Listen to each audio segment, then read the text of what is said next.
Three-Heart Echo. Written by Keary Taylor. Narrated by Natalie Duke and Andrew B. Werlin. These violent delights have violent ends, and in their triumph die, like fire and powder, which as they kiss consume, the sweetest honey, is loathsome in his own deliciousness, and in the taste confounds the appetite. Therefore love moderately. Long love doth so. Too swift arrives, as tardy as too slow. William Shakespeare. Chapter 1. Iona. You'll love me forever? His voice echoes through my brain as my fingers tighten around the steering wheel. Are you sure? I'm sure, I vowed with a smile. Promise? He said as he traced his fingers along my cheekbone before tucking a lock of hair behind my ear. Promise. I rest my elbow on the door of the car beside the window and run 2 fingers over my lips. One conversation after another rushes into my mind, making it difficult to focus on the road passing beneath my tires. The day is dim, another chilly day, the 1st of February. Clouds hide the sun, casting the world in an icy gray hue. I turn the dial for the heater up a touch more, chasing away the cold. I left the nearest city behind 20 minutes ago, and an old map navigates me far away from the rising buildings, gas stations, and all sense of familiarity. I left home nearly 2 hours ago, with another 20 minutes until I reach the destination that is more of a rumor than a reality, a place without even a name to the modern world. The Appalachian Mountains loom ever closer as I cut across the landscape of West Virginia, my home state from day one, with its familiar rolling hills dotted with endless oak, maple, and beech trees. I race toward the base of the mountains, cutting across an old highway that would certainly be considered the road less traveled. A speed limit sign is the only indicator that I am arriving anywhere at all, a decrease from 55 to 35. My eyes drift down to the map again, and there's a note written on it to take a left in a 1/4 of a mile.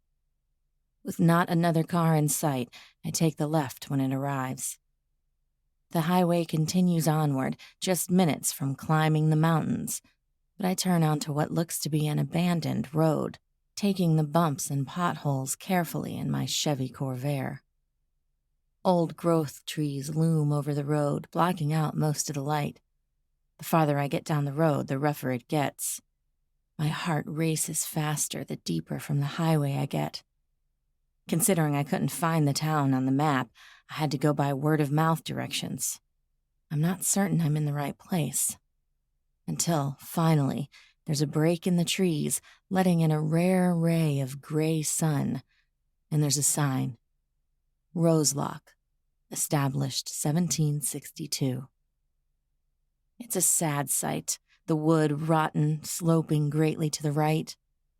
Rust from the nails trails down the chipped white paint. I roll past it. Leaves dot the ground, stuck to the earth in wet, soggy messes. The trees only bear the last few survivors who braved the winter. A house looms to the left. It's obviously old, with a stone exterior, a collapsed roof. No one has lived there in a century, I'd venture to guess. Another house suddenly appears on the right, not in any better shape. Another dozen homes line the road before I hit a roundabout. Standing at the center of it are 2 trees, both of them dead. A crossroad branches off from the intersection, breaking to the west. Looking down that road, I see a few more homes in various stages of disrepair, every one of them abandoned. What are you doing here? My heart pounds. You're crazy. You're crazy. But I can't stop. I won't turn around. I continue straight, and as I crest the hill, climbing an elevation to the base of the mountain, a steeple comes into view. Quickly, I'm granted further view of the old church. A cross sits atop a small steeple. An old red metal roof spans the entire building. A big, broad porch sits off the very front of the building.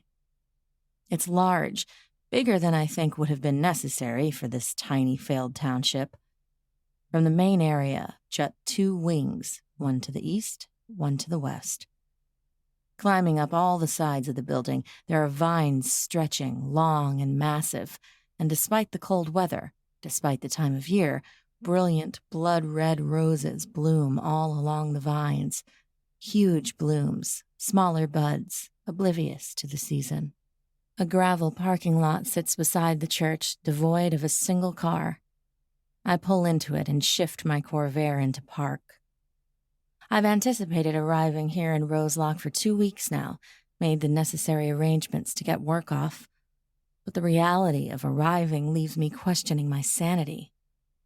You love me, right? The voice from the past echoes. It's all I need to toss logic aside and step out of my car. I pull my jacket tighter around my shoulders, the moist air instantly clinging to my skin.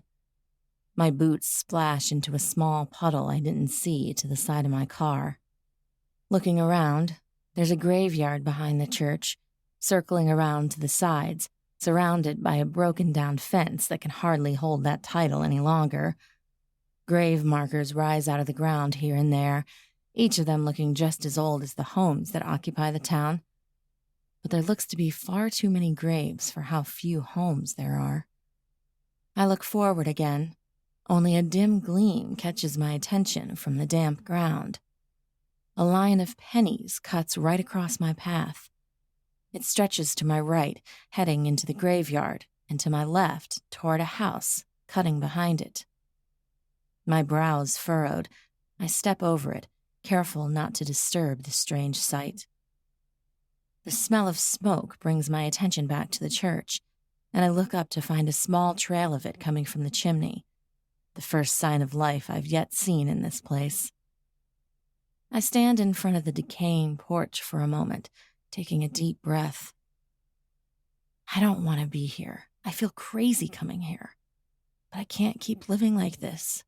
I need closure. One last great pull of air, and I take the first step up the stairs. Carefully testing my weight on each one, I make it to the porch and to the front doors. I knock. Chapter 2.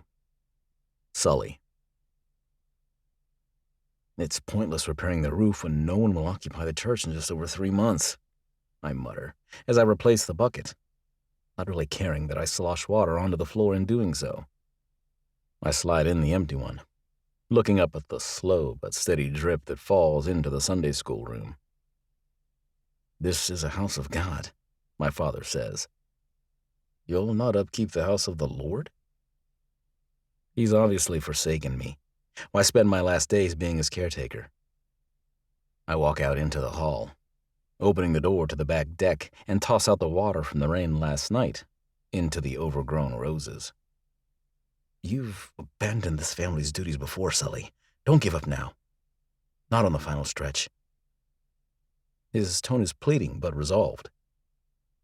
It's been a lovely chat, Father, I say, grinding my teeth as I head back to the east wing, my booted feet clomping over the uneven floorboards. As I push the bedroom door open, my fingers fist around the pendant around my neck. I rip it over my head and forcefully shove it into one of the dozens of tiny drawers that line one wall of my room. 3 days, then 2, then 1, and then the real countdown begins. It's pointless, I mutter to myself again. The sound of dripping echoes from the far end of my room, as if screaming out loud just how much decay has overrun the church. Decay and ruin.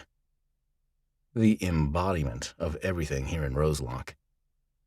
Angrily, I grab the pruning shears from the desk under the window, too forcefully. The open blade catches the fleshy part of my thumb, cutting it open. Just at the same moment, a knock sounds from within the belly of the church. Adrenaline instantly spikes in my blood. I can almost feel my pupils constrict, and every muscle in my body tenses as I turn in the direction of the intrusion. It's been 3.5 weeks since the last morbid idiot rolled into this abandoned town and started asking questions they couldn't comprehend the answers to. My teeth grind as my jaw clenches tight. Gripping the shears tightly, I stalk out the door and down the hall. Dim light spills in from the windows, but I duck into shadows and pull the door open leading into the chapel. Past the massive organ that lines the front wall, past the podium.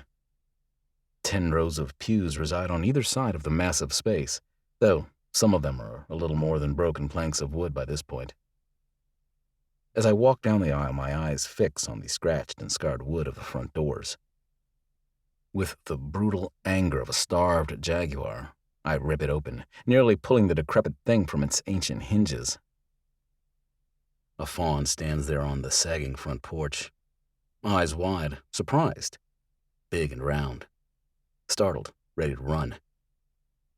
That's the best way I can describe the woman standing outside. "What?" I grunt at her, looking around outside to make sure she doesn't have a camera crew with her like the last one did.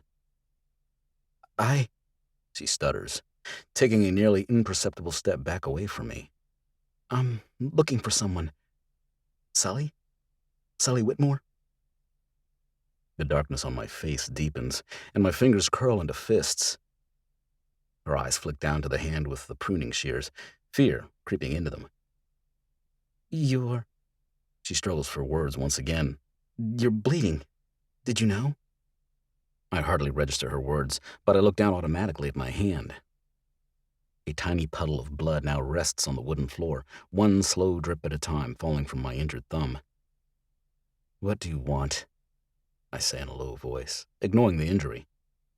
"Are you Sully?" she asks, still staring at the blood dripping to the floor.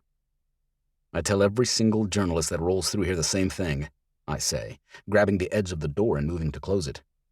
"The story here isn't one you want on the 5 o'clock news. I have nothing to say." I've just about closed the door, already mentally moved on to the roses that wait for me in the back, when a tiny hand suddenly juts out and prevents it from closing. "I'm not a reporter," she says, her voice pitched and desperate. "I'm not." I back up slightly, my brow furrowed, every bone in me doubtful. Pulling the door open just a few inches, I look back out at her. Those fawn eyes look at me, desperate and wide, pleading to me the request she has yet vocalized. "Please," she says. The little quiver in her word softens something in me enough to fully face her once more. "I was told you could speak to the dead." Chapter 3. Iona. He stares back at me, those narrowed green eyes stripping away every shred of truth. A blocky jaw covered in a thick and overgrown beard flexes. Every muscle in his body seems poised to snap me, and he could. There's no doubt about that. I'm afraid. Afraid of what he might do to me, this strange man who occupies an abandoned town. But he's my only option. "Who was it?" he asks. His voice is low, gruff, as tried and tired as the stones behind the church. "My fiancé," I breathe. Ice crackles in my lungs as I let the words escape. Tender cracks splinter just a little wider across every surface of my insides. 3 beats become 7 and 8. On 10, something lifts in his eyes, just as it falls at the same time, reflecting a broken and wild spirit. On 13, he pulls the door open just wide enough for my body to fit through. I don't hesitate, don't give him a second to change his mind.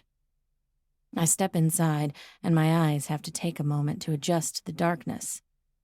Dirty stained glass windows don't allow much of any light to filter into the large space. Dirt lines the walls, blown up against the pews that are semi-organized in rows, some askew, some broken. Cobwebs cling to the lanterns that hang from the walls next to the windows. But my eyes are instantly drawn to the majestic beast that lines the wall straight ahead. Massive pipes and thin, tiny ones are lined up against the wall. Ornate carvings enhance their brass beauty. A keyboard and bench line up in the center of it all.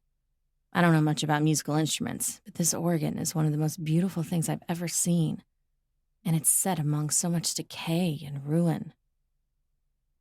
You should know that the dead are not always happy to be brought back into our fallen and depressed world, the man says as he watches me. He stands with his thick arms folded over his massive chest. I turn to look back at him, instinctually shying away from him, just as the lamb shies away from the wolf. A set of heavy and thick brown boots cover his big feet. A pair of dirty and stained jeans hug his legs. A thick green army-style jacket clings to his obviously heavily muscled body. Distrust shades his jaded eyes. Long hair reaches past his shoulders and down a good portion of his back. It hangs unruly and uncombed in brown locks, a slightly lighter hue of brown than my own. Small sections of it are braided, seemingly at random, and are tied back, somewhat keeping it out of his face. His beard is just as wild, nearly touching his chest. He'll want to talk to me, I force out around the vice in my throat. He loved me. I know he'll talk to me. 3 seconds stretch into 12. He just stares at me. Not today, he finally says. The dead have bothered me enough this day. He raises his thumb up to his mouth, and he sucks the blood away as he turns from me. His footsteps echo through the cool and damp room. Down the aisle, around the altar, making a direct line for the door to the left of the organ. I follow him, darting across the chapel. Something crunches underneath my boot. I look down to find a tiny skeleton, its head now only a pile of ash beneath my weight. What do you mean, not today? I say, my voice not nearly loud enough for him to hear me. I hurry along, stepping through the door after him. We enter into a dark room. A wing stretches out to my left and right, a few windows giving sparse light to the dull scene. The man walks straight forward, pushing open a door, opening into the light rain. He tromps down 1 step before reaching the level ground of a deck. A pergola stretches up around us and spans the space above our heads. Intense vines wind around the beams, the white and peeling paint hardly visible any longer. Brilliant green leaves and thorns are completely outshone by vibrant red buds. Hundreds of roses climb the structure, reaching the roofline of the church, stretching out along the edge of the gutter before racing down another length of the building. How? I gape, turning in a circle, taking in every petal, overwhelmed by the scent of the roses, strong in the gentle drizzle. It's February 1st. I don't understand how these roses are alive and flourishing. The man walks over to a section of vines, the pruning shears in his non-bleeding hand, and begins clipping stems. 2, 3, 5. You said not today, I say, taking 1 step forward, stuffing my hands into my pockets and hugging tight to my body to combat the chill. It was a long drive out here. Please, I need your help. You've trespassed into my home, he says without looking up. He leans over, clipping some of the lower blooms, and his hair swings in front of his face, blocking it from my view. I told you not today. I speak to the dead on my own schedule. You'll have to come back at a time when I am more in the mood. In the mood? I question. Anger surges in my blood, and I take 3 steps forward. My fiancé is dead. I've driven 2 hours to come find you. You can speak to the dead. And you're telling me to come back later because you're not in the mood? He gathers the roses, quite the arm load at this point and suddenly stands, pushing his hair out of his face. His eyes instantly darken, like a storm about to unleash. Yes. He turns and takes a step off the deck, trekking through the rain-sodden grass towards a little white gate that opens up into the graveyard. When you experience pain, you're numb for a while. Eventually, when you wake up, you realize all these people who care about you have been doing so many things to help you, bending over backwards just to try and ease some of the agony. Perhaps you get used to their kindness. Perhaps you just expect strangers to feel the same sympathy when you tell them what you've been through. This isn't the reaction I expected. His anger, his bite, his offhanded attitude about the love of my life being dead and gone. Chapter 4. Sully. The fawn follows me out into the graveyard. I step through the gate, veering to the left just slightly, and turn to watch her step into the puddle she didn't know to look out for. A tiny, satisfied smile crosses my lips as I look back in the direction I'm heading. A total of 112 people rest in the ground here in Roselock. At least, that's how many gravestones mark the ground. I have little doubt there are more surprises resting elsewhere, but within the township's borders. Not to mention the poor souls forever entombed in the mountainside. I lay a rose on the grave of Lana Perkins before moving on to Bernie and their daughter Penny. Next is the Ravinsky family, and poor lonely Betty Simpson. "Did you know all of these people?" the fawn asks as she quietly follows me. The rain picks up, enough to darken my shoulders and coat my hair. "I do," I answer her, despite my desire to make her disappear. A power I don't apparently have. "You do?" she questions of my odd-sounding reply. But maybe she isn't completely dull, because she doesn't question further when she takes a moment to piece together what I've said and the one fact she knows about me. I move from batch to batch, leaving roses at some graves while others remain empty.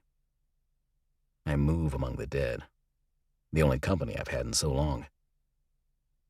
I try not to give the fawn's presence a second thought, but she remains so close, so observant. I've not had another living presence around in so long, she's impossible to ignore. Careful not to let her know I'm observing in return, I take a sideways glance at her. She looks to be a little younger than myself, maybe 28 or so. She's tiny, only coming up to my shoulder, and thin as a bird. Boots rise up to her knees, a black button-up coat drowning her tiny frame. Dark, nearly ebony-colored hair is done up in a loose bun at the crown of her head, thick and rich. High cheekbones accentuate a strong chin and those two big eyes. Soft lips, ready to spout a million questions. The fawn is beautiful. There's not a question about that. But she shouldn't have come here. Yet, like all the others, I know I won't be able to turn her away. My curse is the one blessing I've ever been able to offer the world. Looping through the graveyard, I last make my way to the southeast side, where the graveyard meets the tree line. A rose for the little girl who lived too short. A rose for the woman who stayed, despite the curse. And a rose for the man who passed it on to me. Aaron Whitmore, the fawn reads. Marion Whitmore. Cheyenne Whitmore. She doesn't say it, but I know she reaches the correct conclusions. My entire family rests here in the ground. My baby sister. My mother, who outlasted the rest but still went to an early grave, and my father, who couldn't escape his fate. The clouds continue to darken, and the rain continues to pick up intensity and speed. The puddles form in the grass. The mud grows thinner. I look over my shoulder once, meeting the fawn's eyes as the day grows darker and evening stretches over the sky. She's a pathetic sight now, hair hanging in her eyes, shivers rocking her tiny body that offers her no padding or warmth. I only tip my head in the direction of the door, and she immediately follows me without a word more of invitation. Water drips all over the floor as we walk inside. Though the wooden floor is so worn and old, we can't cause any more real damage than it's already suffered. I cross the common room to the wood-burning fireplace. Crouching beside it, getting ash on my soaked jeans, I take another log round and shove it into the roaring flames. You didn't seem to think too highly of my invitation to leave, I say, as I push a second log into the fireplace. I can't give up that easily. I can almost hear her shake her head. Imagine the way her big eyes widen just slightly. I stay with one knee on the ground, my arms crossed over it, for a few moments. The exhaustion is already settling in, stealing everything I have inside of me, and we've not even begun. What is your name? Iona, she says quietly. I hear her take 3 steps closer to the heat. Iona Faye. Iona, I whisper to myself, quietly enough. I know she won't hear me. A perfect name for a fawn. I climb to my feet once more, and without looking in her direction, I head toward the kitchen. If you're hungry, you can eat. If you're cold, you can change. If you get tired, there are blankets in the basket next to the couch. An invitation I've never extended to another. I'm too tired tonight, I say aloud, though it's justification aimed at myself. Thank you, she breathes, silently following behind me. Chapter 5. Iona. Sully bends over the stove, working carefully and with absolute focus. I'm not stupid. It's obvious he's doing it in order to ignore my presence. He takes his time browning the meat, chopping the carrots and celery. He mixes in the stock, stirring all of the ingredients into one pot. At last, he sets the lid on top and walks away. I stand off to the side, absolutely awkward and unsure what to do with myself. I watch as he walks into the room with an empty bucket, and a few moments later he walks out with another that's completely filled with water. He opens the back door briefly and sloshes the water out and onto the deck. I finally settle myself next to the fireplace, peeling off my coat, which is soaked through. I hang it over the back of a chair and stand on the hearth, the heat drying my backside first. I should leave. I should return to my life in Ander, go into work tomorrow. I should call those friends who keep trying to get me to go out. I should call my sister back.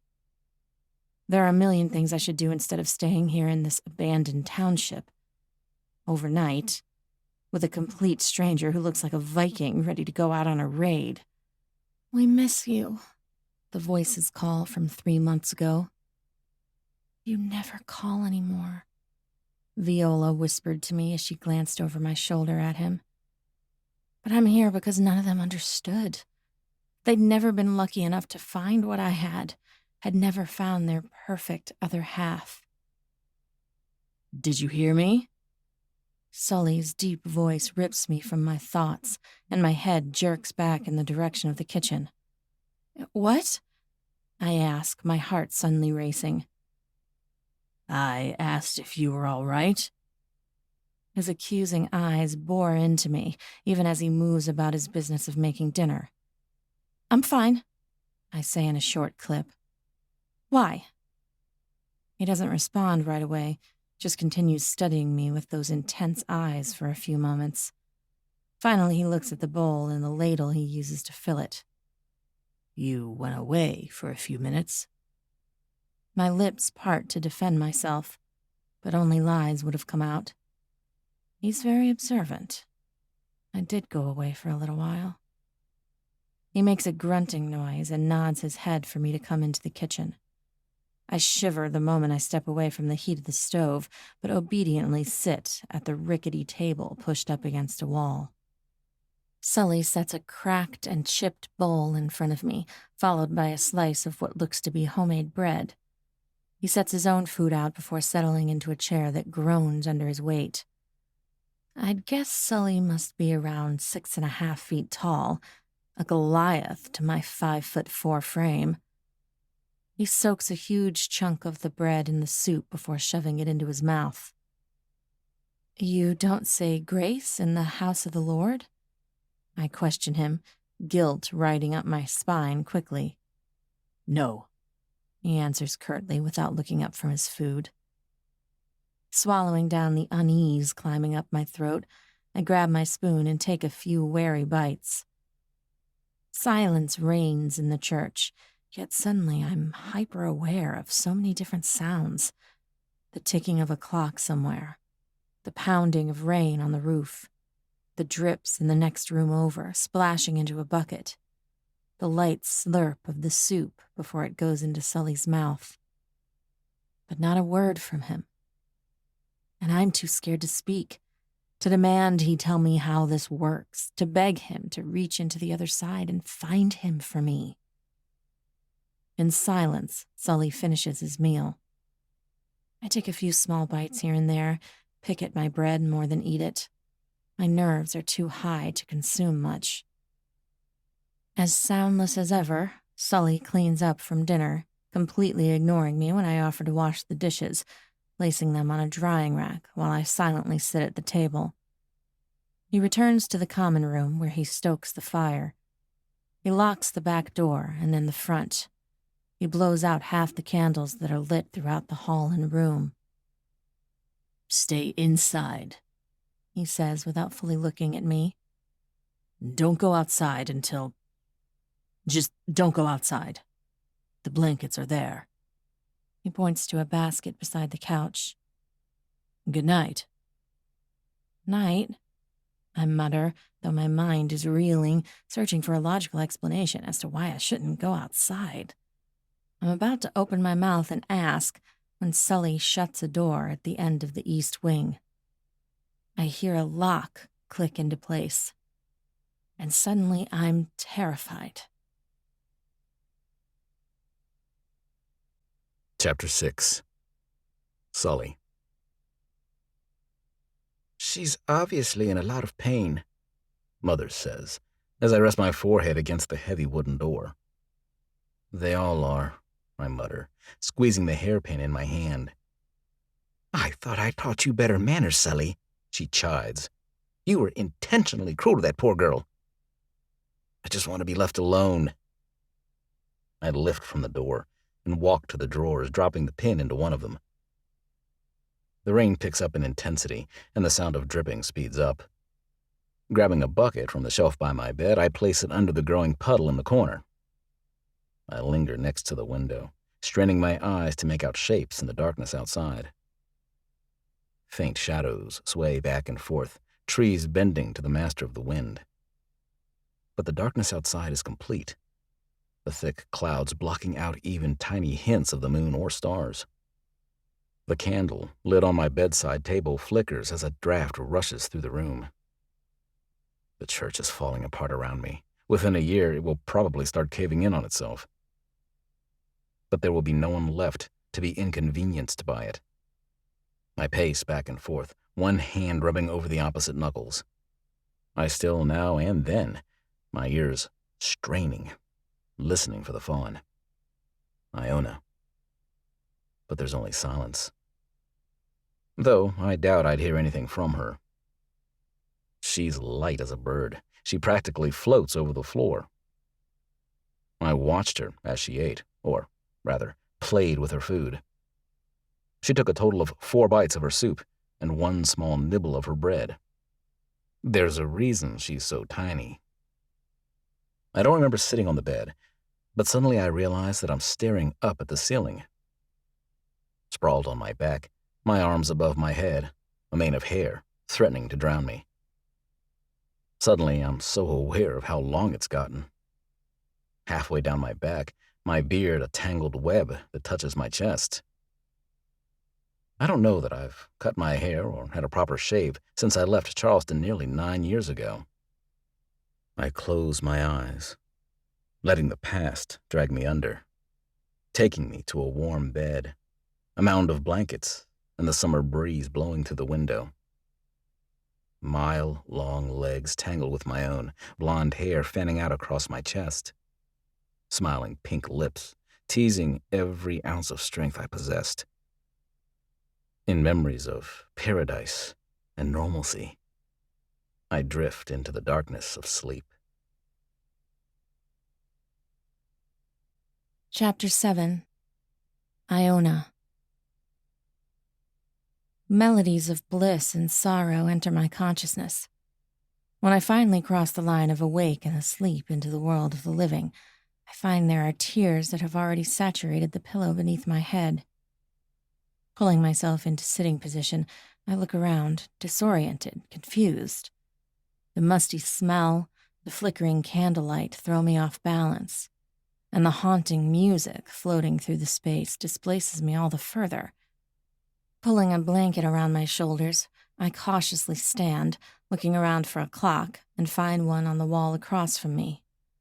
4:23 a.m. I stared at that clock until somewhere around 1:30 before finally falling into an exhausted but restless sleep. It's still essentially the dead of night. But those sounds, they shouldn't be visiting my ears now, not at this hour. I hesitate at the doors to the chapel, well recalling Sully's words of warning, "Don't go outside." But he didn't finish his warning. I don't know why I'm not supposed to leave the church.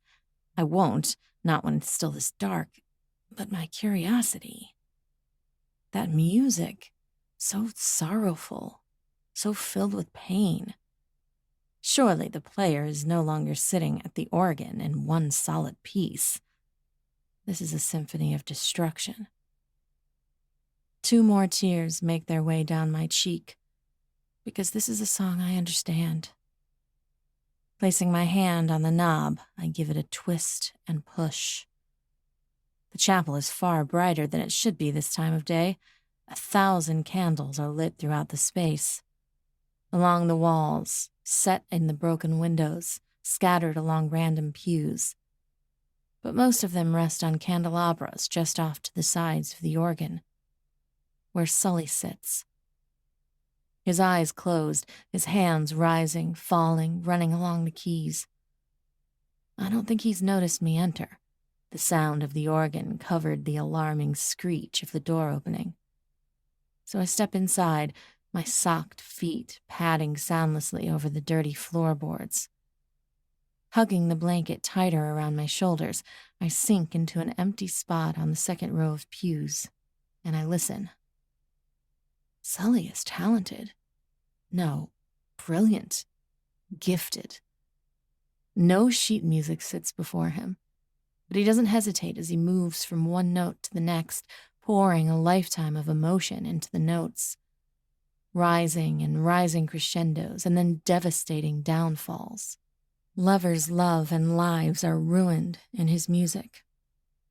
I let my eyes slide closed. It rushes over me in such a wave I can't fight it. I'm taken by the undercurrent and tossed around to its will. My insides quiver, more tears roll down my face, and every tiny bit of self-preservation I've managed to tape myself together with in the last 2 months fractures. This is power. Sully's gift is also my demise. The symphony suddenly comes to an end, and when I open my eyes, 7 long moments later, Sully is facing me. His eyes don't meet mine.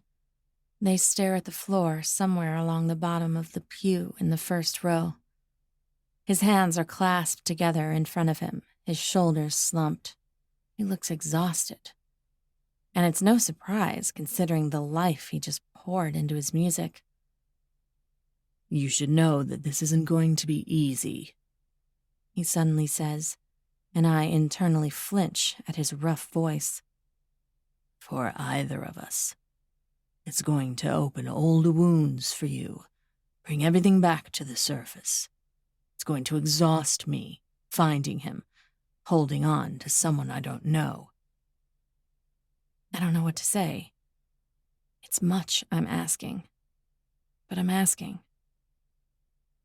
"I'll need something personal of his that I can hold," he says as he finally looks up, meeting my eyes. It needs to be something that had some kind of meaning to him.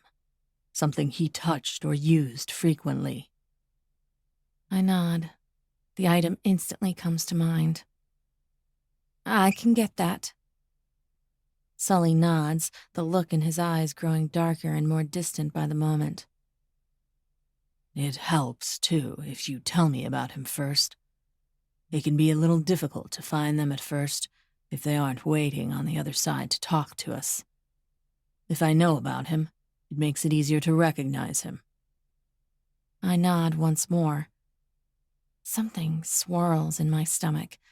Anticipation, nerves, the old excitement he used to unleash in me. The aching, the longing. Sully stands, rising his hulking form to its full height. He's dressed for the day already, wearing jeans once more and a button-up blue shirt. Same boots as yesterday. A denim jacket with white fuzzy lining. He crosses the space and sits on the first row pew. Resting a hand along the back of the bench, he looks in my direction, though his eyes land generally in my lap, unfocused. What was his name? Sully asks quietly. I swallow once, my throat already tightening. Excitement prickles along my skin, the hair on the back of my neck standing on end. Jack Carraway. I breathe, and I swear the temperature in the church drops 10 degrees. How did the two of you meet? At my father's funeral. Chapter 8. Iona. My father was a police officer for 25 years. He'd spent his life protecting the people of Ander, and they loved him for it. So when he died in a hunting accident only 1 year after retiring, the entire town came to his funeral. Mom was absolutely crushed. Some people react like that when they lose a loved one. They just completely shut down. Their brain turns off to protect themselves. That's how she handled it. So it fell to us, my sisters and I, and the community, the force, to find the burial plot, pick a casket, and arrange the service that we knew would be attended by over 1,000 people. It was the worst time of my life up to that point, but finally I made it to the day of the funeral. I survived hearing all these people say all these wonderful things about the man who raised me, and there I found myself standing in a line for the final viewing. My father resting in uniform in the casket. My mother with a constant stream of tears down her face, her lip quivering, unable to say anything to the people trying to offer her some tiny bit of comfort. Then my oldest sister, Cressida, me, and then Viola, the youngest. All the Fae women, in a line, on display for everyone to see our pain. Toward the end of the viewing, my emotional energy was nearly drained. Up until about halfway through, I'd been able to return the hugs and handshakes and tell everyone, thank you for coming. But now I was exhausted. Each of those people took a little piece of me with them, and now I was just depleted. I'd been staring at the floor, not really responding to the individuals who walked by. Suddenly, Viola elbowed me, sending a sharp pain through my ribs. I glared in her direction, prepared to chew her out, but she nodded her chin down the row of people, a twinkle in her eye and a coy smile on her lips. Finally, a little reason to look alive, she said quietly. I looked generally in that direction, and it didn't take more than 2 seconds to know exactly what she was referring to. Or rather, who. Just 4 people down, staring down at my dead father, was the most incredible man I'd ever seen. His face was all sharp angles from his jawline to his nose, his tight lips, and the drawn expression on his face. Thick, dark blonde hair was styled to absolute perfection, gray eyes like a storm, all accompanied by a body fit for a catalog, dressed carefully in a well-tailored suit. I could have stared at him for days. Were I not at my father's funeral, You're the worst. I breathed to Viola, turning my attention back to the man shaking my hand without really looking at me. Our father is dead, and you're looking for your next man toy? I miss him too, Viola said. But I'm certainly not dead. I think even he could probably bring the dead back for one last look over. Absolute horror ripped through me at her words. I turned to get physical, but a woman suddenly pulled me into her arms, tears rolling down her face. She blubbered on and on about how my father was the most wonderful, selfless man, dampening my dress, while I glared death at my youngest sister. But still, my heart rate spiked when the next man moved on, and suddenly a warm, large hand was closing around mine. I'm so sorry about your father, a smooth voice said. My eyes rose up to meet his, finding a storm and sunlight as if reflecting off a lake. His eyes were captivating.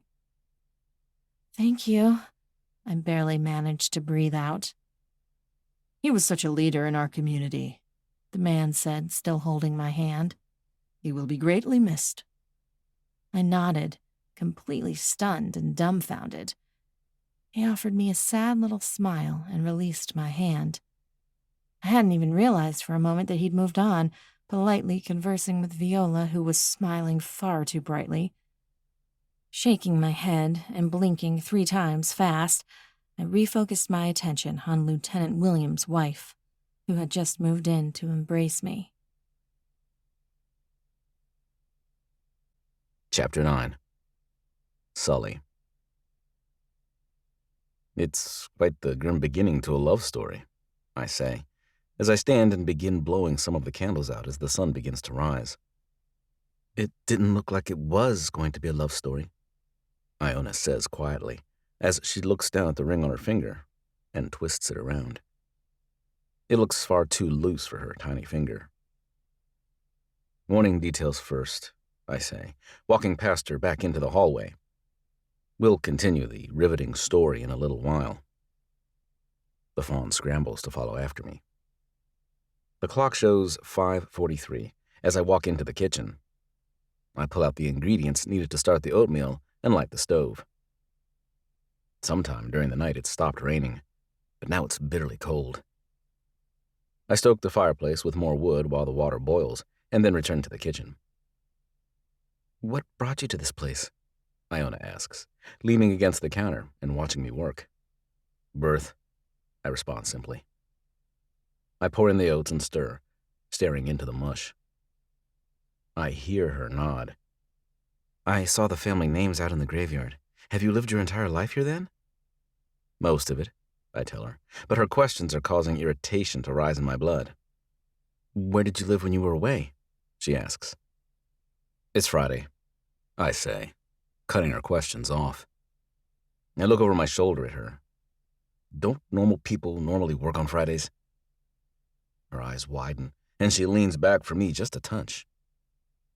It's easy to startle fawns. She struggles to change her line of thought. Yeah, normally I do work Fridays. I took yesterday off through the weekend. What kind of work? I ask, turning the tables. I'm a data analyst for a big power company. She takes a few steps back, retreating to the table as if she's afraid I'll attack. There's a whole team of us, so it wasn't a big deal to take some time off. Data analyst, I repeat, not quite connecting the words with a contributing occupation. That's a real job? Iona nods, only slight offense showing in her expression. I've been doing it for 6 years, so yes. I grunt and turn back to the stove. When it's done, I scoop it into 2 bowls and add the brown sugar and milk. She picks at it again, not really eating. I stand at the sink, eating as I stare out the window. Heavy fog sits low on the trees, spilling down the mountain. It only settles just higher than the church's steeple. My lungs feel tight already, just imagining how cold and damp it must be outside. When we're finished, we leave the bowls soaking in the sink. Iona runs to her car and returns with a change of clothes, and I silently wonder just how long she plans to stay here. Dawn breaks past the trees just as we step outside the church and head down the road, pushing a wheelbarrow in front of us, gloves at the ready. I didn't even hear the wind last night, but branches are scattered everywhere. They litter the road and have fallen on, well, I wouldn't call them lawns anymore, but the property that surrounds the crumbling and abandoned homes. She gives me a look, but Iona follows my lead, gathering the limbs and throwing them in the wheelbarrow. Is there someone who lives here? Iona asks as we finish clearing one plot. I shake my head. Not in about 72 years, I say, as we cross the road to the empty lot where I dumped the branches. Then why are you going to all this effort? She asks. Because Mrs. Granger will yell at me if I let her property turn into a mess, I say, as I make my way to the house 2 doors down. So will Mr. Derrick. He's a mean old bastard. The gears turning in Iona's head are practically screaming as she turns the meaning of that over. The homes are obviously in disrepair. It's clear no one lives in them and hasn't in quite some time. Yet I'm taking this time to clean them up. Do you live in the church all the time? She finally asks sometime later. Yes. I huff as I haul a huge branch. Then why are you letting it fall apart? Annoyance flares in my chest as my eyes flick over to her. Because no one will be living in it soon. Are you moving? She looks back at me over her shoulder while her hands continue scraping the small twigs together. More like moving on, I huff, and carefully step over the line of pennies that run across the sidewalk before going to gather more fallen limbs. You met Jack at your father's funeral, I say, tired of her endless questions. Where did it go from there? She takes a moment to respond. Downhill, at first. Chapter 10. Iona. The weather had been so nice I decided to walk to and from work that day. It was April 1st, I remember because our meeting seemed like such a joke. It was 3 weeks after the funeral and things were finally kind of starting to feel normal. Mom was coming back to her senses. Cressida had stopped calling every single day, going back to taking care of her husband and their 3 kids. Viola was back to inviting me out for drinks every weekend with her and her silly friends. It seemed like a good day to walk in the crisp weather and clear my head, to take a breather and reset. My work is just 5 blocks from my apartment, but I cut right through the middle of town. Thought I'd been paying attention to the hustle and bustle, but as I watched a fighting couple walk down the other side of the road, I suddenly ran smack into someone. I went down to the ground, scraping my elbow pretty bad and twisting my knee awkwardly. The individual I walked into dropped their briefcase and was thrown off balance, but I was the only one on the sidewalk. I'm so sorry, a smooth, panicked voice said. A hand instantly appeared in my vision, hauling me up to my feet before I was even quite ready. Strong hands steadied me by my shoulders. My eyes finally settled onto a face, cut and chiseled and perfect. Oh, he said, the guilt and horror widening his eyes. Hey, you're, one of the Faye girls. The devastatingly handsome man from the funeral. Yeah, I said, wincing against my throbbing elbow.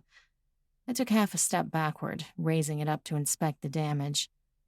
My shirt was torn and my skin was brilliant red, but it wasn't dripping blood yet. I am so sorry, he said, gently cradling my elbow, inspecting it for himself. I just stepped out of the office. I wasn't looking where I was going. It's okay, I said, bending to grab my bag that I'd dropped. I wasn't looking either. Don't know how I missed such a beautiful, not quite stranger, he says, pulling off a cocky smile. You're hard to not notice, Miss Faye. I gave him a glare as I pulled the strap of my bag back up and over my shoulder. Really? I questioned him. Flirting with a girl you met at a funeral? I started walking down the sidewalk, back in the direction of home. He quickly picked up his suitcase and hurried after me. We never even got each other's names at that particular event, he says awkwardly, smart enough to not say funeral. I consider that to be meeting someone, obtaining their name, becoming acquaintances. None of that happened before, so it doesn't count. You're trying really hard, I said, not looking at him, but a small smile cracking on my lips. You realize that makes you sound pathetic, right? Pathetic? He said, sounding genuinely offended. I'm just being polite. You're the one being nasty now. Nasty? I nearly shouted, rounding on him, stopping us in our tracks. Really? All things considered in this 3-minute acquaintanceship, and you're going to call me nasty? You really know how to burn a bridge fast. I turned and continued on my way, picking up pace. I'm sorry, he called, jogging to catch up with me. Nasty wasn't the right word. Maybe just unpleasant. You're not scoring yourself any points with your varying degrees of insults, I said as I crossed the road with a small crowd of strangers. Then how about a do-over? He practically begged as I continued down the road at a quick click. I'm trying here. I really am. I'm sorry that my mouth got away from me. It happens sometimes when I'm self-conscious. Self-conscious? I chuckled. You?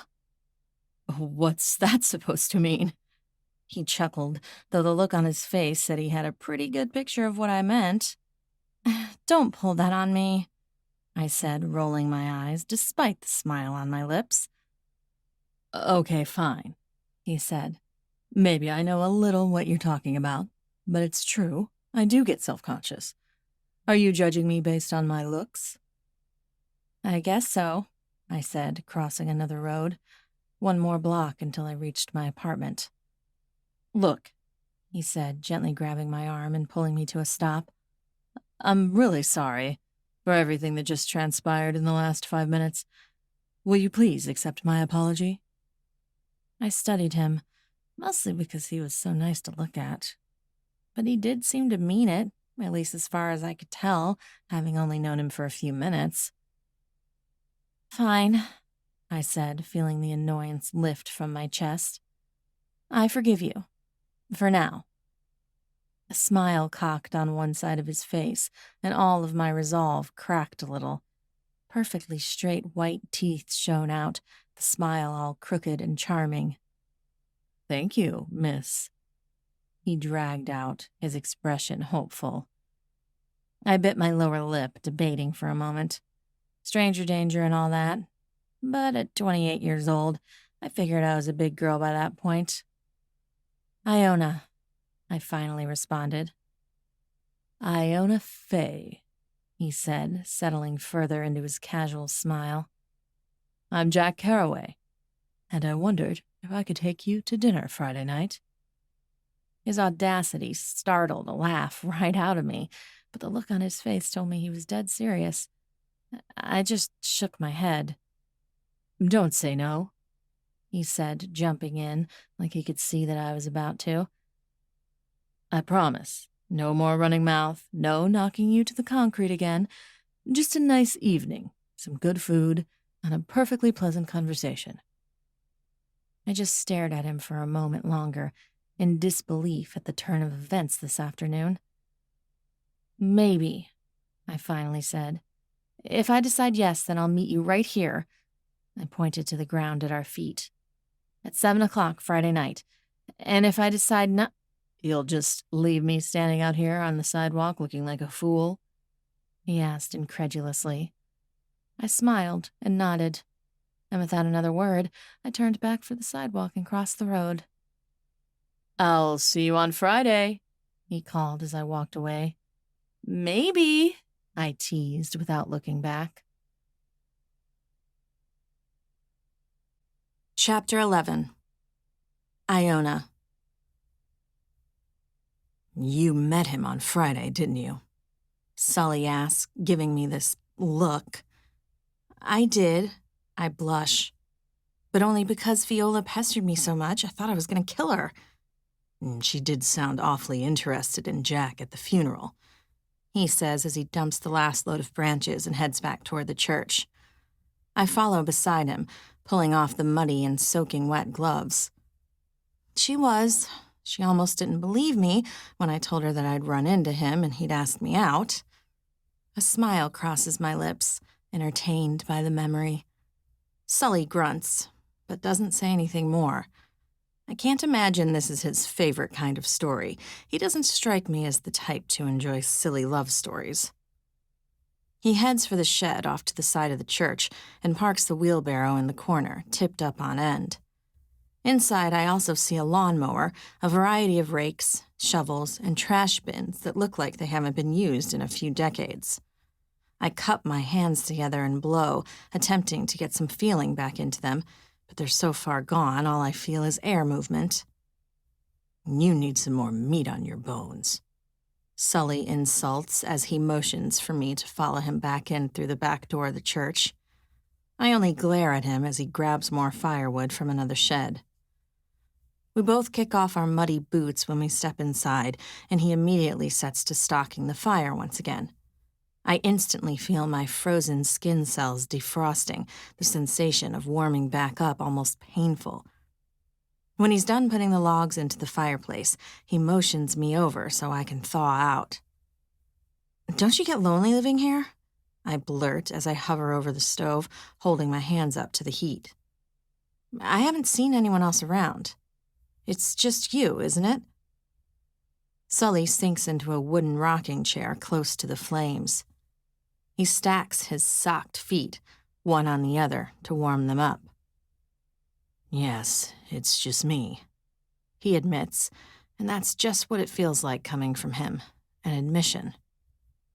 "And it used to get lonely when I returned after being gone. I thought it would drive me mad. But I'm not as alone as it seems. Being a speaker has its benefits as well as curses." I swallow once, studying Sully's face while he stares into the flames. This is so out of my element, so far into the strange. Yet it's his reality, and it sounds like it has been for a long time. "They keep you company, don't they?" I ask, my voice quiet so they don't hear me. "The dead?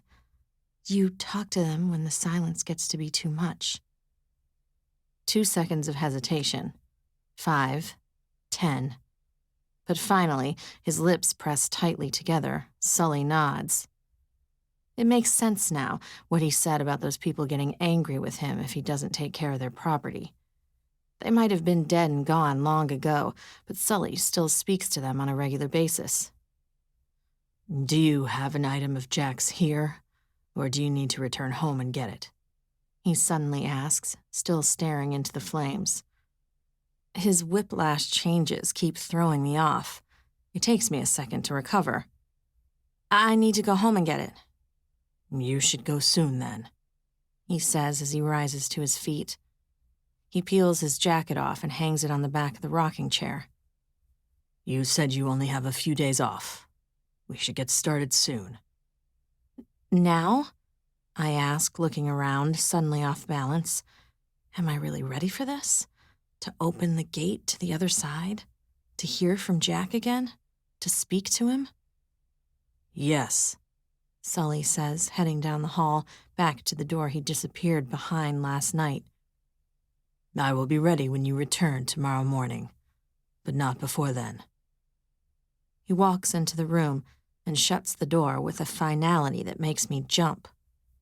I look around me, suddenly hyper-aware of how empty and devoid of life this church is, this town. Soundlessly, I gather my few things. My clothes from yesterday, balled up on the end of the couch. I slip my boots on.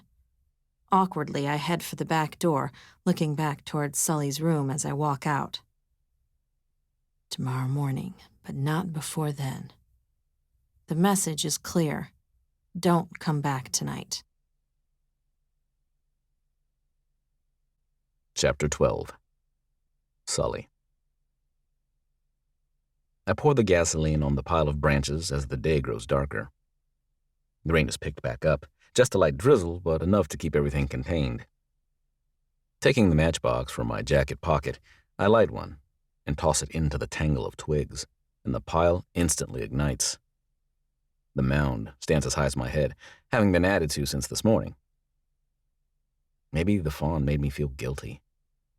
Compacted with my father's words, I took the time to clear all the fallen branches and the leaves from the graveyard, but not the church. I pay respect to the dead, but not the site from which so much pain has come. The heat from the flames warms my face, sending goosebumps racing down my entire body. The moisture from the branches sends heavy plumes of smoke up into the air, the leaves crackling and sending sparks into the night. In any other town, I'd get in a whole lot of trouble setting such a massive pile of debris on fire, so uncontrolled and big. But not here. Not in Roselock. There's no police department to come ticket me, no fire department to come investigate the safety threat it might pose.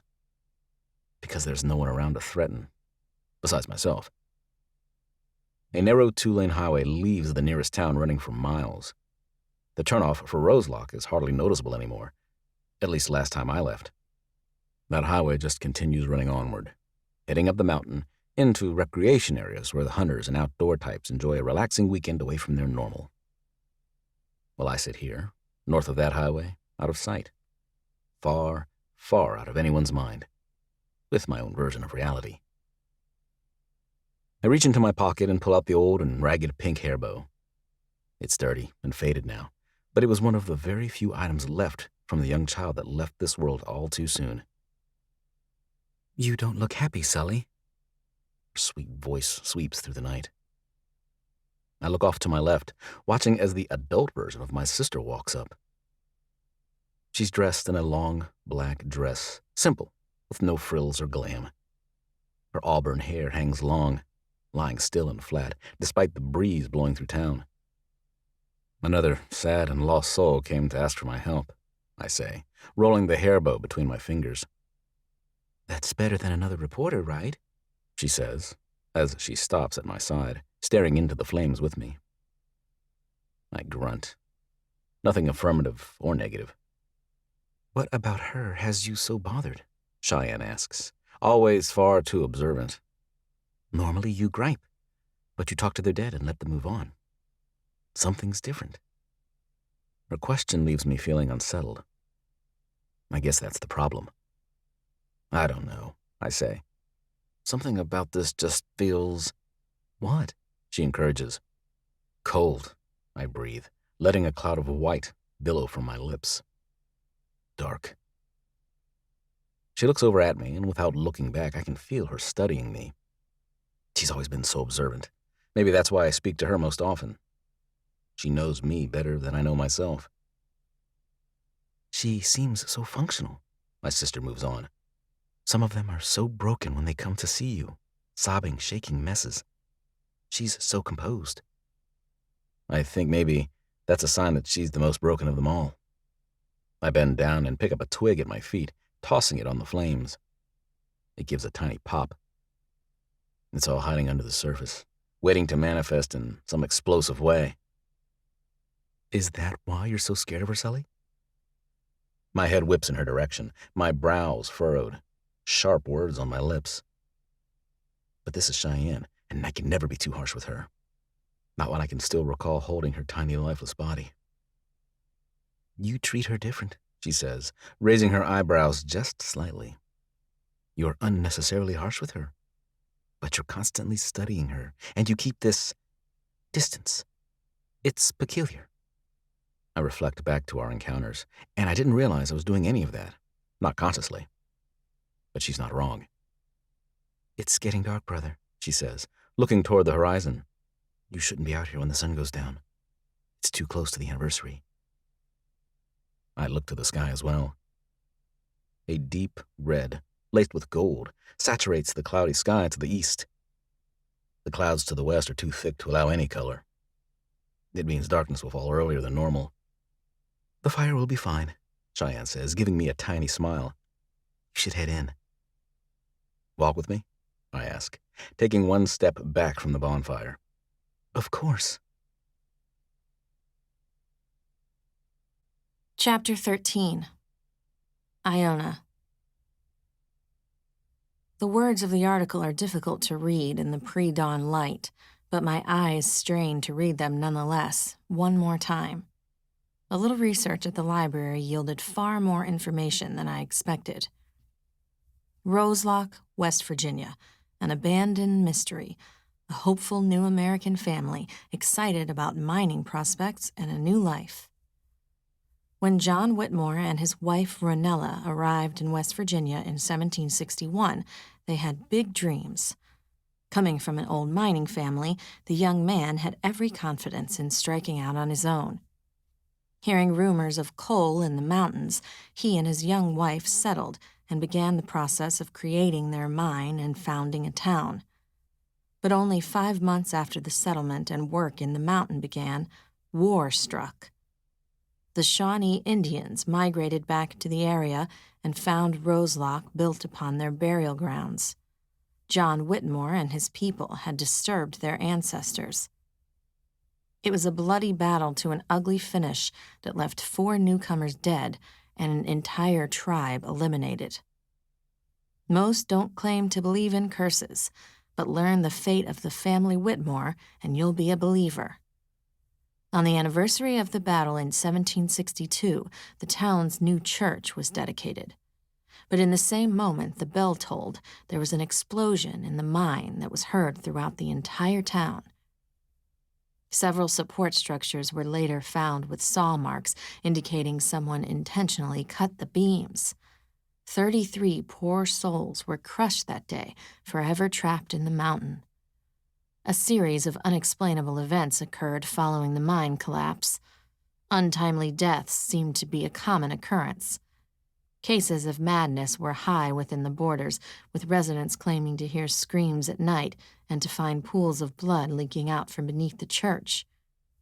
Few residents remain in the borders of Roselock, and who can blame them when misfortune seems to be synonymous to the town name? The article is dated from 11 years ago. So, sometime between then and now is when the last remaining residents left, or died, leaving Sully alone as sole keeper of a dead town. And no wonder he stayed. It was his family that founded the entire town. Noise from the apartment below me pulls me back into the present. Gray morning light begins to dance outside the window. I didn't sleep last night. After my trip to the library, I spent most of the night poring over the articles, reading so many strange and unexplainable things about the town of Roselock. Here and there I found mention of the strange and reclusive man who still inhabited the town, but I got the impression he'd refused to talk to each and every one of them, just like he'd first tried to close the door in my face when he thought I was a reporter. Placing the last article in the folder, I set it on the kitchen table and continue gathering up the last of my things I planned to take with me. I walk back into my bedroom for my scarf when a knock sounds from the front door. Scrambling to get back to it, my heart in my throat, I pull it open. "Viola?" I say in confusion as I step aside for her to walk in. "What are you doing here? It's still so early." "You hadn't been into work in 2 days, and your car wasn't here, and neither were you," she says, her voice hurried and panicked. "Where have you been?" I could almost feel all of the color drain out of my face. And my panic must be just as visible from the outside because Viola's expression grows very grim and angry. "Please tell me this has nothing to do with Jack," she says quietly. I see her fingers roll into fists. "It's really none of your business," I say through clenched teeth as I turn back for the table, throwing all of my things into an oversized bag. "Where are you going?" she demands as she follows me across the apartment. "Why does it look like you're packed for a trip away?" "I'll be fine, V," I growl, throwing in some snacks, though hunger is the furthest thing from my mind right now. I just need some answers." "Getting those answers isn't going to bring him back, Iona," Viola pleads, grabbing my arm and forcing me to stop and look at her. "Damn it, Iona. Just look at yourself. You're a mess. You're falling apart. And you have been since long before he died." "Don't," I hiss, closing my eyes and forcing control into my willpower. "Don't go there." I can't stop, she whispers. Not until you realize you stopped being you. You stopped being part of the family. You stopped caring about everything except Jack. My hand flies up, but she must have been anticipating my retaliation because she just as quickly snaps her fingers around my wrist, stopping my slap. See? She breathes, her eyes wide and studying me. This isn't you. You don't understand, I say through quivering control. None of you ever understood. I yank out of her grasp and shoot for the door. I don't even bother with instructions to lock up before I storm out into the hallway, my youngest sister yelling my name as I walk away. She never understood. Cressida never understood. None of them ever understood. Chapter 14. Sully. I tell myself that I'm only cleaning the Sunday school room out because we need a space, not because I feel guilty for letting the church fall apart. We need a space that is distraction-free, not too overwhelming for the dead when he returns temporarily to our world. I sweep the floor, hang a curtain over the window, carry in 2 chairs, set out a dozen candles, even burn a lavender-scented one to clear out the musty smell. I've just finished when there's a soft knock from the back door. I glance at the clock as I go to answer it. 9:22. Iona stands on the deck, layered in so much clothing, she actually looks like a human being with meat on her. In her hands, she holds an oversized bag. "Morning," she says softly, as I take the bag from her. I grunt something back, not entirely a greeting. I cross the hall, back into the common room, setting her bag on the couch. She follows behind me, looking around the space with fresh eyes. "You brought something?" I ask unnecessarily. She nods, swallowing hard. "I brought some pictures too. I thought it might be helpful."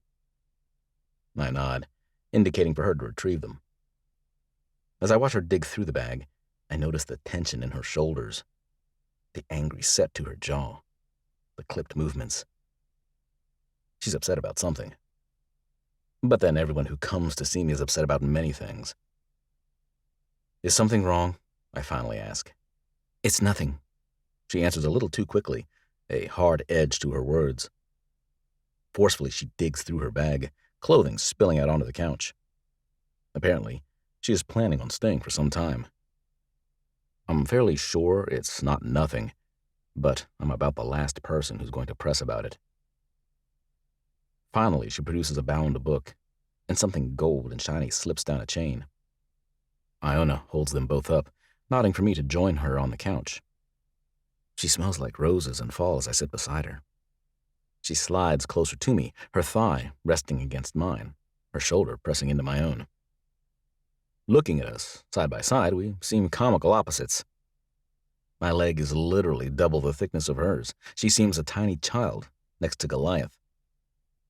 She pulls the book into her lap, and I realize it's a photo album. And the flash of gold I find is a pocket watch that she tucks into one hand. Inexplicably, she opens the photo album to the back, not the front. First to greet us is a picture of Iona from behind. In front of her kneels a man, holding open a ring box, a look of pure joy and hopefulness upon his face. "How long had the two of you been engaged?" I ask, being witness to his proposal. 2.5 months, she answers quietly. Gently, she reaches out and brushes her fingers over his face. I look up at her, and I was right when I spoke to Cheyenne. She'd called Iona so calm and composed, but there it is, hidden deep in her eyes. This is the most broken woman I've met yet. She smiles sadly and turns the page. The next image is of the two of them, dressed in costumes, some kind of medieval getup. "Where is Jack buried?" Iona's head jerks up, and she fixes me with a look of shock or offense. I'm not sure which, but she slowly relaxes when she realizes that this is the type of question someone like me will ask. "Jack was cremated," she says, looking back down at the photo album. "His will requested that his ashes be scattered in Central Park, his favorite place when he lived in New York." Perhaps this is part of the problem. Iona has nowhere to go to visit a grave, nowhere to go mourn. and visit. I study the two of them as she continues to flip through the pages of pictures. Jack is how Iona described him, the perfect, all-American handsome boy. Dark blonde hair, defined features, athletic-looking. The two of them look so happy together. How old was Jack? I ask, when she turns to a picture of him standing in front of an office door that has his name on it. He's wearing a button-up shirt and khaki slacks, a briefcase held in one hand. 31, Iona says, smiling at the image of Jack. He was exactly 3 years and 3 months older than me. I was right on. That would make Iona 28. And what did he do for a living? She taps the picture, where his name is on the door, just above the height of his head. There are words beneath that, but his head is blocking them. He was a psychologist, a really good one. He had so many clients. People must have really liked him, I mutter, feeling itchy and impatient. There's something too tragic, too surface lovesick about Iona and Jack. They make me want to puke. Iona nods. He specialized in helping people with self-conscious issues, people who struggled with identity anxiety. I'd say that's about half our population these days.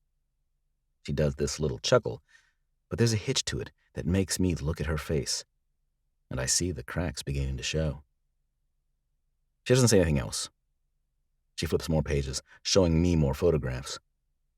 The two of them at dinner, Jack lying on a couch. A peaceful shot of Iona sleeping. A trip to Florida. Countless images that reflect a perfect and happy start to a lifelong relationship.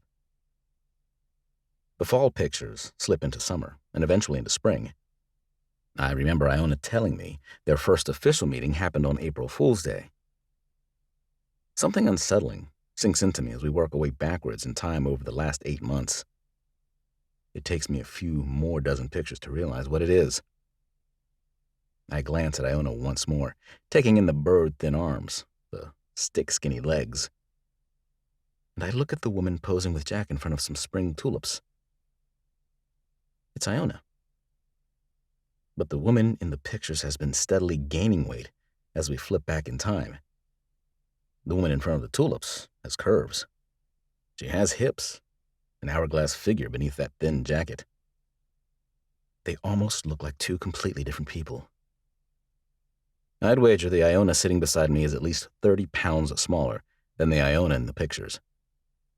The one in the pictures from last spring is stunning, amazingly attractive.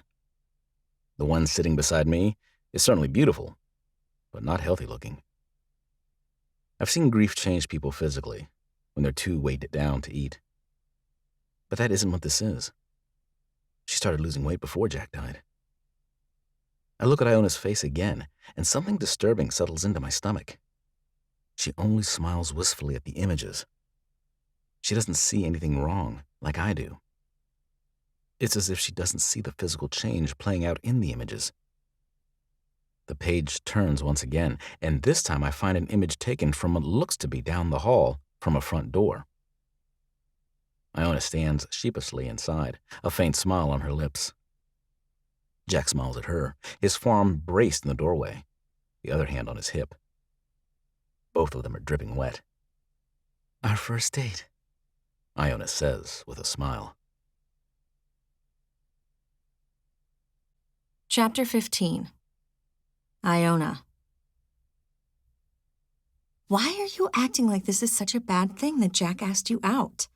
Viola teased as she helped put the finishing touches on my hair while I finished applying my lipstick. Have you not looked at the man?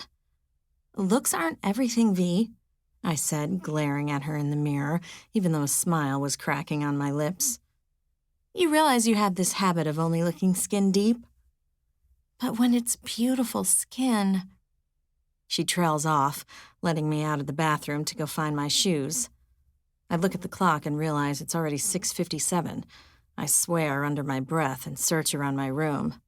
Finally, I find the pink pumps half under the dresser. Want me to go stay with Cressida tonight, just in case you need a little privacy later on? I grab a book from the dresser and throw it at my baby sister, hitting her in the shoulder. She laughs as she tries to dance out of the way, too late. You need to stop. I really will kick you out if you don't let up. You know I'm not like that. Viola held her hands up in surrender, laughing hysterically. Fine, I relent. I'll stop. Thank you, I said, annoyed, but not too deeply. She is my baby sister, after all. I promise I really am looking for a place, she said as she followed me to the front door. I actually have an apartment I'm going to look at tomorrow. Maybe I won't be on your couch forever. I smiled as I turned back to her for just a second. You're welcome as long as you need. I pressed a kiss to her cheek before she shooed me out the door. The weather was just as beautiful and warm as the day before. I stepped out onto the sidewalk, not even a chill in the air as the sun began to lower below the horizon. I waited for the crosswalk to change to go and walked in my lightweight white dress with a pink cardigan to match my heels. Just as I stepped back onto the sidewalk, I spotted him down the block. A smile immediately pulled his face into a brilliant wonder as his eyes met mine, and I couldn't help but admire him right back. He wore a black suit, perfectly tailored to fit him, his hair just as flawless as it had been the last 2 times we'd crossed paths. I can't tell you how excited I am to not look like a fool tonight, he said with a smile as I finished my walk to the spot where I'd told him to meet me. You may still end up looking like a fool, I told him, but at least you won't be on your own looking like one.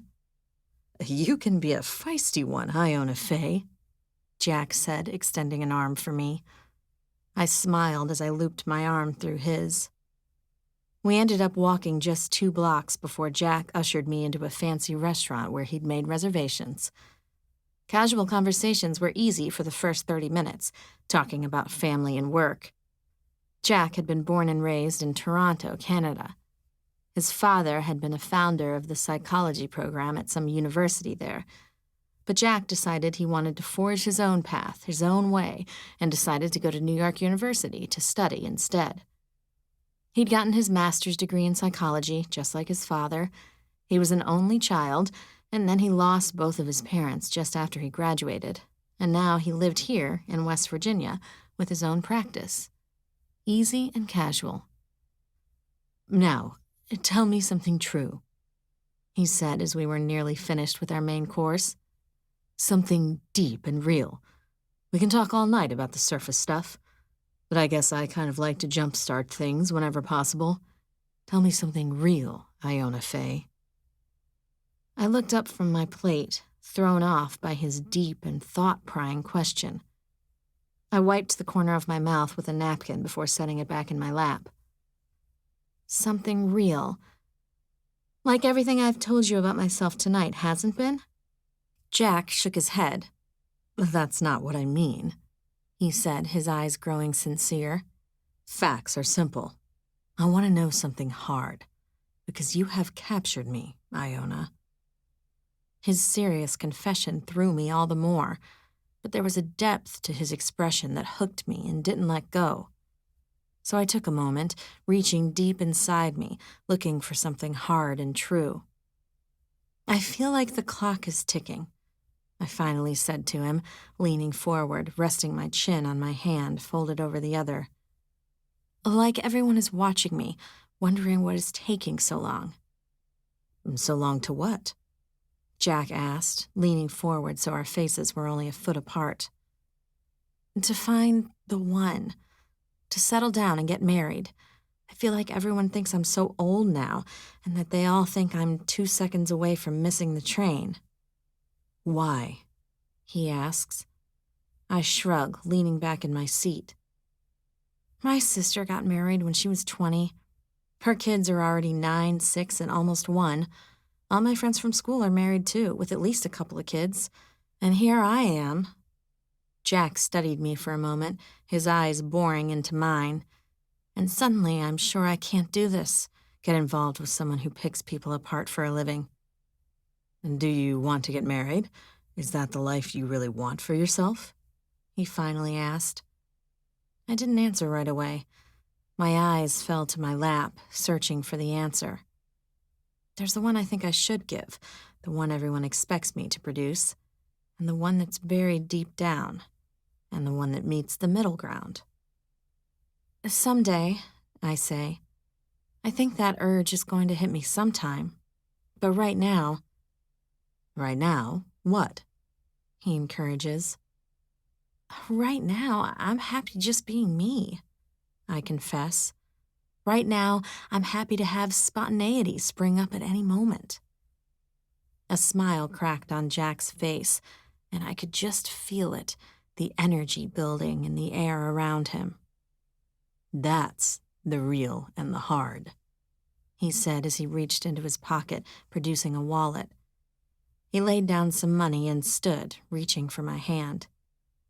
Are we done eating? I asked, thrown by his sudden move to depart. Unless you're still hungry, he said. There was a spark in his eye, begging me to go live up to that spontaneous desire I just confessed to. A smile crossed my lips, and I finally laid my hand in his, letting him pull me up onto my feet. Without looking back, he hauled us out of the restaurant. Where are we going? I laughed as he started running down the road. If I told you, it would ruin the surprise. He laughed as we raced down the street. Darkness had fully fallen on the night, but light from the businesses in the heart of town cast us in a dim glow. We raced past the ice cream parlor, alongside the library, past my work. The sound of the train next to the river cut out into the night, and finally we hit the far end of town, coming up to the intersection of Main and Alder Avenue. A huge park sprawled out to the east with a playground and a massive gazebo. Picnic benches sat along the pathway that meanders around the border. And here, at the edge, next to the road, there was a huge water fountain. A big round pool held a massive sculpture of a town founder with mountains sculpted around him, water cascading from them into the pool. It's an ugly sculpture, really. What are we doing? I laughed, out of breath from our run through town. Concluding that this must have been his destination, I reached down and pulled my shoes off, my feet killing me from the dash on heels. Jack reached into his pocket, and a moment later produced a small handful of change. He took a penny and placed it in my waiting palm. Make a wish? I looked up into his face and found excitement and wonder there. A smile crossed my face. Turning to the water, I closed my eyes for a moment. I wished for something magical to happen that night. Opening my eyes, I tossed my penny into the pool. I looked to my side to see Jack throw one in just a moment later. What did you wish for? I teased him, taking one step closer. I'll never tell. He shook his head. Suddenly he reached out, grasping me around the waist, and lifted me until my feet were touching the rim that ran around the edge of the pool. I wobbled, but he grasped my hand tightly so I wouldn't fall. Tell me, Jack Carraway, I said as I began walking the rim, Jack holding my hand. What's your true and dark and real? He looked up at me, the fun of the night growing heavy with my question of reflection. And the longer I looked at him, the heavier it grew. You told me about your future and your romantic life, so I guess here's mine, he said with a deep breath. I'm a little afraid I might be cursed. My brows furrowed. What do you mean? He looked away, his expression growing distant. I was engaged once, he said. Thought I knew exactly how the rest of my life was going to be, and it was a pretty damn perfect picture. What happened? I asked, my heart already breaking for him. She died, he responded. About 1.5 years ago. We had been engaged for nearly a month. Jack, I breathed. I'm so sorry. That's so tragic.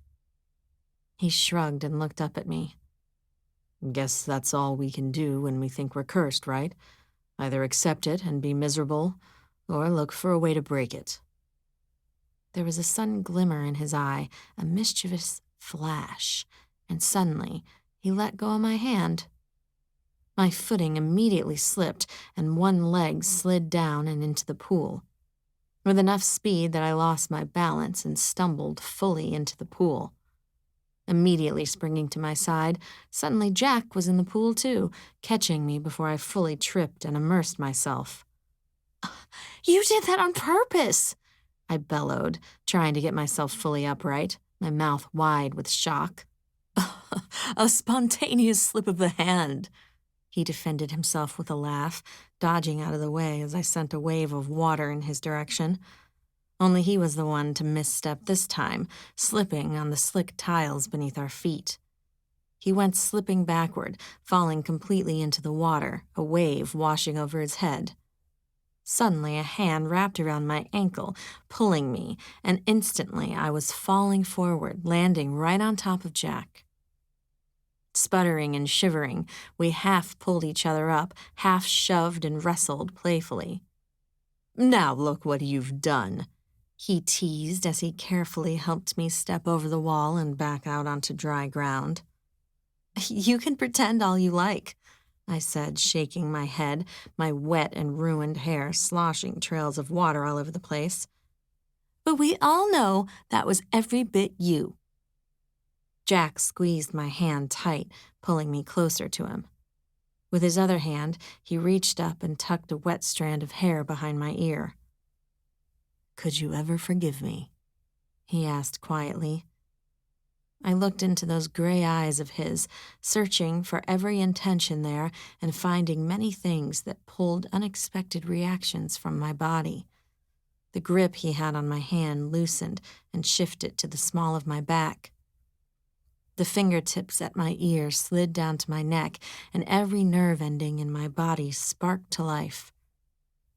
"I'll think about it," I breathed. He leaned in just a little closer, and my eyes began to slide closed. "I'll walk you home," he whispered instead, and my eyes flew open to see a soft smile on his lips. He slipped his hand back into mine, and slowly the conversation returned to light and easy, and we walked back to my apartment. Chapter 16. Sully. Here's how this works. Iona's eyes snap up to my face, the focus there taking a moment to return. She's shaken, and I mean that literally. The hand that holds the pocket watch trembles. "We are going to go into a quiet room," I continue as I stand. Nervous energy is spiking in my blood, and I am too on edge to sit at the moment. Sometimes the dead are overwhelmed by the world of the living. It's best if we don't overstimulate them. I crouch, swinging open the glass-faced door to the wood-burning fireplace. I grab some more wood, shoving it in. Ash falls to the hearth as I close the door once more. I stay down, crouched, my forearm resting against my knee. I'll take the personal item. All I need to do is touch and hold it. That opens the gate between me and the other side. As I told you, sometimes it takes some time to find them, especially depending on their willingness to communicate. Considering your, I hesitate, circumstances before he died, it shouldn't be too difficult. Iona nods, and despite my stoking the fire, the temperature in the church dips. It always does right before the gate is opened. "Where is he going to be coming from?" Iona asks quietly. Fear has begun creeping into her eyes. Her skin is pale. She holds unnaturally still. "They all say it is the same thing," I explain as I stand. I tuck my hands into my pockets and walk to the window that looks out over the graveyard. The afterlife looks just like our world. Everything is familiar to them. All the same landmarks, same buildings. Depending how strong their ties to individuals still living on the earth, they can still see us. Though, it's hard to describe. But they're separate. They say it feels different, disconnected from us. But they're alone over there. The dead seem to each exist in their own world. "They don't see each other?" Iona asks. I shake my head. "That's awful," Iona protests. Once more, I shake my head. None of them have seemed to mind. I think time doesn't mean the same to them, so they don't begin to feel lonely. But they do seem to be aware that they're waiting. Waiting for what? None of us know, I breathe, creating a foggy cloud on the window. Judgment?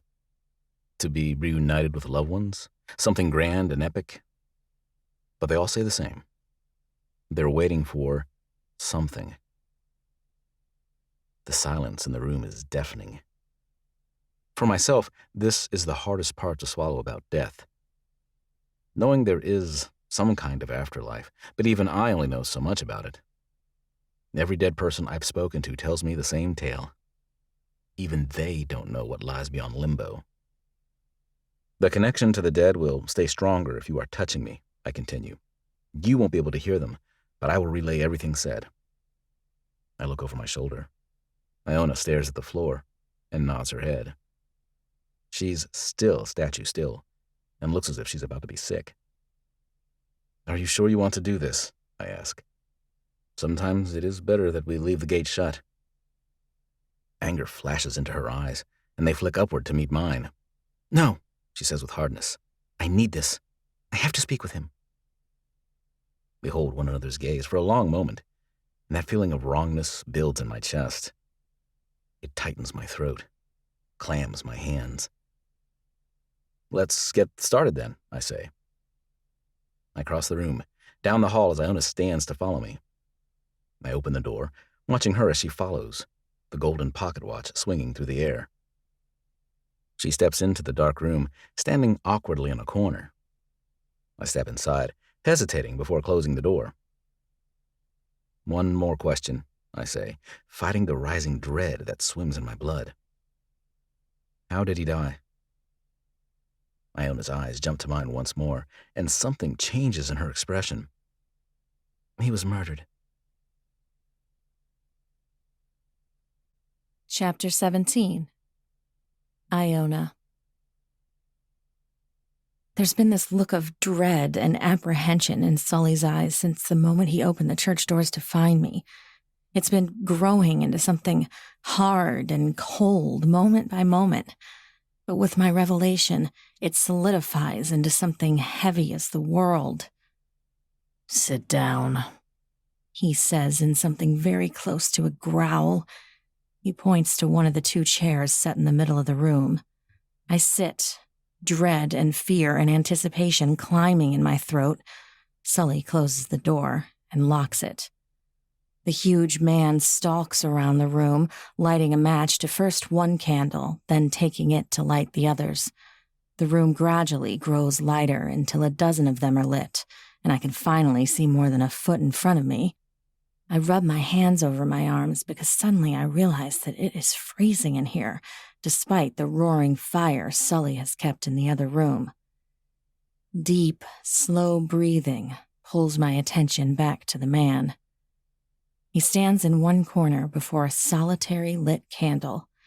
His back is turned to me, his hulking shoulders blocking out most of the light, casting him in an eerie glow. His long hair hangs around his face. He breathes, slow, deep, but there's a quiver to it, something unsteady. I want to ask him if he's okay, to ask what is the matter because everything in me screams that there is. But I'm too petrified to open my mouth. A draft pushes through the edges of the covered window, sending the flames dancing atop the candles. A shiver works its way down my spine. Sully suddenly steps back from the corner and drops down into the seat across from me. He holds his hands out. "The watch," he says, nodding to his right hand. "Your hand." He indicates the left. I can't stop shaking. I set the pocket watch in his hand, and, trembling, I rest my hand in his other. He closes his fingers around mine, fully engulfing it with his size. Sully's eyes slide closed. I watch his face, seeing something come over it, like he's slipping underwater, preparing to hold his breath against certain death. His breathing becomes very light and shallow. His entire body becomes very still. The temperature of his hand drops. The pain in my chest comes to a peak, and I realize just how hard my heart is beating. My hands are slick with sweat. I lean forward in my seat, far too close to Sully's face for comfort. My breath is held. Jack, Sully says, his voice low and deep. I jump when he speaks, startled, a bent twig on the verge of snapping. I know you've moved on, but I have someone here who wishes to speak to you. If you want to speak to her, please show yourself. Sully is quiet for a long moment afterward, one that seems to roll into an eternity of anticipation. What's happening? I whisper, a cloud of breath billowing out from me. Sully lets out a slow, long shh, his face suddenly going peaceful. All the blood in my body drops into my feet. Iona, Sully says. There's something breathy in the way he says my name, something disbelieving and hopeful and so full of everything. Jack? I breathe as tears spring into my eyes. Yes, Sully says, and he suddenly opens his eyes, but they only meet mine for a moment. They shift off to the right, next to the window by his shoulder. Goosebumps flash onto my skin as my eyes follow Sully's. Can you see him? I whisper. I want to shy back, to put some distance between myself and the ghost only he can see, but I'm also dying inside, knowing he is hidden from my eyes. Yes, Sully says, not looking away from that place in the corner. He looks just like he did in the pictures you showed me. He seems very happy to see you. A laugh escapes my lips as tears break free onto my face. My lower lip quivers, in time with the rest of me. Jack, I whisper, looking into that corner Sully indicates. I've missed you so much. I've missed you too, Sully communicates. It's amazing. Every syllable, every enunciation is just how Jack sounded. Sully relays it with nearly perfect replication. But what is happening? Why are you here, and who is this? I shake my head, biting my lower lip. I couldn't. I try to speak, but my words catch in my throat. It was all just too sudden. I needed to get more. I needed you, and you were gone. I know, baby, he says through Sully. I close my eyes, smiling, my chest swelling at his pet name for me. It got so crazy. I don't even really remember what happened. My jaw clenches, hot acid rising in my blood. My fingers roll into fists folded into my lap. What happened, Iona? I shake my head, the memories instantly sucking me back to that horrific night. Do you remember us being at your office? I ask, looking up and staring into one of the flames, my eyes losing focus. Yes, he responds. You'd come to help me close up. We were going to go somewhere. I nod. We were about to head to the movies. You'd worked an extra long day, had a client call in last minute who said he had a crisis, so you stayed to help him. I'd been waiting for you for over an hour, so finally I just showed up at your office. You brought me dinner, he recalls. A fried chicken and cornbread. I smile, just a tiny and brief reflection of how happy he was when I walked through the door with food. You ate it down like it was your last meal.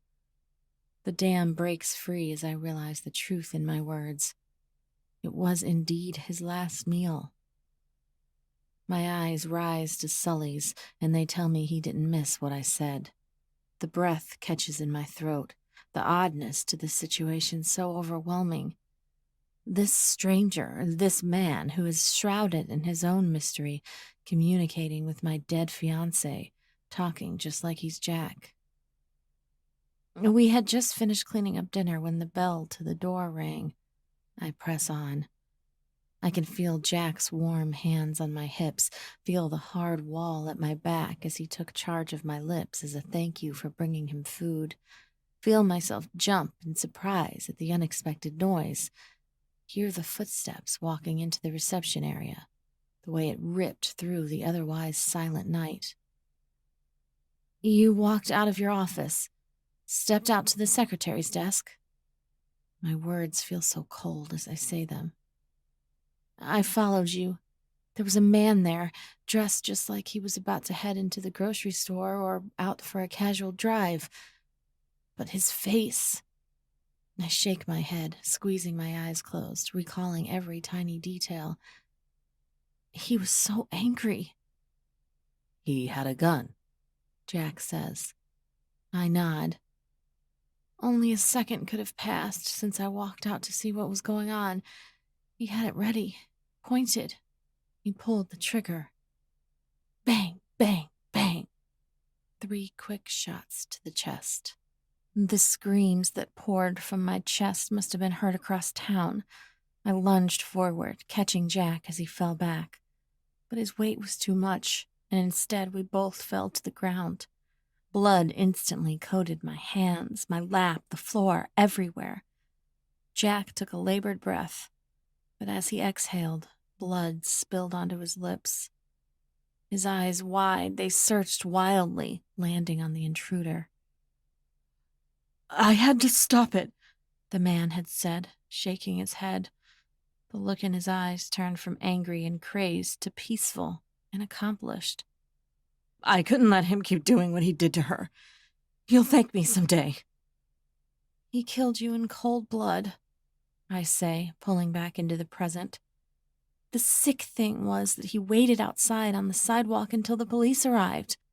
Calm and so... I struggle for words. Composed.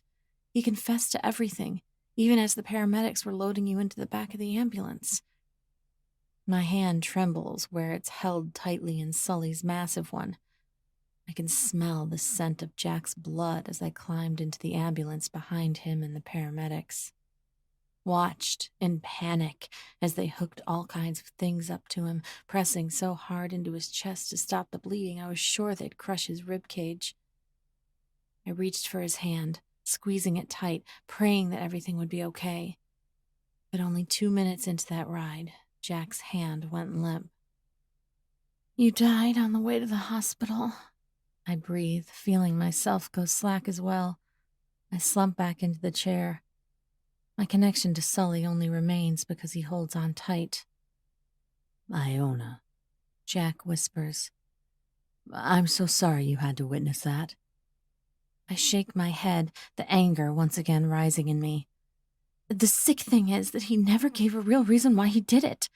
He's only ever insisted that you had to be stopped. Jack, why? I don't understand why he would do what he did. My head falls and sobs consume me. It's quiet for a moment as my brain shuts out everything. The pain and the grief roll through me like a tidal wave, just like the night he died, just like the days of pain and confusion that followed. A hand rests on my shoulder before gently moving to run down my hair. He says he wishes he could hold you right now. Sully's voice is guarded, unsure. He's kneeling beside you. The sob rips harder from my lungs as I look to my side, so clearly able to picture Jack kneeling there, his beautiful face broken with pain, those soulful eyes locked on my face, his strong hands pulling me to his chest. I recall every impression of his body, so acutely aware of every way my body fits against his. But I'll never touch him again. I need you back, Jack, I whisper as my eyes squeeze closed. I can't live without you. I'm always with you, baby, Sully translates. You might not be able to see me anymore, but I'm always with you, always within you. I would never leave you abandoned. I cry harder. It hurts too bad. I'm nearly frantic. I'm consumed in pain every second, every day. I can't function. I can't breathe. I can't do this without you, Jack. I'm right here, Jack whispers. Always. Something shifts in the air, and suddenly the room feels 10 degrees warmer. I feel the change as a physical thing, my body instantly reacting. I sit up straighter, filled with panic, looking around the room. He's gone, Sully says. He lets go of my hand, setting the pocket watch on the floor and slumping back into his chair. What do you mean he's gone? I ask, panicked. I wasn't finished. I need so much more. His eyes narrow at me, annoyed at my frantic state, but they shift away as he brings his hands up to rub his eyes. It takes time to condition the dead to stay present in the world of the living again. They can't handle staying long. The first talk is always short. My insides quake like a drug-addicted leech craving its next fix. How soon until we can speak to him again? Maybe tonight, he says, leaning his head back in the chair, letting his eyes slide closed. He suddenly looks exhausted. But he might not be able to return again until tomorrow. We will find out later. I feel a bit like I did the night Jack was shot, like everything happened too fast and I'm left searching for answers to what happened. But it's just done, like that. A soft snore sounds from Sully not a minute later. Chapter 18. Sully. Screams and shouts and gunfire ring through the night. A full moon casts a hazy glow on the bloody site. Women and children cower in half-destroyed homes. Slaughtered men lie in the streets. Who's innocent and who's right is a matter of debate with no clear answers. A pool of blood lies on the ground, saturating into Whitmore ground that never really belonged to us. John, Patrick, Nicholas, Neil, Stephen, Lee, Aaron. Their faces flash before me, always followed by black. I bolt upright with a gasp, my hands reaching for something in the dark. But it's pitch black, and I'm alone. A single candle burns near the door. I'm still in the Sunday school room, still resting in the chair. But the night feels cooler. Day clearly long past. Pushing my hair out of my face, I rise and walk out of the room. I find a fire still glowing in the wood stove, though it's burned down. Iona lies on the couch, her eyes closed, her expression peaceful in sleep. Lying half on her chest, half on the couch, is the photo album. Held loosely in one hand is Jack's watch. Her angle is slightly awkward, and the shoulder of her shirt has been pulled down, exposing her rail-thin shoulder. She has a tattoo almost to her shoulder, just to the left of her heart. It's some kind of symbol, an infinity symbol of some sort. I wouldn't have pegged her as the type to go under the needle. Her hair is a mess, and her face seems puffy, as if she's been crying. I wonder if she'll stop until she gets her closure here and leaves. I restock the fire and head down the hall. The clock on the wall reads 3:49. Dawn is still far off, but there will be no more sleep for me, not after sleeping most of yesterday away. The floorboards creak slightly as I cross them, heading into my bedroom. I light a candle, and silently I sink into my bed, facing the wall across. The oversized sorting unit lines most of the wall, composed of over 100 little drawers, each containing some little trinket, some personal possession of someone who once lived in this town. On the wall above the unit hangs a calendar. Today is circled in red pen. February 4th. I stand, pulling open 3 drawers, removing their contents. "Happy birthday, son," a sweet voice says just moments after I sit back on the bed. "You're getting so old." I try to smile for Cheyenne's sake, but I don't think I do it very successfully. I look up to see my family all standing there, watching me. My sister with a twinkle in her eye, a mischievous smile. My mother wears a sad smile, trying so very hard to act like everything is okay. But the look in my father's eye tells the truth. He knows what this day means. Think that pretty girl out there will make you a cake when she finds out it's your birthday? My sister says, when no one seems to know what to say on this heavy morning. I doubt it, I say, actually managing to crack half a smile. I don't think I've been nice enough to her for that. I'm proud of you, though, Mother says, walking forward. She sits on the bed beside me, but doesn't depress it 1 millimeter. You're helping her be able to move on. I shrug. I don't think she'll leave until I speak for her. It's an act of convenience. Don't do that, Sully, she says. She moves, as if to push my hair back, but remembers last second. Don't harden yourself. You used to be happy. Can't you find just a small grain of that again? Leave him be, Marion, Father cuts in. I look up at him, and the agony on his face is undeniable.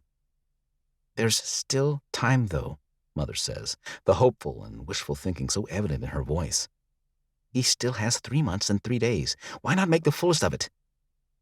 She looks back at me, and I turn to meet her eyes.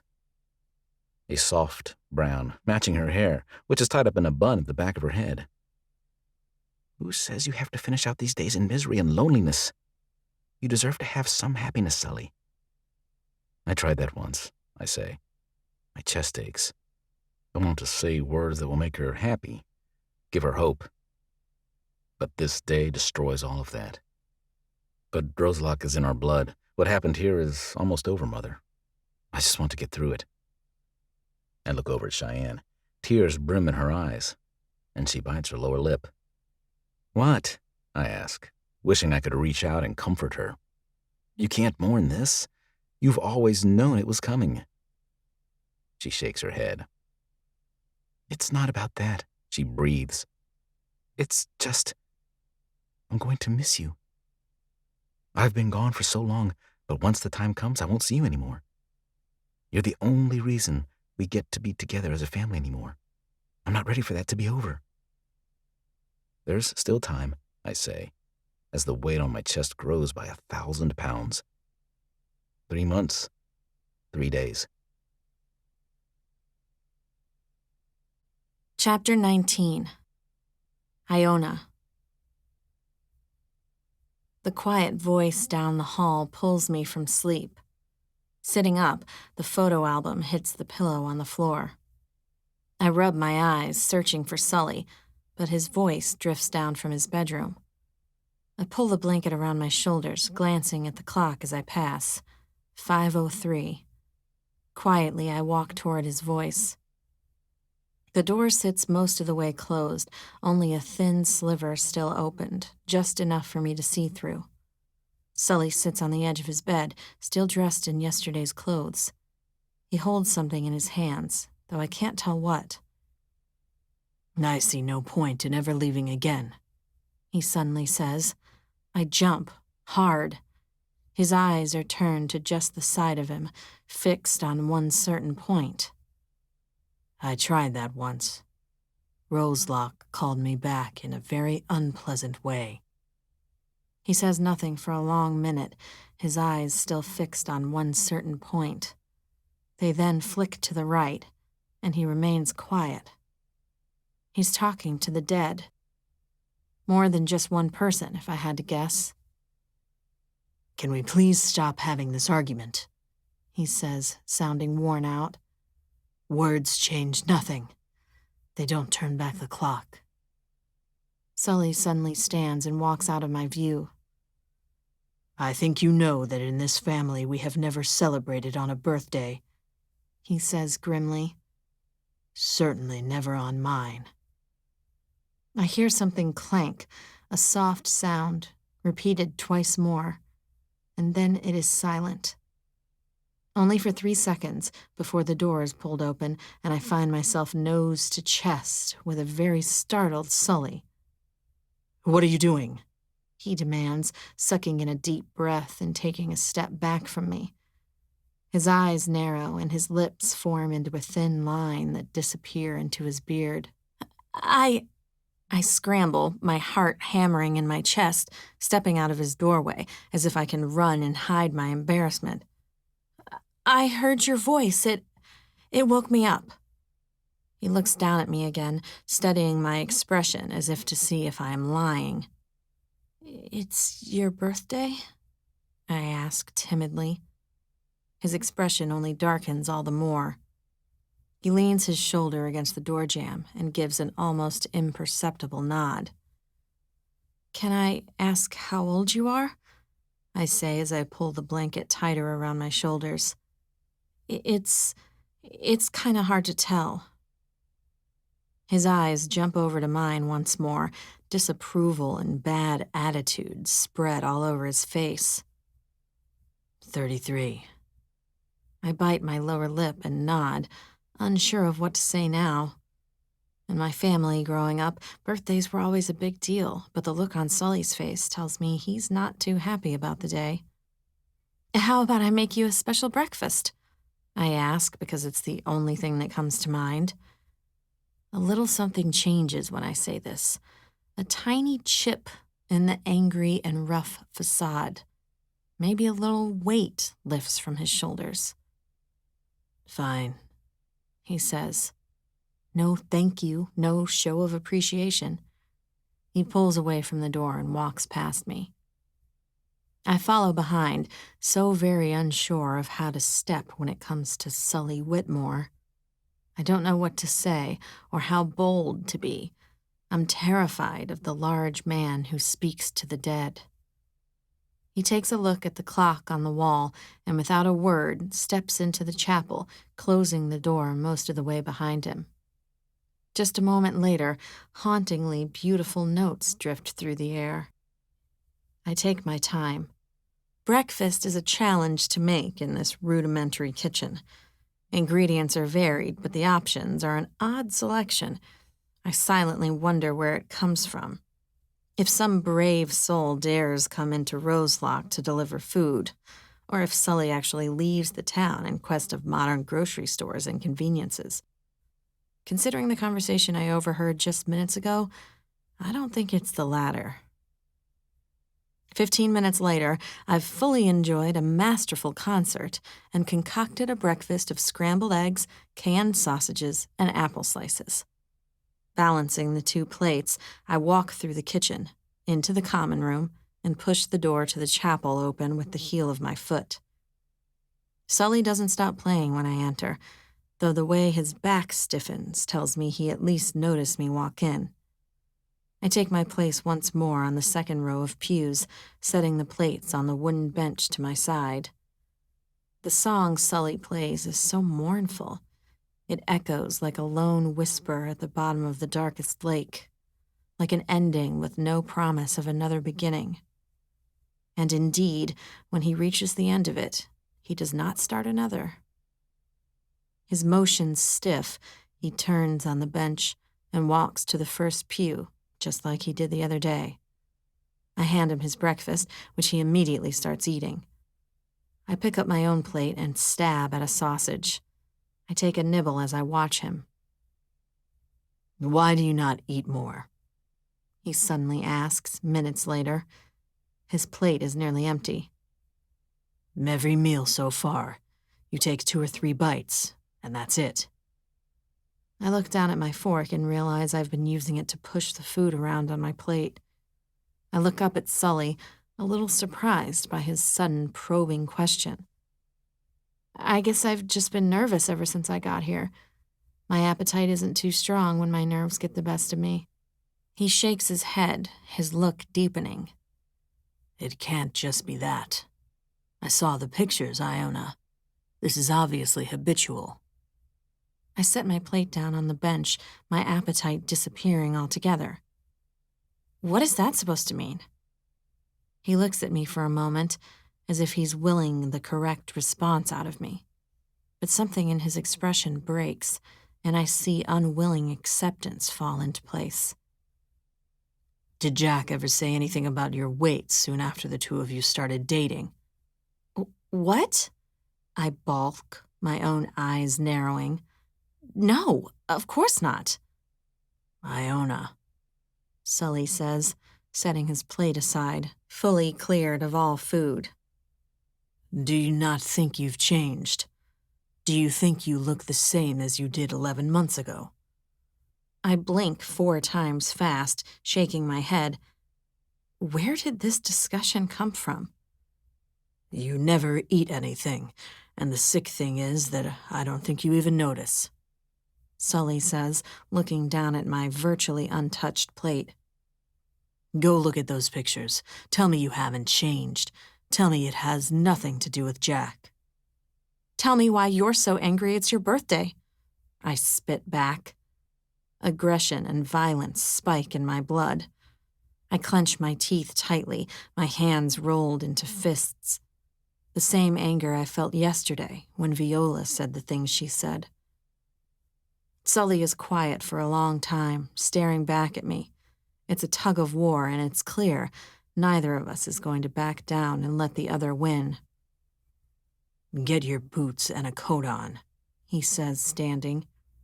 He grabs his plate and is gone in a second. Frustrated and annoyed at his constant whiplashing, I take my own plate to the kitchen, where I dump all of the food in the garbage. I retrieve my coat and boots and go to where Sully waits for me at the back door. Together, we walk out onto the deck and step down into the grass. Morning mist sits heavy in the air, quickly freezing my lungs and clinging to all the tiny hairs on my face. I shove my hands deep down into my pockets. Sully opens the gate to the graveyard, and we wind our way through the different headstones. I realize where we are going when we aim for the back corner of the area. His family plot sits there, well taken care of and fairly full. The name Whitmore is splashed across so many headstones.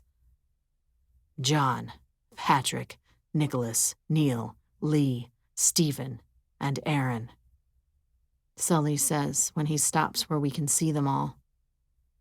Do you notice anything peculiar about their headstones?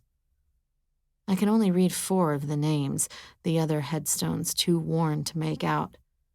They're all in various stages of antiquity, with John's being the most weather-worn and Aaron's looking the newest. Their death years reveal Sully listed them off in order. I shrug my shoulders, shaking my head. Not really. I assume these are your relatives. My father, he says, pointing to Aaron's headstone. My grandfather, Stephen. His father, and his father before him. John founded Roselock. I state the fact that I read. Sully nods his head, though my statement seems to have nothing to do with the point he's getting at. Simple math, Iona. Look at their birth and death dates. His voice grows harder as the day grows fractionally lighter as dawn breaks. Simple math.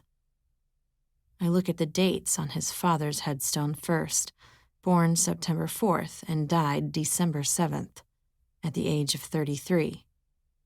Stephen was 33 as well. My eyes dart between each of the dates, and I see the same horrifying pattern. They all died when they were 33, I say as understanding dawns on me. Sully nods. Not just when they were 33, he says. Look a little closer. September 4th to December 7th, June 15th to September 18th, November 10th to February 13th, April 22nd to July 25th. 33 years, 3 months, and 3 days, I whisper. My eyes flick from date to date, double-checking that my math is correct. It is. Yes, Sully breathes. Every one of them met a strange and seemingly random death 3 months and 3 days after they turned 33. I look back over at the 8th generation Whitmore male, and my mind counts out the days. So, May 7th. I'm going to die, he says in a breath. Chapter 20. Sully. Why? Iona asks. I turn back around, making my way through the graveyard. How? Doesn't really matter at this point, I say, as I step around Dot Hanley's crumbling headstone. It's a proven system. I've had my entire life to prepare for its execution. Sully, she says, as she hurries to catch up to me. There has to be something that can be done about it. No one is supposed to know when death will come for them. How can you just accept it with such ease? I sigh. I should have known better than to go where I just did.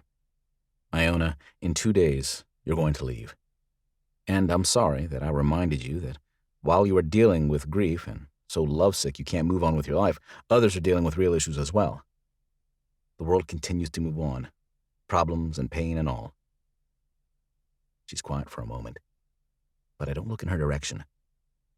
I'm certain there's yet another taken aback expression on her pretty little face. She's getting very practiced in them. Apparently, I'm quite a jarring person. Okay, so what is it then? She moves on, expertly ignoring my previous honesty. Is it a curse or something? I mean, it's so specific. I round on her, and she nearly crashes right into me. Look, I say, my voice sharp and low. You will be leaving very soon. You do not know me. You do not know the Whitmores or Roselock. You do not need to feel sorry for me or feel guilt or whatever emotions are rushing through you. I take a half step closer to her, which is impressive considering our proximity. You still have a long life before you. I will speak to Jack for you twice more, and then you will return home. You will eat 1 whole chocolate cake a day until you don't look like a skeleton anymore and get healthy and human. And you're going to live your life. You're going to learn to be happy, and eventually you will find someone else to love. Tears spring into her eyes, and she leans away from me, a scared little fawn. And in a few months, you won't think of me for 1 moment, I say, feeling the rabid monster in me calming. You'll separate from this cursed place the minute your tires hit the highway. You're going to move on from all of this. 3 tears roll out onto her cheeks. But I don't offer comfort. It's what I needed to say and what she needed to hear. I turn and head back to the church. I push open the gate and cross the soggy lawn before stepping up onto the deck.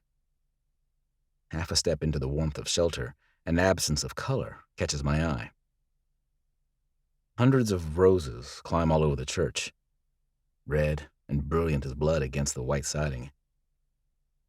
But there, just above the window to my right, grows a new bud. Its petals have only just begun to peel open. Red, white. A perfectly formed rose with red petals. But within the center of it, a snowy white one is just barely visible. An omen of the approaching end. Footsteps on the deck pull my attention away from the rose, and I see Iona looking very solemn and quiet. I step aside, letting her into the church, and then I close the door behind the two of us. You said you'd speak to Jack 2 more times, she says through a thick throat. Give me an hour. I need to figure out what I want to say to him. I nod once. Leaving her alone next to the fire, I walk through the door into the chapel. Chapter 21. Iona. Cressida, I'm sorry, I said into the telephone, wrapping the cord around my finger. I just can't afford to take time off work. Oh, we need this, Iona, she said, the frustration and annoyance heavy in her voice. Harold is... well, things have been tense between us. A vacation would do us so much good. And Mom, I just can't leave the kids with her when she gets like this. I know, I say, squeezing my eyes closed. I lean my forehead against the wall. I really am sorry. You know I love spending time with the kids, but we have all this stuff going on at work, and if I take time off, I'm afraid they'll fire me. Fine, my older sister clipped. Do what you've got to do. It's only my marriage on the line. She hung up on me. I sat the phone back on the hook and ran my hands down my face, frustration seeping into my bones. I loved my sister, I really did, but sometimes she got a little unrealistic with her expectations. A knock echoed through the apartment from the front door. Cursing under my breath, I headed to it and pulled it open. "I'm so sorry," I said, ushering Jack inside, unable to even pull off a little smile. "My sister called, and I completely forgot about dinner. Want to reschedule for tomorrow?" Hey, he said gently, running his hands down the back of my arms, pulling me a few steps closer to him. I'm not here just because you said you'd feed me. He chuckled. How about I helped you make everything, and you tell me what's wrong? I sighed, squeezing my eyes closed as I let myself fall forward into his arms, hugging myself to his chest. 4 weeks had passed since our first date and dip in the fountain. Numerous dates had taken place, and a Thursday night tradition quickly formed where I would make dinner for the two of us after work. I lifted my chin, my lips quickly finding his, feeling so much comfort sink into every crack in me. Dozens of kisses, endless walks, hand in hand. Jack Carraway had very quickly become the highlight of my life. "I don't really want to talk about Cressida and her drama," I said as I turned for the refrigerator, pulling out the ingredients. I pulled out the cutting board and put Jack to work on the tomatoes. It was just the two of us for dinner. Viola was at work. "How was work today?" Fine, he said, dutifully setting to cutting them up once he took his jacket off and loosened his tie. We both agreed one of my patients didn't need to see me again for the next 2 months. "That's good," I said hopefully as I put the noodles in the big pot. Yeah, he said with a smile in his voice. I think she's going to be just fine. I moved on to the next stage of dinner, but I found my mind drifting back to Cressida and her kids. Guilt was eating me alive. Iona, A soft voice suddenly said from behind me. At the same time, a strong pair of hands wrapped around my waist. He pulled me back, nestling my body against his. A perfect fit. something is obviously bothering you. "Talk to me." "Don't you get tired of people talking to you?" I said, trying to push off the seriousness with a playful tone, and failing. Never you. He whispered against my cheek, his lips brushing my skin. Instantly, my eyes fluttered closed, every hormone in my body going crazy. I never get sick of you, baby. I turned in his grasp, and he stepped closer, pinning me between the counter and his body. His hands rose up to my hair, guiding my face to his, placing my lips on his, exactly where I wanted them. I tugged at his tie, pulling it from around his neck, my fingers getting forceful with the buttons on his shirt. Jack's hands went from my back down to my hips, pulling them closer to him. I need you, Iona. He breathed into my mouth. I need you like oxygen, like a vice I can't break. You're my drug habit I can't and don't want to break. "Jack," I moaned as his hands wrapped around to my behind and he pressed his hips all the harder into mine. Say you'll be mine. He whispered against my skin as his lips moved to the hollow beneath my ear. I want you to be mine. Only mine. My eyes fluttered once before sliding closed once more, my head lolling back as he kissed a line across my throat. "I'm yours." His hands hoisted me up, my legs wrapping around his waist. My fingers fought to free him from the buttons with more vigor as he took possession of my lips once more. One slow step at a time, he took us back to the bedroom and pushed the door closed behind him. I don't remember falling asleep after we made love, but at some point, late at night, I woke up. I was lying on my stomach, facing the door. My eyes fluttered open, feeling groggy and heavy. Our clothes were scattered all over the floor, a sock there, my skirt pushed up against the closet, a scattering of Jack's things on the bedside table, some change, a set of keys, his grandfather's pocket watch. I heard Jack shift in the bed beside me and rolled over to find myself nose to nose with him. Hi, he breathed as he ran his knuckles down my cheek. Hey, I smiled. Sorry, I didn't mean to fall asleep. It's okay, he said with a smile in return. Guess my talking afterward lulled you right into sleep. I chuckled, a happy sigh escaping me. I snuggled myself tighter into his side. The look in Jack's eyes grew deeper. He propped himself up on his elbow, looking down at me. I let my hands rise up, tracing them down his defined, bare chest. You know I adore you, right? He said, low but firm. I adore you, Iona Faye. And something clicked inside of me. I'd never felt this way for another person. So right and connected and centered. I lifted one hand to place it on the back of his neck, bringing his face closer to mine. I love you, I said, firm and true. And I had no doubt he felt the same way. Something solidified in Jack's eyes, something that promised to never ever let me go. I had no doubt about it. This was it. I love you too. Chapter 22. Sully. Come on. Iona stands in the doorway, not meeting my eye. My fingers are still on the organ keys. I look up at her. It's hard to describe her demeanor right now. Tense, tight, locked up. I had shut her down earlier, called her out. And then she had time to go and prepare herself for what is to come. I'm not sure if it's a sign of strength or further fracturing. The two of us walk out of the chapel and down the hall to the darkened room. I pick up the matches and begin lighting the candles. Iona closes the door behind us, and instantly the room grows colder. I look over my shoulder to see Iona standing before her chair. She lets out a big billow of breath, forming a cloud. But she doesn't look afraid.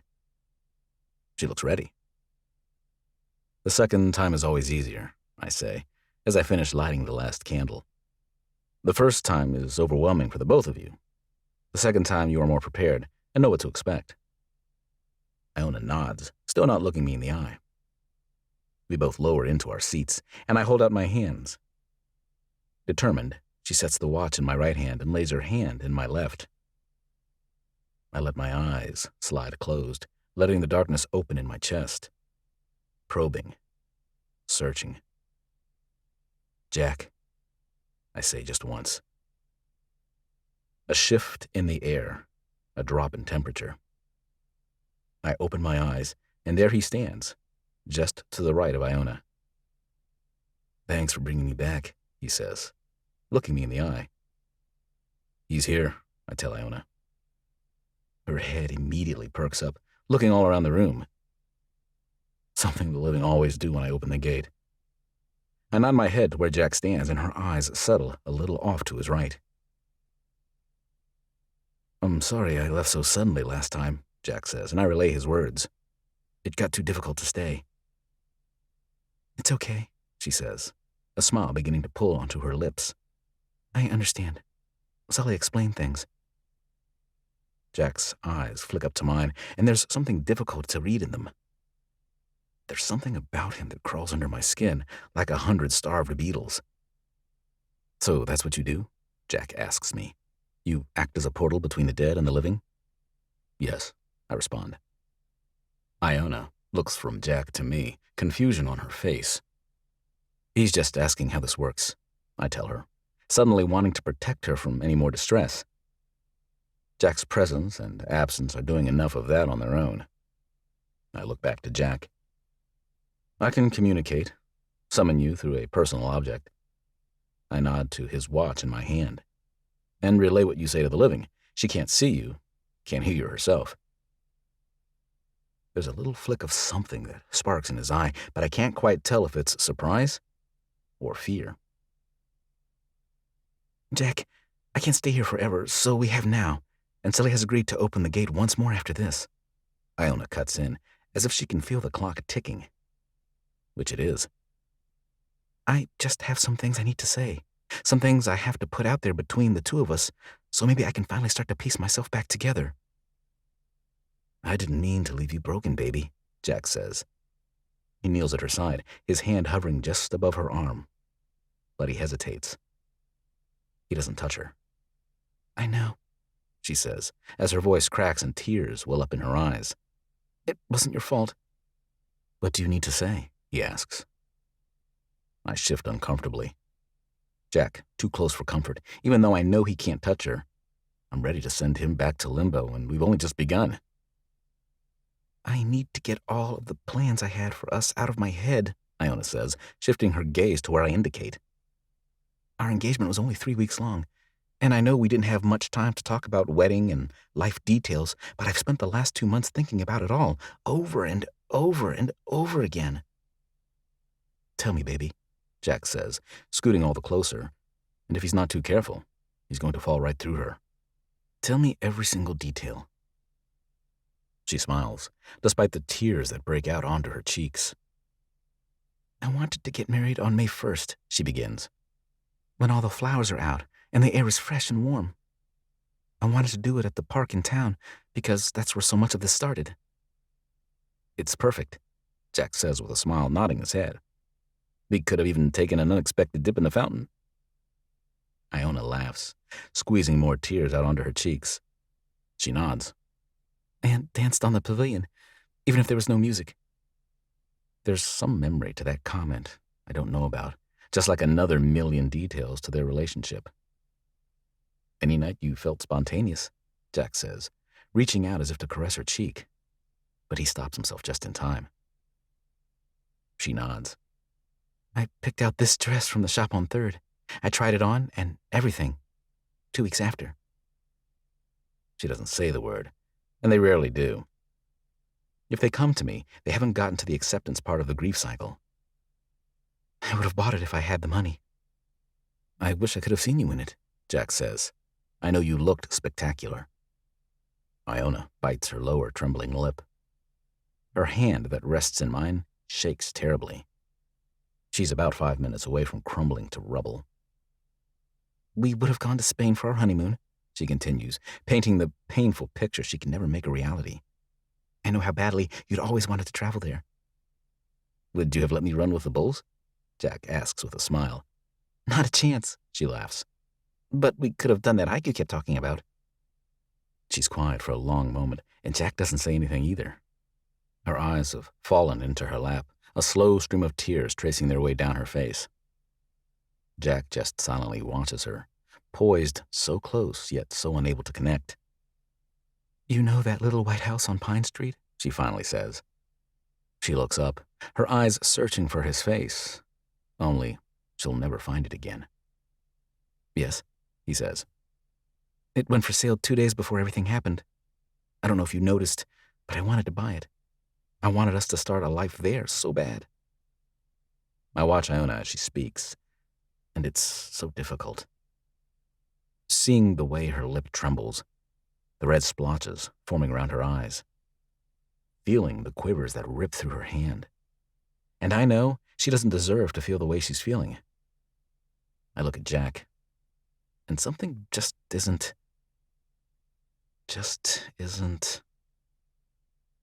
Poor kids, she says with a smile. Because 3 growing up was always such a way to start fights. Someone is always left out. Something in Jack's expression tells me that perhaps their future desire for kids might have differed. Not that it matters now. But that would have had to wait for a few years, she says, a playful smile perking on her face. Because I wasn't ready to give up being spontaneous. I just wanted to do it with you. Always. There's a quiver in the air, just small, nearly imperceptible, but I know it's going to grow quickly. Jack looks over his shoulder at me, and I know he can feel his time is short. Listen, baby, he says, his words suddenly hurried. I know this is hard for you, so hard, but I promise I will never really leave you. You can never liberate yourself from me. She laughs at that, though the tears freely stream down her face now. She can hear the urgency in his words, and she knows time is short. we would have had a robust and exciting life together. Don't let go of that dream. Jack moved to sit on the arm of the chair, leaning in closer, his face only an inch from hers. You know I adore you. At his words, Iona's eyes slide closed, as if fully absorbing them. The air quakes, shifting and vibrating violently. Darkness creeps into every one of my limbs. I love you. And Jack disappears back into limbo. Chapter 23. Iona. Evening twilight casts Roselock in violent shades of red and gold. The sky is laced with random clouds, but it's the most I've seen of the sky in a week. I walk down the one road that leads to the church, my hands pushed deep into my coat pockets. Back behind me, I can feel Sully's presence, standing on the porch, feel his eyes watching me. I need some space, some air to breathe, some room to stretch and feel once more that the world is real. Because I feel like it keeps disconnecting. It's become this small ball of pain and grief and obsession, and not caring one bit. I open my eyes as I walk down the road. Leaves not blown elsewhere from fall are pushed up against the steps of one house. A frozen puddle fills the left side of the road before another house. The trees moan on the edge of town where the wind pushes its way through them. At the roundabout, I veer onto the road that cuts to the right instead of keeping straight where it leads back to the highway. Be back before dark, Sully had said as I walked out the front doors. I should question that, but I don't. Not a chance I will be out here after dark. Half a mile down the road, I only see two more houses. One is tiny and hardly stands. Most of the siding has been ripped off from the wind. The other is built of stone and looks intact except for the broken windows. Behind it stands the remains of a barn. I continue down the road another half mile over the gravel that crunches beneath my boots. The landscape has been growing flatter and flatter the farther I walk. The mist starts creeping in, so slowly I don't even realize it's there until it's fairly thick. So I don't notice the trees that suddenly crop up when the road dissolves into a field. Planted in perfect rows, stretching out at least 24 deep, stands some variety of tree I don't have a name for. Some of them seem to have since died, branches hanging to the ground, their trunks black and in various stages of decay. But the trunk of every single one of them takes a sharp curve right where it comes out of the ground. Like a reaper's scythe, it rounds wide and finally climbs up, stretching up to the sky, finally straight. The sounds of nature grow quieter as I walk into the grove, checking over my shoulder in every direction. A twig snaps far off to my left, and for a moment I'm about to loose a scream when I turn to see a deer darting off into the distance. Despite the non-threatening animal, my heart rate can't seem to calm down, but my feet can't seem to stop either. The colors fade from red to gold, slipping slowly to bluish gray. The trees stretch on for at least half a mile before I can make out familiar oak and scrub in the distance. But all of these crooked trees, bent as if someone punched out their bases and they shaped like clay, they cocoon me into their nest. My foot suddenly slips and I nearly topple over, scrambling back and barely catching myself. A hole rests just to the side of me, leaves and roots tangling into the walls of it, making it difficult to notice at first. But it stretches 4 feet across, 6 feet long, and 6 feet deep. My hands shake as through the dark, I put what I'm seeing together. 2 skeletons, perfectly white and crisp and clean, lie together at the bottom of the grave. Their hands are clenched together, their heads tilted toward one another. A small little gasp erupts from my throat, and I scramble back from it, only to crash into something warm and solid. A scream rips from me as I whip around, prepared to run from a bear or a moose or some other deadly wildlife. But the only wildlife present is Sully and his mane. "It's okay," he says, holding his hands up, and I realize I've got my fists raised. "It's just me." "What are you doing?" I ask, not dropping them, the adrenaline still burning too hot through my veins. Are you following me?" His eyes dart to the grave, and he nods. "It's getting too dark. We need to get inside." "What?" I ask, looking around, trying to figure out which direction I came from, but I'm completely turned around. "Why are they there? Why aren't they in the graveyard?" I turn back, staring down at their skeletons, clinging to one another so tenderly, so desperate to not be parted, even in death. Sully grabs the back of my coat and pulls me in the opposite direction. I stumble, still staring at the grave, but follow him through the quickly darkening evening. "The lovers, as they've always been called," Sully explains. His words fall flat, unable to travel far in the dense grove. "They've been there since before Roselock was founded. The trees, too. The grave was filled in several times, but it was always re-exhumed by the next morning." "Who keeps digging them out?" I ask as a cold drop of fear slips down my spine. "It's Roselock," Sully says as we break out of the grove and back onto the road. "There are a lot of questions with no answers here." My heart won't calm down as we quickly walk down the road. So many questions are racing through my mind, but none of them slow down enough to form into words. The abandoned nature of Roselock, the trail of pennies that runs all through town, the curse Sully's family suffers from.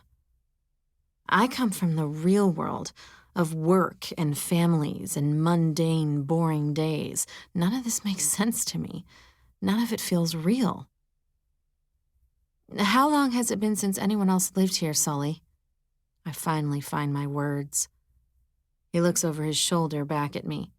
He walks at a much faster pace than I do with his long legs. I scramble to catch up, afraid of being left behind as the light fails by the moment. 6 years, he says. He pushes his hands deep into the pockets of his coat. Carl Henderson was the last of the old-timers. He passed away, and then it was just me. We walk around the roundabout, past the dead trees that sit in the center of it, just a few dozen yards until the safety of the church. Some kind of yelping noise sounds from the trees.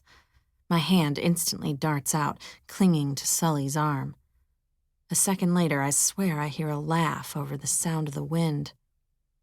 Sully's hand engulfs mine, and he pulls the two of us forward at a faster pace. The air grows colder, the wind picking up speed. Just 5 yards from the front steps, my feet catch something wet and slick, and I slip. Sully grabs me before I go down, picking me up like I'm a rag doll. I look back over his shoulder, searching through the dark for what I slipped in. Something dark saturates the ground, growing and spreading out from beneath the church. A rush of air rises like a howling wolf. The stairs protest as Sully's hulking form hauls the both of us up, yanking the door open and slamming it behind us, locking it. "Something," I say, breathless, as he sets me back on my feet. "Something isn't right in this town, Sully." Sharp claws bite at the back of my eyes, threatening to make tears pool. "You shouldn't be here. Why do you stay?" Cast in candlelight, I pace, trying to make my mind process what started just outside those doors. But as I round to retrace my steps, I still in horror. Following up to me, the same shape and size as my boots, is a set of red footprints. Is that? I gasp, my hands coming to my mouth, the dark red smeared with mud. It is, Sully says. He stands beside one of the arched windows, hands on his hips, his back turned to me. It'll be gone by morning. Sully, that doesn't make any sense, I say, shaking my head. I sink onto a pew, violently attempting to remove my boots and the blood I can't explain. This whole town, it doesn't make any sense. This place is dangerous. There's a reason no one lives here anymore. Yes, there is, he says without turning back to me. My family cursed the land. Chapter 24. Sully. What is that supposed to mean? Iona says. I turn to see her sitting on a pew, her knees tucked up into her chest, looking so small and so shaken. I told you to be back inside before dark, I say with annoyance and frustration. You didn't need to see that. I turn and head through the chapel, passing the organ and through the doors. The embers in the fireplace are just enough to not have to restart a brand new fire. I stuff 3 logs inside, opening the air vent to give it oxygen and make it roar. Please, Iona says, as she follows me in her socks.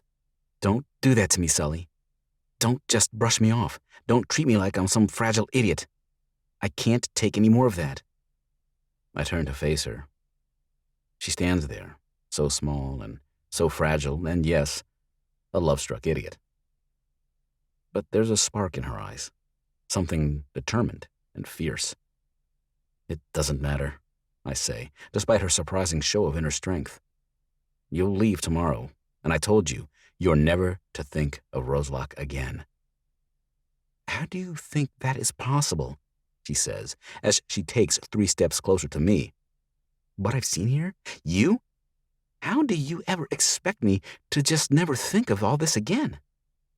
Her eyes are so sincere and fierce. I see something of myself reflected there, something lonely and isolated. Please, just talk to me, she begs, taking another step forward. She stands only a foot away. I don't have anyone else right now. No one has understood me for so long. She shakes her head. I feel so isolated these days. Please, Sully. She looks up at me. Just talk to me, like I'm a human being again. Something cracks in my chest when she says my name. Reaches out and holds a mirror to my own empty soul that's been isolated for so long. Who hasn't had another soul to talk to in ages? John Whitmore showed up in the valley in 1761, I say without looking away from Iona. I don't move, and neither does she. He brought with him 5 other families and his wife and daughter and their unborn son. The journals detailing the entire story sit on a shelf in my bedroom. John's handwriting is nearly illegible, but it tells a grim tale. He'd heard rumors there was coal in the mountains. I continue the tale. Iona grabs my hand and leads the 2 of us to the kitchen. She starts digging through the pantry, pulling out seemingly random ingredients. My ancestors have a long history in mining, so he was well prepared to begin his own. Had investments and financial backing to get started. I sit at the table. They arrived in the fall, barely surviving the coming winter as they worked, started the mine, and slowly began building homes for the 5 families. But as they dug into the ground, they kept finding bodies. The wooden spoon in Iona's hand slips, clattering to the counter. She looks over her shoulder at me, her brows furrowed. All the graves were unmarked, but there were dozens of bodies scattered around the valley. But by this point, they were too far into the development of the mine, and they were already finding coal. John decided they couldn't move, despite the disturbing things they kept finding. Iona turns back to the food she is preparing, chopping something before dumping it into a pot. But come spring, after the first 5 houses were done, 2 more in process, as others had heard about the job opportunities, a tribe showed up. Roselock was their burial ground, Iona says, understanding coming into her voice. I nod. They'd brought the remains of their loved ones with them, intending to bury them on what was their holy ground. Instead, they found strangers who had built homes right on top of their ancestors. How terrible, Iona says, as she stirs whatever is in the pot. For everyone. John didn't know, and the tribe must have been devastated. I nod. You can imagine it didn't end well. They fought. It was a small tribe, and even though there were only a few families in the township, they had guns. After 2 days, 4 of John's people were dead, but every one of the tribe was as well. The screams. The blood. I close my eyes, and I can see it all, played out over and over in my nightmares. All of them? Iona breathes. I nod, my eyes still closed. No one had been willing to compromise. John and his people buried the tribe in a mass grave, tried to do the Christian thing. Then they tried to move on, despite having killed 33 innocent people. She looks over her shoulder at the number, and I know she hasn't missed its significance. More and more settlers came to Roselock over the next year, and the mine was producing well. More homes were built. Talk of a train being brought in was heavily discussed. I place my hands flat on the table, rubbing them back and forth across the rough surface, letting my eyes trace the grain of the wood. But strange things kept happening. The children sleepwalked. Women would forget what they were doing halfway through dinner and catch their skirts on fire. Tools were constantly breaking. Iona puts a lid on the pot and comes to sit at the table. I don't look up at her. I just study the table, but I'm seeing an entirely different picture. The population rose to 112. They brought in a pastor and started building this very church. The wind picks up outside and the building moans under the pressure and age. Construction was completed in the spring of 1762. It was dedicated on March 3rd, the anniversary of that bloody battle 1 year prior. The very same moment the bell first rang, there was an explosion in the mine. Iona takes in a sharp breath. 33 men and boys were killed in the mine that day, I say, able to list off every one of their names. Forever trapped inside the mountain. That's awful, she whispers. She reaches forth a hand, resting it over one of mine. So the land was cursed? I nod. Everyone believed it after the mine incident. Most decided it was too unsafe to stay, and half of the town moved away over the next few weeks, including the pastor. But your family stayed. She squeezes my hand, trying to be comforting. No, I correct her. My chest tightens, making it hard to breathe. They moved to Carmack with the first wave. John was ruined financially. He had no choice but to try and find a way to survive elsewhere. I look up to see the confusion on her face. But his family had only been gone for 1 year when John began having nightmares about that night the tribe returned to their holy ground. Intense, penetrating nightmares. It nearly drove him mad. Finally, he visited Roselock, stayed 1 night, and the nightmares ceased. He moved his family back the following week, right back into their old house. How old was he when they moved back? She asks, knowing what is eventually coming for poor John Whitmore. 31. He died 2 years later, collapsed, just dead, while helping a neighbor with his cows. A heart attack, maybe? She asks. Maybe, I say. And maybe it's true, but maybe this ice in my chest says it was something else. His son Patrick was 8 years old when he died. Patrick also tried to leave Roselock, met his wife while working in Baltimore, only to nearly go mad from the nightmares of a scene he wasn't even alive to see. What? Iona gasps. Patrick wasn't even born, but he saw the same war? I nod. And so did every one of the Whitmore men, on down to my grandfather Stephen, who only ventured out of the town for 2 months. By the time my father came along, he knew better than to try and leave. He lived his entire life in this decaying town and never once left its borders. And each of them died at 33, 3 months and 3 days? She states, as she sits back in her chair like she's borne too much weight, just saying the words. Patrick got sick 2 days before his death date. It just progressed, and when the day came, by supper, he was dead. Stephen was pushed down a well, though none of the witnesses were able to identify the woman who pushed him. She simply vanished the moment after. Over and over, the Whitmore men met strange early ends, I say. And then my father simply sat in his bedroom the entire day, under the careful, watchful eye of my mother, I said, remembering the weight of that day. She was determined that my father could beat this curse, that if he could only make it to the next day, that he could break it for good. So he sat in his bed, staring at the walls, waiting for the hours to count down. Iona suddenly yelps and pulls her hand away. I didn't realize I'd been squeezing it. I'm sorry, I say, blinking quickly, trying to pull myself out of the memory of that day. I'm unsuccessful. I shake my head. At 10 o'clock, my mother started to breathe a little easier. At 11, she brought out a bottle of champagne. But at 11:52, my father dropped his glass, reached into the bedside table, produced his handgun, and shot himself in the head. A small squeak slips past Iona's lips, and I look up at her once more. Tears have welled up in her eyes, fat and heavy, threatening to break free. And that is the legacy of the name Whitmore, I whisper. The town of Roselock is always strange at night. There are always voices, always moans that slither between the trees. But for a month before and a month after the anniversary of that bloody battle, the spirits are stronger. The air is so cold.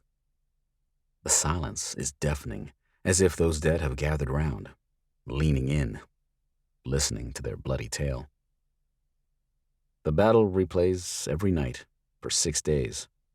You'll not see the dead, never catch them with your eye. But the town, it replays the echo of that night, over and over. The nighttime echoes began 2 days ago. Now there is less than a month until the anniversary of that battle.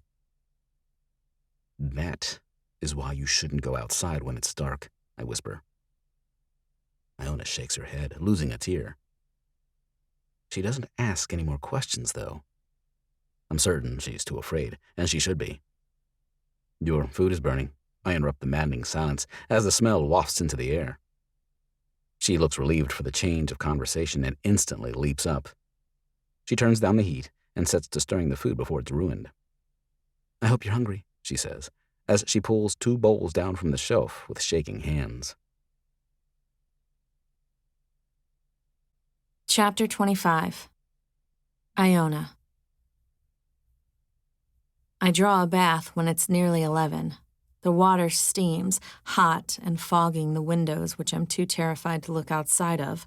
Stripping off my clothes, which feel cursed themselves after everything I've learned today, I sink down into the water. Tiny flecks of rust swirl in the clawfoot tub, just 5 of them. Like everything else in this church, it's suffering from neglect and disuse. A single candle burns on the counter, casting me in shadows. My eyes slide closed and my muscles relax. Suddenly I'm exhausted. I hadn't realized how much the mystery of Roselock and Sully's past had taken out of me. How terrible, how unfair, the way his fate is sealed. I'm sure he can't wait for this day to be over, yet it just speeds up the countdown. Come on, Jack said, aiming that irresistible smile at me. It's my birthday. I've been dying to take you on this trip. I don't know, I said, shrugging as Jack walked me home from work. I mean, we always made Mom's birthday a big deal. It was kind of Dad's thing. And with this being the first one since he died, I just don't know that I can miss it. I want you to think about it, Jack said, slipping his briefcase into the other hand before taking mine in his. I swear, if I'd known your mom's birthday was the day after mine, I wouldn't have gone ahead and booked the trip. I look over at him, somewhat annoyed, but also entirely flattered at his grand gesture. I'd walked home from work, meeting him at his office as he was closing up, where he sprang the news on me that he'd booked us a surprise trip to Florida for his birthday. But complications made this not as easy as he'd hoped. I'll think about it, I said, offering him a small smile.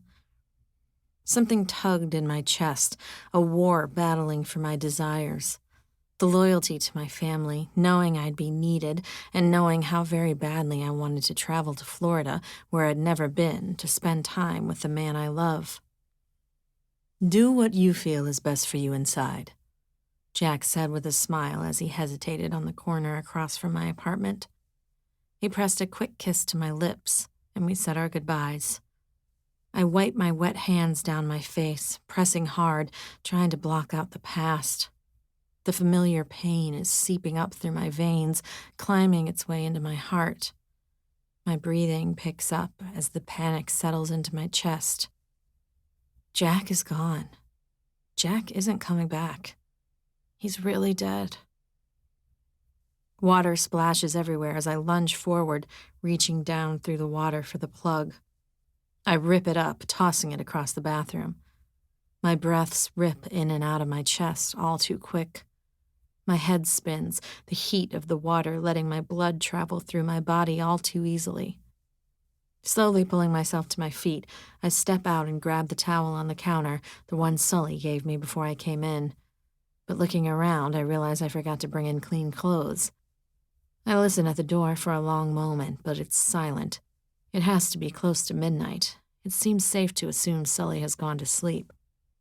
Cracking the door, I peer out, and when I see no signs of Sully, I creep out and down the hallway. I rummage through my bag and begin pulling clothing out, and nearly jump out of my skin when a small creak sounds through the space. My head whips up, meeting Sully's eyes as he steps from the chapel into the main hall.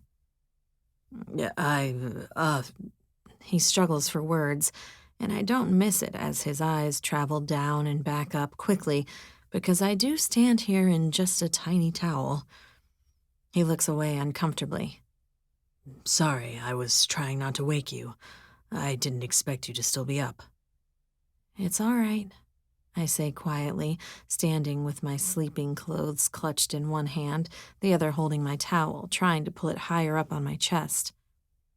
I was just getting ready for bed. He nods, turning toward his room. He takes a few steps in that direction when he falters before turning back. Your tattoo, he says, his eyes darting momentarily to it. What does it mean? My own eyes look down at it, where it hesitates, so close to my shoulder. Infinity times infinity, I say, looking down at the two infinity signs intersecting. Jack had one too. Sully nods. How long have you had it? I bite my lower lip, holding in the smile. We got them in June, I tell him. We'd been out all night. I'll admit, I don't remember going to get it. I was so drunk that night. Sully smiles too, though it doesn't look genuine. He nods once. Okay. Good night, then. Good night, I breathe, raising my clothes to cover up the tattoo. Without another word, Sully stalks down the hall toward his bedroom, his shoulders tense in that animalistic way. Chapter 26. Sully. She's entirely fixated on this man, I say. Steam billows from my mouth in the cold air. Everything about it just screams unhealthy. I sit on a dusty chair in a broken and dilapidated house down the road. There's a hole in the ceiling the size of a bowling ball. An abandoned bird's nest rests at the top of the wardrobe. Dirt and debris are blown into every corner. In my hand, I clutch a pair of spectacles. And in front of me stands a man with wild white hair, his clothes always disheveled, his eyes a little too bright for his own sanity. "Love makes you do strange things," Alfred Caracos says, slowly walking around his old home, a look of sadness in his eyes at its pitiful state. Just look at most teenagers. Their hormones and feelings control their every thought. They let it control their entire lives. I shake my head. This feels different. She's a grown woman. Smart. Independent. She had her own life before Jack Carraway came into it, but now she's... A shell is what comes to mind, but the word feels too harsh. You never knew the woman before this Jack died, Alfred says, as he finally stops his tour of his past life and settles onto the old, very broken rocking chair in the corner. But he isn't a tangible being, and it doesn't disturb the old piece of furniture. I'd wager she only seems worse now. She suffered a great loss. She saw the man she was going to marry be murdered. Trauma can leave deep scars, and that can have scary after effects. I shake my head. And what about this feeling in my bones, the one setting off warning bells? The feeling that makes my skin crawl. Do I just ignore my basic human instinct that something isn't right? Alfred leans forward, fixing me with his gray eyes. What does it matter now if there was something wrong? The man is dead. I lean back at those words. A relief floats up in my chest. Jack is dead. He can't touch Iona. Can't do anything to her ever again. My eyes slide back to Alfred's. They study me, reading down into my core, and I know he's slipped into professional opinion mode. I think the question you should be asking yourself, Sully Whitmore, is why do you care so much? I don't have an answer right away.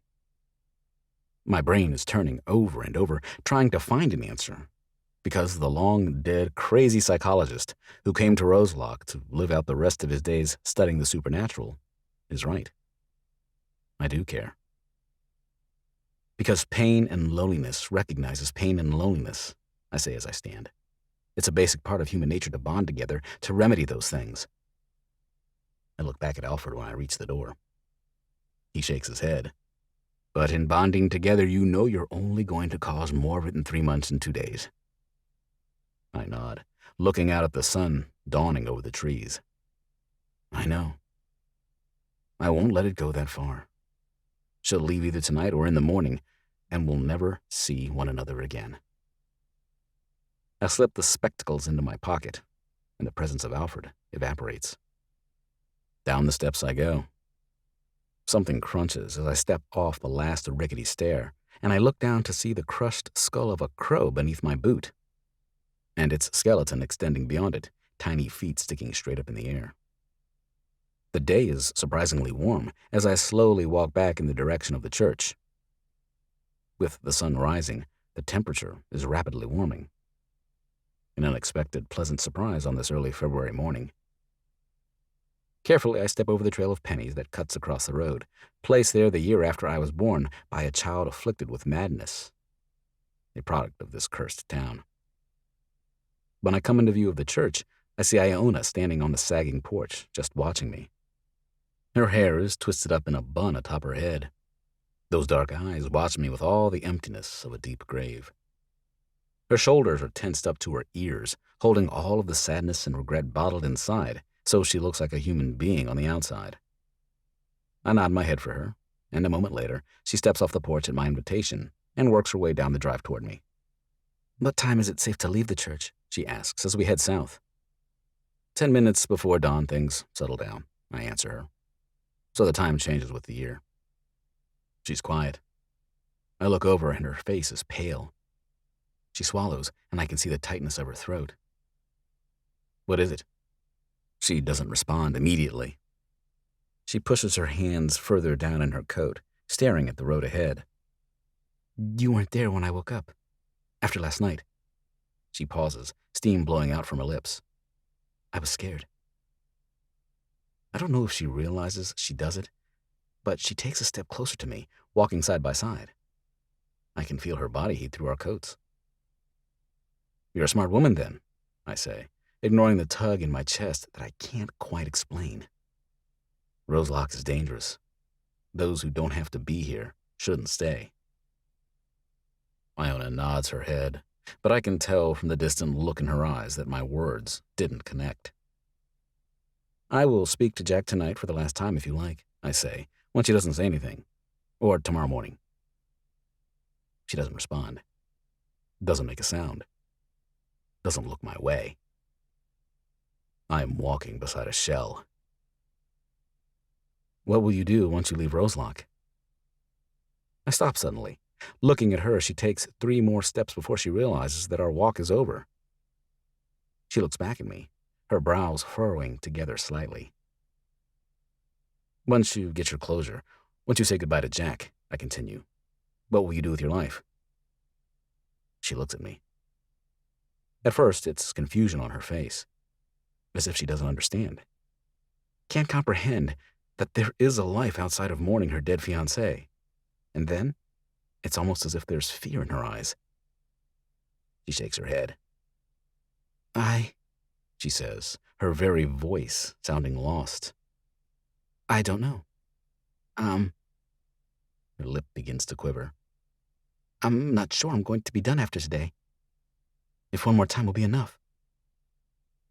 I slide my hands into my pockets, and the wariness in me grows deeper roots. I've given you more time than I've ever given anyone else, Iona. You can still live, still find happiness. You don't have to stay an eternal prisoner to this grief. She takes a step toward me, her eyes fixed on mine. Tell me how you do it, Sully. You've lost people you love more than once. Tell me how you deal with it. And I know she's backed me into a corner. Because I don't have an answer for her. Not a good one. The ways I've dealt with death and loss aren't necessarily good, healthy advice. The look in Iona's eyes tells me she knows it. Take the day to decide what you'd like to say as your goodbye, and change directions. We will open the gate tonight. I turn and walk back toward the graveyard. Chapter 27. Iona. I hope you take today and think about why this is so wrong. Cressida followed me to the door, venom burning in her eyes. You've only known Jack for a few weeks. This is your mother you're abandoning. You're a fae, Iona. Don't forget that. She slammed the door in my face, and I just stood there, stunned for a moment. I knew it wasn't going to be received well, but I didn't expect her full-on meltdown. Hey, Jack's voice cooed into my ear from behind. I felt his hand on my hip, one on my arm, pulling me back toward the car. It'll be okay. It's just a little fresh right now. I nodded my head and stepped back to the car, though my eyes stayed fixed on the house.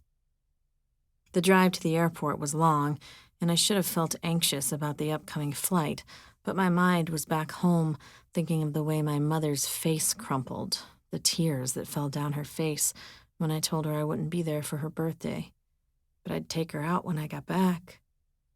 I think I broke her then. Jack took care of all the details, checking us in for the flight, getting our baggage to the right area for drop-off. He guided me through the busy airport, and the next thing I knew, I was in my seat. Hey, Jack said, leaning in. Where's that head of yours? I blinked 5 times fast, dragging myself back into the moment. I looked around, confused for a moment, and then Jack's face came into focus.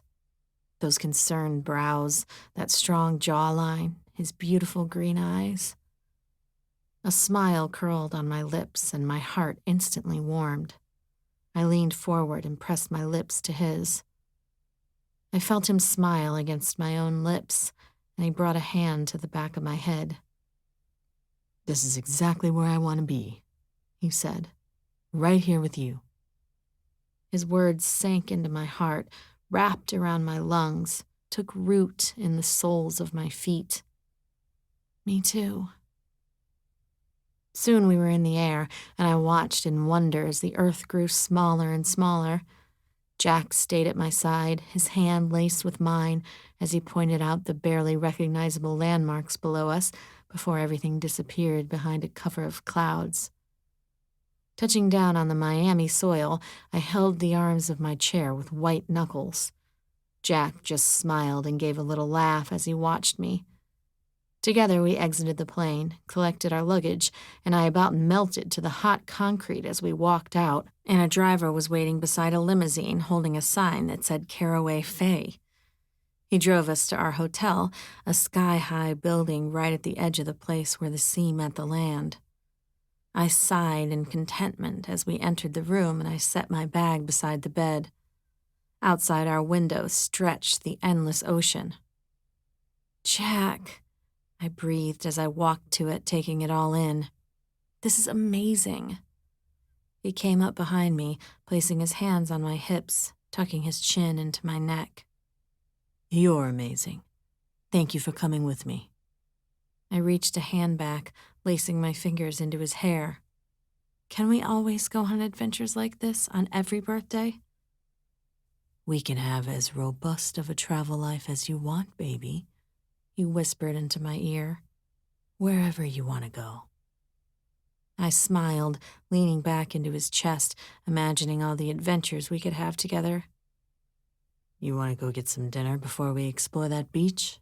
He asked. I smiled and shook my head. I'm not hungry. Let's go see what those waves are all about. Chapter 28. Iona. I walk into the room before Sully does and go straight to the box of matches sitting on the floor. I strike one and light the candles around the room. Not looking at Sully, I sit on the chair and wait for him. The sound of his heavy boots warns me he's moved. His tall form casts a long shadow against the wall. The scent of pine and cotton and dust envelops me as he sits in his chair. I can't meet his eyes, because for the past 24 hours, he's been studying, digging with that gaze of his, looking to unearth something. I think I'm guarding that something. I don't know why, but a little viper sits coiled in my stomach, waiting to strike if he digs too deep. I pull the watch out from my coat pocket and drop it in Sully's hand. You never mentioned why the pocket watch is so significant to Jack, Sully says. I'm frustrated, ready to begin. But I take in how Sully intentionally avoids taking my hand, filling the time instead with words. Why this? He asks, raising it in his hand briefly. Because it belonged to his grandfather, I say. My eyes fix on it. It's nothing special to look at. Plain, with no adornments. Gold, real gold, yes, but simple. It came from Toronto, where Jack grew up. His grandfather gave it to Jack's father when he went off to college, and then Jack's father gave it to him once he was a freshman. I smile, a memory surfacing of me running my finger up the gold chain, wrapping my finger around it. Of the proud way Jack looked at it as he told me the same story. He carried it with him everywhere, I continue. He got some strange looks because of it. It's beyond old-fashioned, but he was proud of it. Sully depresses the catch, and the face of it pops open. There's no picture inside, as some old watches had. Jack said he intended to put our wedding picture inside someday, but for now, it's just the gold surface and the now still hands of the clock. Frozen forever at 3:33. My blood goes chill. I look up at Sully, and his eyes are locked on the time as well. It seems significant that it died at that particular time. My heart jumps to a tripping race. My palms sweat. My breathing feels lodged and stuck in my throat. But Sully only looks at it, his brows furrowed together. I stutter. Some things are purely coincidence, Iona. He cuts me off. He closes his fingers, shutting the watch. It entirely disappears into his giant hand. Are you ready? I look up from his hand to his eyes. There's something resolved in them. Maybe relief. This is the last time he has to speak for me, and then I will be out of his way, and he will never have to see me again. I nod. I place my hand in Sully's, and the air grows frigid. Iona. Jack speaks through Sully. Jack, I whisper. All the air leaves my chest, and I sag forward. Iona, I know we don't have much time, so I just wanted to tell you a few things, Jack says. My eyes wander the room, and Sully nods his head just to the right of me, his line of sight low, as if he's kneeling next to me. I angle that direction, my eyes straining, as if I look hard enough, I can pick him out of the air, make him materialize and become tangible. Things are going to be hard, and the way up to the surface might not be clear, but I want you to remember that I adore you, Jack says. It's amazing, the inflections and tones Sully uses. It's Jack's voice, only slightly deeper. A tear breaks free from my lashes, rolling down my face. I see Sully's eyes slide from my right to me, watch as they move slightly to my cheek, and I wonder, is Jack trying to wipe away my tears? I love you, Jack, I breathe out. I don't know how to move on. I feel like my life is ruined, tossed upside down, and nothing is as it should be, and now I'm just alone and drowning. Don't drown, baby, he says. I wish I could still be there, wish I could be your safe harbor, but you have to be strong. Can you do that for me? My hands shake. Sully tightens his grip on me so we don't lose the connection. I squeeze my eyes closed, forcing out more tears. I bite my lower lip because it quivers. I shake my head. You have to, Jack says. It's almost over. You can make it. Over? I question, my eyes flying back open. It can't hurt this bad forever, he says. There's a hesitation in Sully's voice that I don't think is repeated from Jack. My eyes slide up to his, but he's looking just beyond my shoulder. His eyes are narrowed just slightly. But what if it doesn't end, Jack? I say, turning in my seat, looking where the speaker for the dead looks. What if I don't ever get over this? You will, Jack says. Because you're my girl. I believe in you. I let my eyes slide closed once more. I reach a hand out, searching for something solid and physical, but there isn't anything. I take a deep breath in, slowly letting it out. I want the effort to make me feel better, to suddenly feel the spark of relief and the ability to move on. But I just feel exactly the same. Still, I nod. For Jack. And are you happy? I ask, raising my eyes to where I think he is. Where you are? On the other side? There's a moment of pause. Sully hesitates. It's not what I thought there would be. The emptiness, the waiting. There was still so much I wanted to accomplish in life. I nod as another tear breaks free. It's not fair. You were doing such incredible work. You were my greatest, Jack says, tugging my heart. A little sob doesn't quite escape my lips when suddenly Sully jerks back just slightly, though he doesn't sever the touch between us. I blink 3 times fast. What is it? Sully looks around, his lips forming a thin line. He's gone. He releases my hand, and instantly it's cold, even though the room immediately warms. What? I stumble, confusion stunting my speech. What do you mean, gone? Last time you could tell he was about to go. Why didn't you give me any kind of warning? Sully stands and goes to one of the candles. He blows it out harshly. A little curl of smoke rises into the air, and he stares at it for a moment. Sometimes it happens quickly. The dead can't handle it anymore, and suddenly they're just gone. I sit, frozen on my chair, looking around the room for signs of the wormhole Jack was sucked into. Can we call him back? Will you give me one more chance? That wasn't enough. Sully goes to the door, opens it, but stands there. Our deal was for 3. But that was cut off, I argue. I stand to my feet, adrenaline and anger coursing through my veins. That was only a half. It can't count. What more would you say? Sully says, and his volume increases. There's a razor sharpness that makes me retreat half a step. You told him you love him. He said the same.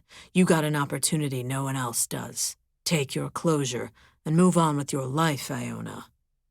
He stalks out of the room, and I hear his booted feet stalk to the back door. It slams closed behind him a moment later. Panic creeps into my chest, and I dart out of the room to the window that looks out over the graveyard. It's twilight outside.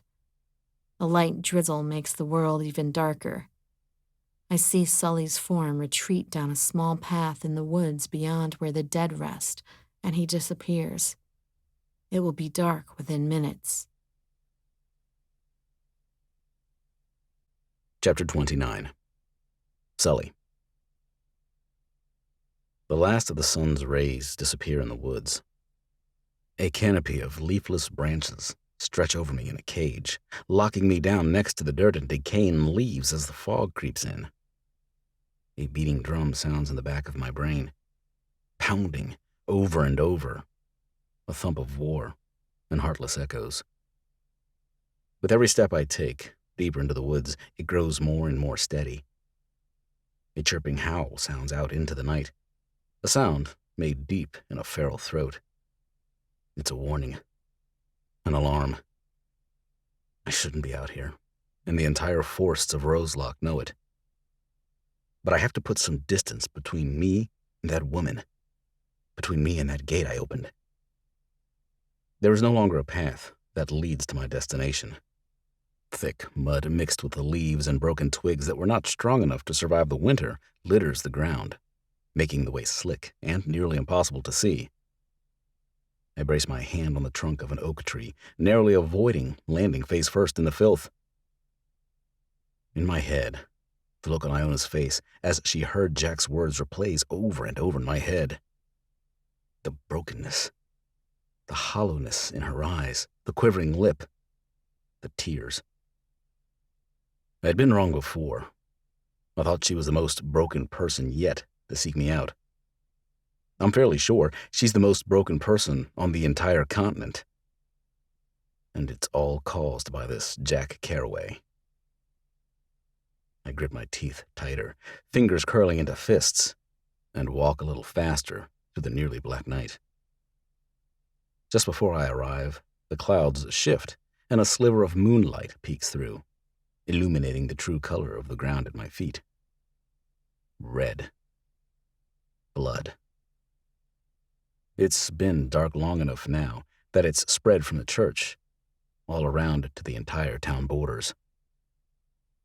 Ahead I see my destination, and my feet slow slightly. There's a well up ahead. The stones lining its edge rise up out of the ground 3 feet. They're chipped, some of them missing. The mortar crumbles, but the general structure of it still exists, even after 100 years of disuse. The house beyond it is unrecognizable by this point, merely a pile of stones in a general rectangular shape. But erected over the well stands a winged angel. Slowly I cross to the well, standing just before it, and look up into the angel's face. Those who once lived in that demolished house called her Santa Muerte. She stands at least 10 feet tall. A peaceful face is carved into the stone. Her eyes are downcast, looking directly down into the well. Her hands are outstretched, palms facing downward, as if warding off something inside the well. A great set of wings is outstretched at her back. And, at her feet, a great wolf is carved as her companion. I blink as I look down from her face, down the empty well. I place my hands on the stones. Blood fills the walls that plunge down into the earth. It rises, coating the stones, 12 feet down, 10 feet. I watch it rise, even as the noises around me increase. That yipping call grows louder and more frantic. A whispering breeze rattles through the bare branches above me, warning, telling me I should not be out here. But I have to know, have to ask my question. The blood reaches the lip of the well and rises no further. I can barely make out my reflection on its still surface. The moonlight comes and goes in brightness as the clouds are quickly blown through the sky.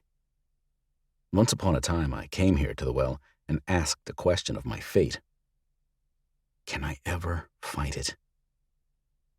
Now I ask another, but not for myself. Did I do the right thing? My voice cuts into the dark, and suddenly, all that howling, the rustling wind, dies away. The entire town of Roselock waits in silence for the answer. I pull the sleeve of my jacket up to my elbow, my lips set in a thin line. I hover my hand above the surface for a moment. A bubble rises, pops, sending little sputters of blood flying. It's followed by two more. Slowly, I sink my hand into the ice-cold red, submerging it halfway up my forearm. It's impossible to breathe when your arm is submerged in a well of blood, impossible to think outside of this very small circle of curse and dread. Impossible to feel anything at all except the ice-cold liquid and the anticipation. Something reaches up from below and touches the palm of my hand. My eyes squeeze closed. My stomach tightens. Slowly, it traces the shape of a circle onto my skin. Yes. My eyes still sealed shut, I nod my head. Thank you, I offer. 3 more bubbles rise up around my arm, splattering me with more red. I pull my arm out. Red, brilliant and bright, runs off of it as I drop it at my side. Instantly, the blood is soaked back into the already saturated ground. Years ago, my answer was not the same. I reached my hand into the well, and a straight line was drawn across my palm. A clear no. No, I couldn't fight it. I tried anyway, but the truth was brought to pass regardless. My answer received, the wind picks back up. The dead project their muffled screams through it. Men yell, and women cry. Shots are fired, bodies fall to the ground, and the wind carries the truth of the battle through the town, never letting it forget what happened here. The trees moan, and I know it's time to go. Shadows stalk through the trees, always just out of view, disappearing when a straight eye tries to pin them down. The animals protest at my presence. The fog grows thicker by the moment, freezing onto my hair, my beard, my eyebrows. The night does not want me here. The graveyard welcomes me back, and whispers slither through the cold air. Each of those individuals that I know telling me not to be a fool. I heed their warnings to move indoors. My feet can't move fast enough as I cross the graveyard. I cross the rotting deck in 3 long strides and, at last, step back inside the church. Barely visible embers glow in the fireplace, and the building is already significantly cooler. And because of past experience, I know to look at the clock hanging above the door. What felt like only 30 minutes to me has actually been 3 hours. 3 hours I spent out in the woods, my hand soaked in blood. 3 hours walking the living, vengeful dark of Roselock. Time has a different meaning in this town when the last of the sunlight disappears. Gently I step forward, my eyes searching the space. I hear before my vision can adjust to the darkness. A soft breath drawn in pulls my attention to the couch. Stepping further into the room, attempting to not let the floorboards squeal, I make out the shape of Iona. She lies on the couch, curled into a little ball, facing the back of the couch. She wears only a thin nightgown, her shoulders exposed. The blankets have slumped to the floor, and her bald position tells me she must be cold. The gown does not cover much. The rises and falls of her ribs are visible under it. Bony hips poke out from beneath her panties. Her legs are bird thin. I could snap them with the flick of my finger. Her knees and ankle bones are knobby and protruding. Iona Fay is incredibly beautiful, but she is withering away. My eyes slide to the side, to the folded stack of clothes. Her purse lies beside it. Her big bag also waits, packed. Just to the side of her bag rests her engagement ring. As my eyes slide over to Iona's sleeping face, my gut tightens. The well was right. I know I made the right call. I lied to her earlier. Jack didn't get sucked back into limbo. It didn't become too difficult for him to stay in our world. I cut him off, shoved him back into that world of isolation and waiting, and slammed the door closed behind me. Because with every word Jack spoke, the truth in my soul grew clearer. There's something not right about Jack Carraway. And even in death, he's still got a vice grip on the woman before me. Chapter 30. Iona. My car slips in the mud as I pull out of the neglected parking lot. I grip the steering wheel tighter, adrenaline spiking in my blood. Finally, I clear the lot and my tires hit the crumbling road.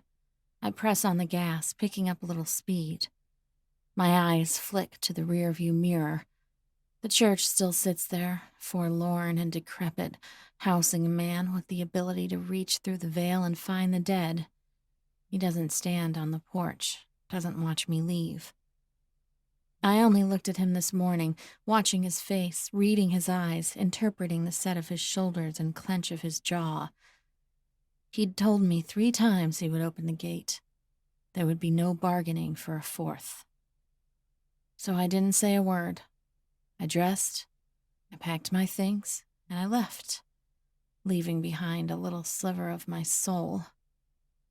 The second my tires hit the highway, I step on the gas, throwing myself back into my seat, burning rubber to burn away the hollow cavern in my chest. I should have gotten home to Ander last night. It's now Tuesday, and I certainly do not have the day off, so through the pre-dawn light I drove like a maniac. Around sharp turns, blowing through stop signs, I narrowly missed hitting the tail end of a truck. Despite my efforts, I'm still 45 minutes late to work. My boss heckles me for it, gives me the stink eye about my disheveled appearance. I'm not properly put together. There are bags under my eyes, I know it. My hair hasn't had any real attention in days. But I sit at my desk, pull the stack of papers that await me there, and set to the work. And it only takes a few minutes before my mind has drifted off, going back to a much happier day, one from 6 months ago. I was digging through my bag, trying to find my lipstick so I wasn't watching where I was going, and suddenly there was a body in mine falling back to the ground. Whoa, whoa. Strong hands grabbed my arms, knocking my bag to the ground but keeping me from landing on my backside. Jack, I laughed in surprise. What are you doing here? What? He asked in innocence. I can't surprise my girl with a date after work? A smile curled on my lips and my heart warmed. Jack bent to grab my bag from the ground, sweeping its contents back into it. He held it out, a smile on his face. You certainly can, I said, taking a step toward him.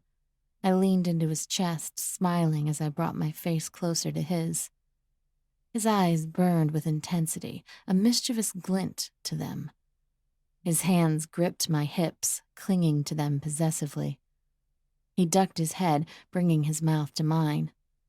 Jack kissed like the devil, and he wanted me to be his queen of hell. He was fire and power and amazing grace. I'd never kissed anyone who kissed like Jack did. This must be the new man. A playful voice from behind dragged me back to reality. My coworker and friend Beverly stood there watching us with a coy smile. She takes 5 steps forward, extending her hand. Guilty as charged, Jack said, shaking her hand, flashing her that devilishly charming smile of his. He could get away with murder with that smile. Jack Carraway. Beverly Bueller, she said with a charmed look. My, I see why Miss Iona has had her head in the clouds all this time now. Beverly raised an eyebrow and actually winked at me. Okay, Miss Flirt, I said, taking Jack's hand and pulling him away from the front doors. I better take him away before you steal him right from under my nose. Beverly only smiled and winked as we walked away. I like her, Jack teased as he started leading me. I gasped in mock horror and playfully smacked his shoulder. I shook my head, but really I couldn't stop smiling. So, what's your big surprise for tonight, womanizer? He laughed at my name-calling, but he pulled me a little closer, warming my body against his. We went to the zoo. Slowly, hand in hand, we walked down the trails, oohing and eyeing over all the exotic animals. I squealed in delight at the petting zoo, running my hand over the wiry hair of a 400-pound pig. Jack bought me ice cream. We kissed in front of the elephants. He whispered he loved me next to the tiger. He wrapped his hands around my waist at the primate exhibit. It was the best date ever. As the sun was setting, we headed home, laughing and joking about our childhoods on the drive. I felt myself sink even deeper in love with Jack that day. I'd never been so happy. When we pulled up to my building, I saw Viola's car parked out front. She'd found her own apartment 3 weeks ago, living with 4 other girls in a 3-bedroom, 5th-floor walk-up. Haven't seen your sister since I helped her move out, Jack said as he opened my car door for me.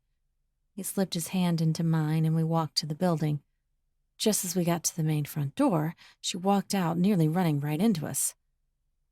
"Iona," she said excitedly as she wrapped her arms around me. "I thought I was going to miss you." She takes a momentary studying look and smiles. "You two must have been somewhere fun. You're both glowing." I smiled and looked up into Jack's face. "He's always surprising me with fun little adventures." Jack smiled back. It was just the zoo, he says to Viola with a little shrug, but a proud grin. "Well, why end the fun now?" Viola said. She wedged herself between the two of us, taking one of each of our hands in hers, tugging us back to Jack's car. "A bunch of us are going to Chucker's, and the both of you are coming." I glanced over at Jack and shook my head. Once Viola got something into her head, it didn't leave easily. We were going with her and her friends to the bar across town. The place was crowded and noisy and full of energy. I actually smiled, getting excited as I walked in. I wasn't much of a drinker at all, really, but after an amazing day like today, I was ready to let loose. "You prepared for this?" Viola asked with a little wag of her eyebrows, and I knew I was in for it, a night of her shenanigans. Sure enough, after 2 hours, I'd drank more gin and lime gimlets than I ever had in my life. I'd sung a duet karaoke with her, danced like no one was watching, and in general acted very drunk and inebriated. "I'm so glad you came tonight," Viola called over the loud music. She held my hands, bouncing up and down with me. "I miss you." "I miss you too," I said, feeling instantly sappy. "You and Jack seem to be doing really good, though," she said, sounding so happy. I nodded. "It's amazing, V. I've never been so happy." My younger sister smiled, pulling me into a hug. "You've lost weight lately," she chuckled. "Forgetting to eat in the midst of all that happiness?"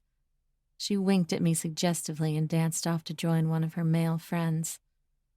A set of hands wrapped around my waist from behind. I turned to see Jack looking down at me, a coy smile curling on his mouth. I think I like watching you dance, he purred in a low voice. "Oh, yeah?" I said, my vision slightly foggy. He nodded. It's nice to see you liberate yourself from your inhibitions.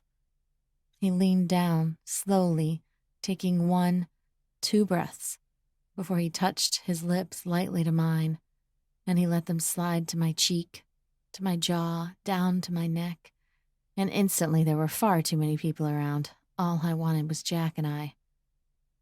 "Should we get out of here?" I breathed into the space between his neck and shoulder. Jack only nodded. I was more drunk than I thought that night. I didn't remember leaving the bar. Didn't remember the short conversation we had outside the tattoo parlor that was on the way from the bar to his car. Certainly didn't remember the sting of the needle inking my skin permanently. But the next morning, I woke up naked in bed, Jack beside me, a tender spot between my chest and shoulder, and a new tattoo. Jack bore a matching one in the same location. You almost done with the report? My head snaps up, my heart instantly in my throat. My supervisor, the one who was already annoyed with me, stands in front of my desk. It'll be ready in about 10 minutes, I quickly explain, swallowing. He only gives me a stern look and walks back to his office. I watch him walk away, my hands trembling. It's a cruel thing being able to recall the details so vividly, able to relive one of the best days of my life in such detail, only to be forced back into reality, the one where everything is so broken and dark. The hole in my chest opens back up and threatens to suck me into the void. I finish the report, and 5 minutes later the workday is over. I clean up my desk and head out the doors. In my car, I sit alone, gripping the steering wheel tightly, forcing breaths in and out. It's hard to breathe. The anxiety claws its way around my stomach, gnawing on my liver, my left lung, wreaking havoc. A tear works its way out onto my cheek, but as my hands tighten around the steering wheel, a new emotion surfaces. Anger. I was well on my way to the happily ever after I wanted. I had it right there, and one man took that all away. I start the engine and put the car into first gear and then second. I never got any answers before. I'm going to get them now. The drive takes 25 minutes. I go through the gate, which takes a few minutes to gain clearance. I park in the lot. My hands shake as I walk to the doors, but I'm ready. A raging storm, an angry mob, the crimson-beaked eagle. I give my name, and it takes several more minutes as permissions are granted. Another 10 minutes later, and they buzz me through a dozen locked doors, a guard leading the way. Finally, they lead me to a large room. Cinder block walls cage me in. 4 large round tables dominate the space. There's the door I just came through, and one other. I wait for 2 minutes, and then there's a buzzing sound, and that other door slides open.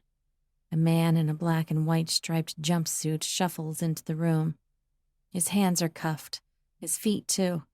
He's immediately followed by an armed guard. Raymond Douglas settles across the table from me, his eyes dark and wary. He sits, his back ramrod straight, his hands in his lap. But his eyes are searching, studying me, looking me over. I look up at the prison guard, who watches Raymond with hawk-like eyes, his hand on his gun. Looking back at Raymond, I catch his eyes. There's something like relief in them, resolve, and there's absolutely no guilt in them, or regret. I lean forward, resting my arms on the cold surface of the table. You never said, I begin. Never gave me any real, legitimate reason. My stomach tightens. The blast of the gun firing sounds in my ears. The feel of Jack's blood smearing all over me creeps down my skin. I need answers. Now. Raymond leans forward, his eyes fixed on me.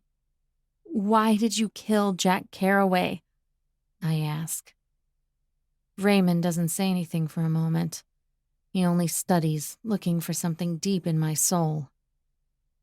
Because he killed my sister. His answer comes with the surprise strike of a rattlesnake in the bushes. And he was going to kill you too.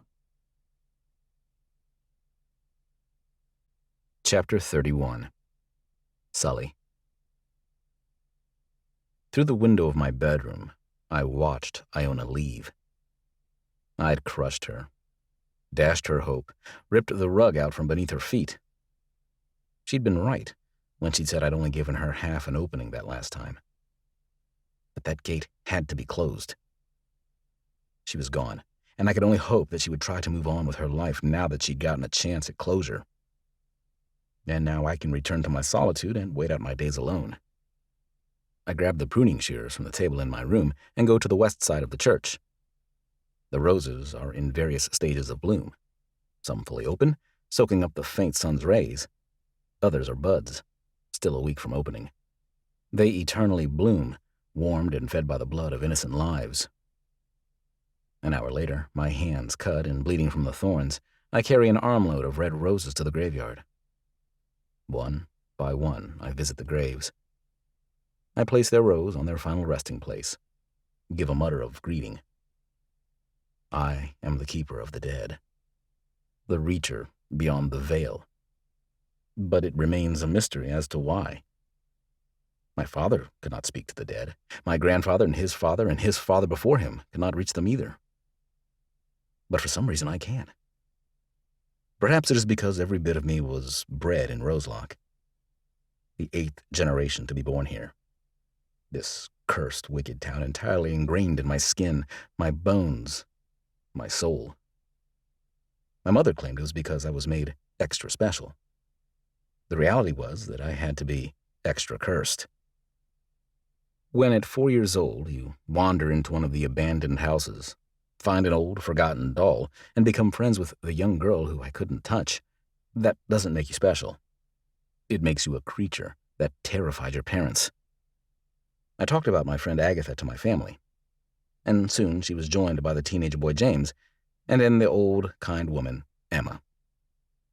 My parents assumed they were imaginary friends, children I dreamed up to combat the loneliness of growing up in a dying town. It wasn't until I touched my grandfather's cufflinks, made his acquaintance, and relayed details about him to my father that their faces grew cold, their expressions slack. I had never been scared of the dead. Not until then, not until I saw their reaction. And then my baby sister passed away of disease, only 2 years old, and Cheyenne was dead, like so many others. I had taken her hair bow, and when she returned to me, she had the face of a child my own age. My parents were horrified. For a year, they tried to prevent me from touching anything that had belonged to the dead. They were terrified their ghosts would hurt me, would drag me to an early grave, would turn my mind mad. But I missed my friends. They were the only ones I had. So I snuck Cheyenne, Agatha, James, and Emma's possessions beneath my bed and visited them every night after I was tucked in. I came to learn that after months of this, my parents overheard me talking to them. They listened at the door, peered through the crack in the walls. They watched and observed, and when they knew I wasn't in any danger, they talked to me about it. They tentatively told me if it made me happy, I could speak to them again. As I grew older, the desire to gain more friends, more people to talk to, grew. I went into every abandoned house in town, and that was 90% of them, and found belongings. I got to know every deceased resident of this town. Soon I had over 100 friends. They helped combat the sadness I was consumed with when my father died. I was 10 years old. And then my mother realized we could still have a family in a twisted and supernatural way. I could still speak to my father and my sister, and I could speak for them to my mother. For a few years, we were happy. We spent every day together, and I relayed day-long conversations between my father and mother. The more I summoned them from beyond, the longer they were able to stay in my world. I spent hours with my father next to Roselock Pond, discussing the fate that was going to come for me, once I was old enough to understand and accept it. I was 16 then. And then it was only my mother, who was dying of an incurable disease, and 4 other residents of Roselock left in town. I was angry, in denial. When I turned 18, my mother finally succumbed to her illness, and then I buried her next to my father. And I left Roselock. I look down at my parents' headstones now. My father is in a line with all the other Whitmore men, and my mother buried above him, in line with all my grandmothers. The past is the heaviest weight of all, and it pulls me under in my loneliest moments. And suddenly, the lack of life here in Roselock, which has so often been my saving sanctuary in my supernatural cursed life, feels suffocating. I wasn't kind to Iona. But now I realize her presence was a breath of fresh oxygen when I've been surviving off stale air for years. She was so different from the others, unlike the reporters or thrill seekers who wander through town. She was broken enough to tug an emotion out of me, to make me care, even just a little bit. Mentally, I'm not hungry in the least, but my body tells me it's time for nourishment. Wrapping up the last of the rose placements for my friends and family, I head inside. Crusty bread and scrambled eggs tame the hunger, and I shove 2 more logs into the fireplace. I wonder if I'll live long enough to feel the weather warm. The beginning of May is questionable territory. It could reach temperatures in the 80s, or get a cold spell and get a dusting of snow on the ground. I wipe the bark from my hands against my dirtied pants and turn to clear out the Sunday school room. I do a double take at the little glint of light. There, pushed almost underneath the couch, Iona's engagement ring catches the faint light that filters in through the dirty windows. I swear under my breath. This means she'll be coming back, probably by tonight, to retrieve it. I cross the room and squat down, reaching out for the white gold band with 3 diamonds set into it. You have to go warn her. This isn't over. You have to help her figure out how he did it. I fall back, my rear hitting the wood floor before tipping right over onto my back with a startled huff. My eyes go bug wide, my shoulders shrugging up to my ears as I scramble back across the floor, away from the 3 women who just stormed through the gate to the other side. I clutch the ring into my fist, the diamonds cutting into my palm, not feeling an ounce of pain through my shock. Who are you? I ask with a slight shake to my voice. And why are you all tied to Iona's ring? One of the women steps forward. Her darker skin is smooth as butter. Her curly hair frames a perfectly balanced face. Because that ring once sat on my finger, placed there by the man who asked me to marry him. My eyes slide to the other 2 women. One short and blonde, one with dark ebony hair that stretches all the way down her back. The both of you as well? I ask in a quiet breath. They both nod their heads. My hands shake, but I push myself to my feet, rising without taking my eyes off them. And your fiancé's name? I ask of the woman closest, the first who spoke. Her eyes harden. Jack Carraway. I swallow once. I look to the blonde. Jack Carraway, she echoes, her face pale, a look of horror and disbelief in her expression. Jack Carraway, the raven-haired woman confirms when I look at her. My fingers curl around the ring. A vice tightens around my throat. You have to help her, the first woman says, stepping forward. Just because he's dead doesn't mean Jack is finished with her. My stomach knots. I open the gate to him for her, 3 times. Then you better hurry, she says. The other women step forward. Before it's too late. Is she really still in danger?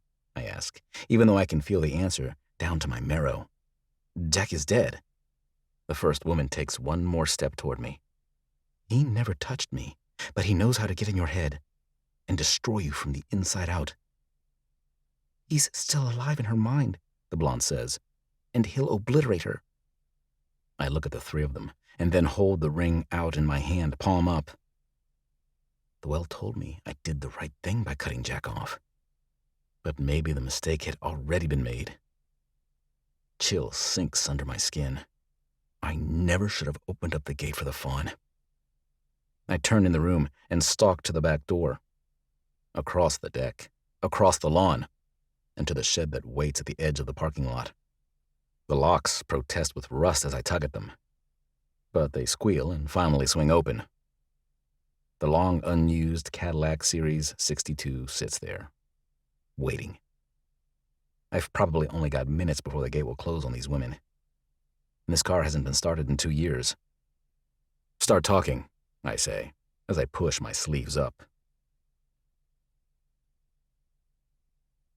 Chapter 32. Iona. Raymond looks from the prison guard, who stares at a blank wall to the side of us, and then back at me. There's a foreign darkness in his eyes, one of utter hatred and anger, but something in my core tells me it isn't directed at me. He's all you think about, isn't he? Raymond finally speaks. His eyes rise back up to mine. I don't answer immediately because I've had this fight before, with my sisters, with my mother. They all accuse me of becoming obsessed with Jack, of letting him take over my life. I love him with my whole heart, I say in response. Of course he's what I think about. Raymond places his hands on the table, the chains clanking. But he's filled every crack in your head, taken over everything that used to give you joy and replaced it, like he's got clawed talons around your heart, isn't it? I swallow, pulling my hands back on the table, slipping them into my lap. My cheeks instantly go cold. I won't think the thoughts, confess to myself. Raymond nods, and the look in my eyes must be confirmation enough. I read her journal after, he continues. It was so easy to see when it started. His name suddenly popped up. Within days, there wasn't a single sentence that didn't have his name in it. Jack was there in every breath she took. Raymond's hands curl into fists, and I lean back just a little. It isn't hard for him, he says. Think of what he does for a living. He gets inside people's heads. He unravels them, helps them piece their lives together. He knows how the mind works, so of course he knows how to shape you into something he can control. I lace my fingers together and shake my head. I don't say anything for a moment because my thoughts are racing, but not making any logical connections.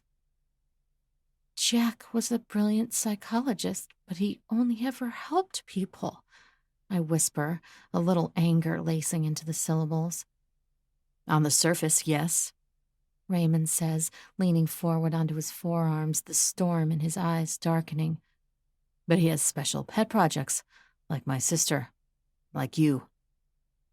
I shake my head almost imperceptibly. My hand twitches.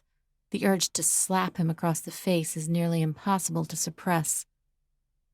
Did he ever tell you about her? Raymond asks. About my sister, Simone? About how she died? And the finale of his sentence, it jolts me a little straighter. He was engaged once before, I say, my voice sounding hoarse. Jack told me she died. He said he thought he was cursed, but I don't know how it happened. Raymond gives a short, huff laugh, looking away. He shakes his head. He said he was cursed? I nod, recalling his words from that very first date we went on. Raymond shakes his head once more. Should have been 5 shots to the head. The bastard deserved 1,000 times worse. I lunge across the table, my fingers outstretched, and claw across his face. My fingernails sink deep, cutting into his flesh. He scrambles back, tipping right over in his seat onto his back. The prison guard yells, rushing forward, his hand on his gun, the other outstretched toward me. Back away, he yells. Back up! I sit back in my seat, my breathing harsh, my vision red. I hold my hands up, surrendering. The guard pulls Raymond to his feet. 3 deep claw marks mar his face, running from just above his left eyebrow down over his nose onto his right cheek. He doesn't look angry. Just shocked.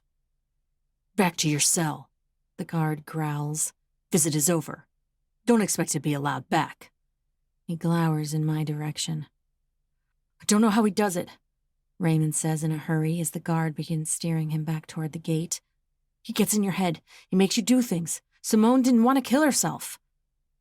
All of my organs, my lungs, my kidneys, my heart, turn cold. Jack somehow made her do it, Raymond says, pushing back against the guard at the gate. I pray now that he's dead he doesn't do the same to you. The guard shoves Raymond through the gate. I get to my feet, crossing the room, watching through the bars as the guard pushes him down a long hall. All the same signs are there, Raymond calls over his shoulder to me. The obsessive love, the weight loss.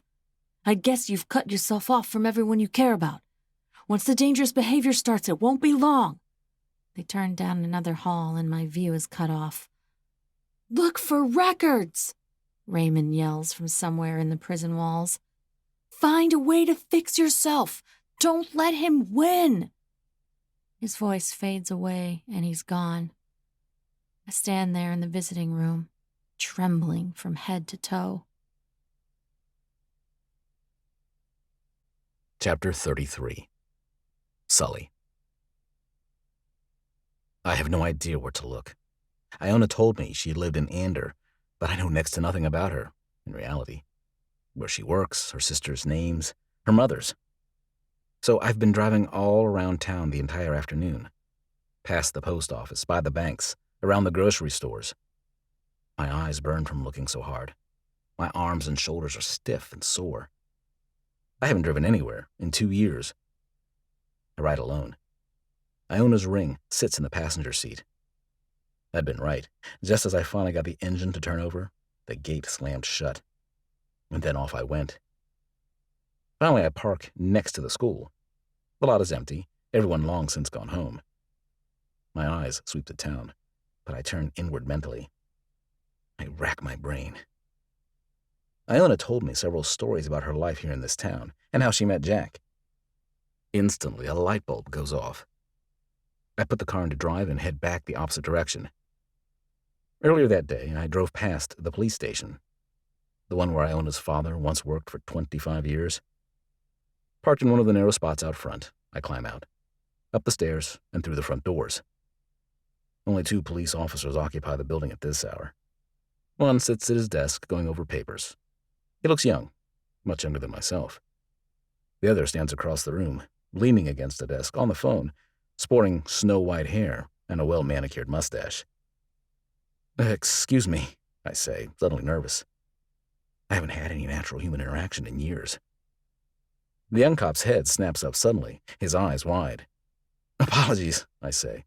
I didn't mean to startle you.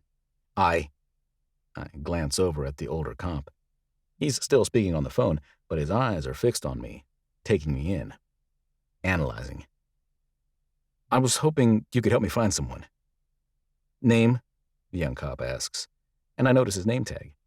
Tilton. Iona, I say. And the effect saying her name has on me, I don't like its strength. Faye, the daughter of, I think it was Mason and Willa? Officer Tilton's eyes narrow slightly at me. He looks me up and then down.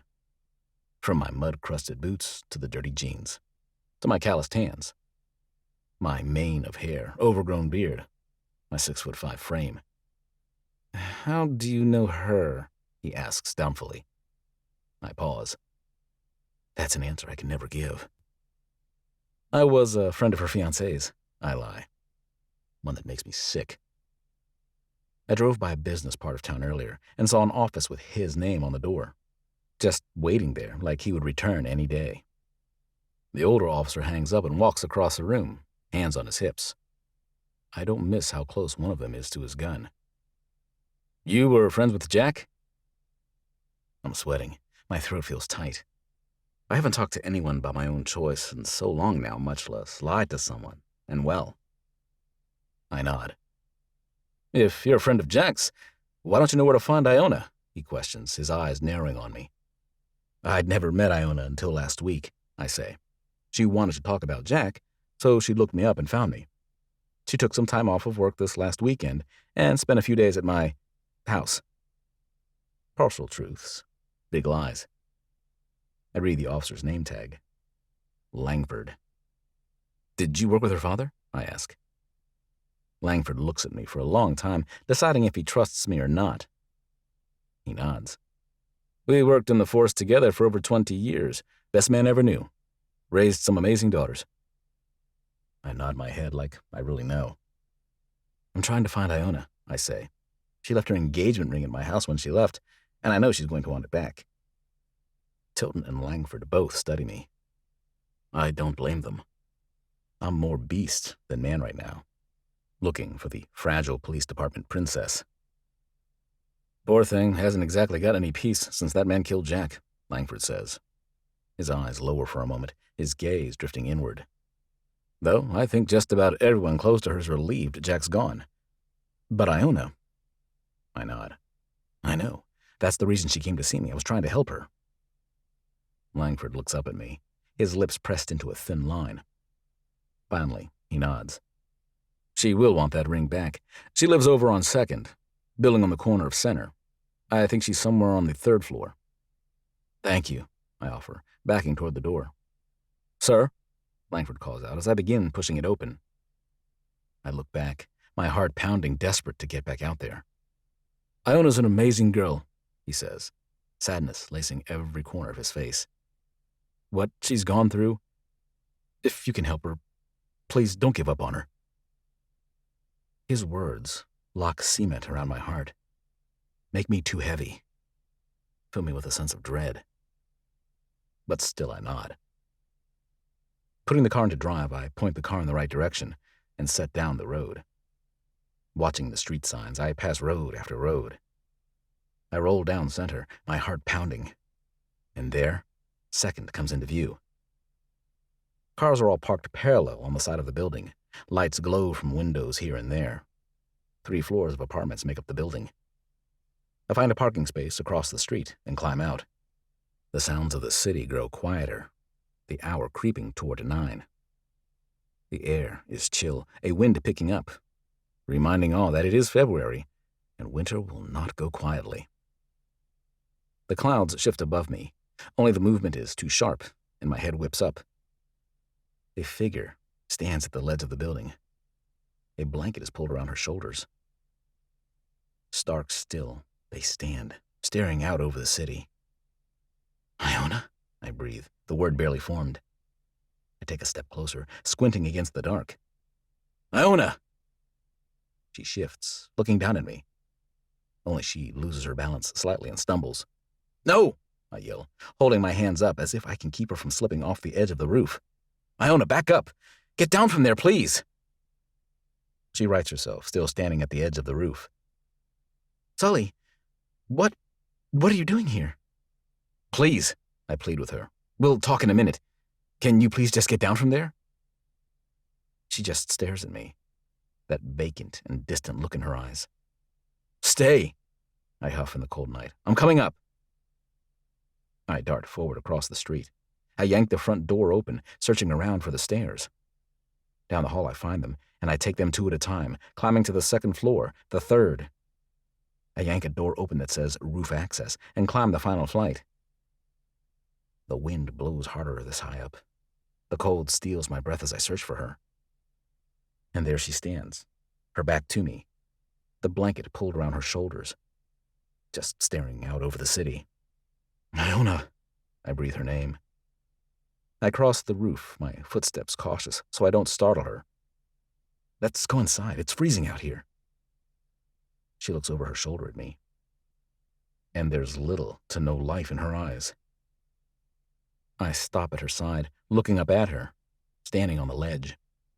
I reach a hand up, and she just stares at it. Iona, please, I beg her. Then something sparks there, for just a brief moment, but it's enough. She takes my hand, and I grip her tightly as I half lift her down. Internally, I curse. She's light as a feather, easily under 100 pounds, made of bone and skin. I tuck the blanket tighter around her, wrapping an arm around her shoulders and pull her into my side. She doesn't say anything, just stares ahead, emptily. I'm genuinely scared. Without a word, I guide her back to the stairs, and I half carry her down the flight of stairs back to the 3rd floor. I'm not sure if she knows where she's going, as her feet shuffle once we reach her floor. But finally, she stops outside the door that reads 308. Hoping and praying this is it, I twist the knob and push the door open. I don't pretend to keep church clean in any way, shape, or form, but compared to the place we enter, it's as fresh as a hospital. Dirt coats the floor. Garbage is strewn about everywhere. There are clothes lying around. Books lie about. The small kitchen just off the entry is caked with a layer of dust. The garbage can is overflowing with what looks to be boxes and old food.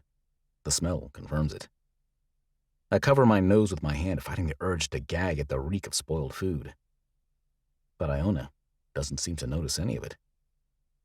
She shuffles forward like the walking dead. She turns left through a small living room. She aims for the door at the far side of it and pushes it open. The bedroom is just as much of a disaster.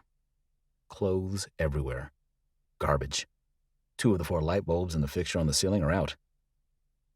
Iona climbs into the bed, and she's swallowed up by the mound of pillows and blankets there.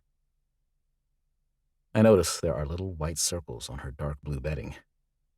Tear stains all over the place. This is far, far worse than I expected.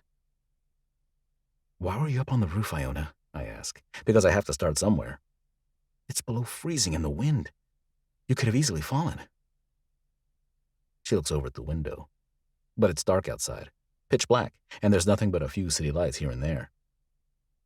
"Because it's quieter up there." I sit on the side of her bed. "Iona, there's no one else here. It seems pretty quiet in this apartment to me." She shakes her head. Again. Again. But she doesn't say anything. "Please," I say, "don't go on the roof again." She doesn't agree. Doesn't nod. "I learned some things today," she says quietly. "And I don't know what's true. None of it seems real." My head lifts slightly. "Oh?" She nods. And finally she looks up. "I went to see Jack's killer today." Her words rip a knife from my navel up to my throat. "He said things," she continues, still staring at the window. "All these things. And how can I believe them when I watched him murder Jack in cold blood? But," her voice quivers, "how can I not, when he knew so many things about me?" A well exists inside myself, and it fills with thick black ink. It ripples out through the highway of my veins, spreading dread. "What did he say, Iona?" "He killed Jack because Jack killed his sister." She says the words so clearly. "Not with his own hands. He thinks Jack got in her head, twisted her all around, and in the end, somehow made her kill herself." Was it Sharon, Simone, or Joanne? That ink begins to crystallize into ice. Finally, Iona's eyes flick to mine. Wide. "Simone," she says. "His sister was Simone." She studies me for a long moment, and finally she raises her hand, looking down at the left one. "I left my ring at the church." I nod. She looks back up at me. "He knew exactly what is happening to me. He said—" Her voice falters, and a tear slips out onto her cheek. Her eyes grow distant again, glassy. And she looks scared. "He said it's exactly what his sister went through before she killed herself." A magnet draws me closer to her on the bed. I breathe deep, growing myself. The instinct to protect this tiny fawn from the echoes beyond the veil caused the beast in me to grow. I reach into my pocket and grip the cloth. I draw it out, letting the cloth fall open in my palm to reveal the ring. "I found it beneath the couch at the church," I explain. I grabbed it, and 3 other women stormed through the gate like the horsemen of the apocalypse. Iona's eyes fix on the ring. She looks ill, and confused, and lost. "Sharon, Joanne, and Simone," I say. "In the few minutes they were able to stay in our world, they told me their stories. Each of them loved Jack. Each of them said yes to his proposal. And each of them took their own life." A sharp breath is sucked into Iona's throat. She actually pushes herself further back against the headboard, trying to put a little more distance between herself and the ring. "I know you loved Jack, Iona," I say. My body wants to be physically ill at the words I know are coming. "But I don't know that you actually chose to do so." She presses her lips tightly together, squeezing her eyes closed, forcing out a stream of tears. She turns her head away from me. This is dangerous, I breathe, closing the cloth around the ring again, placing it back in my pocket. There is something not right going on. We have to stop it. Jack is dead, she says, the words harsh and angry. It has already been stopped. Be honest with yourself, Iona, I say, my volume increasing slightly. Look inside yourself. Do you really think it's over? Her breath hitches, like she can't properly suck it in. She shakes her head again, but it's more of a denial than an admission. You need rest, I say, drawing energy from a well inside of myself that is diminished. Sleep. We'll figure things out in the morning. She stares off at the wall for a moment longer, but she sniffs, wiping the blanket over her nose, and she nods. Gently, as if she's in physical pain, she slides herself further down into the bed until she's lying down. She curls onto her left side, her back turned to me. Chapter 34. Iona. A void. That's what is inside of me. Big, dark, consuming. Somewhere at the bottom of it is doubt and confusion. Raymond's words beat against the back of my brain. Sully's information sinks claws into my flesh and drags them down my back. Truth. What is the truth? What is reality? And a voice keeps trying to whisper in my ear, they were right. They were right. Chapter 35. Sully. I pull the door mostly closed, but leave a 1-inch sliver open so that I can peek in on her if I need to. I know she isn't asleep. There's a good chance she won't be able to. But she needs to think things over. And being here, watching the doors, I can give her a safe space to do that right now. I cover my nose again at the smell. Holding my breath, I stalk over to the garbage. I tie off the bag and carry it out to the hall. I'll take it down to the outside bin later. Opening the fridge, I find more spoiled food. As I dump one thing after another out, I find that every single item in here has expired and begun to rot. I fill another garbage bag full and put it out in the hall as well. I check all the cupboards, and I'm not surprised one bit when there is very little food filling them. Iona's self-starving tendencies are here on full display.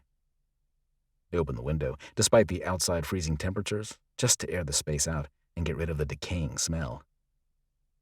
I wander around with another trash bag, filling it with the random garbage just left here and there. I fill 2 bags. I next make a pile of all the dirty laundry and start a load in the washer I find in a closet. Sweeping is immediately followed by mopping. Well into the wee hours of the night, I scrub and clean. All the while, the thread at the back of my brain tightens just a little. That tug that connects me to Roselock. I'm ever aware of its exact location in relation to where I am. North, south, on the other side of the continent.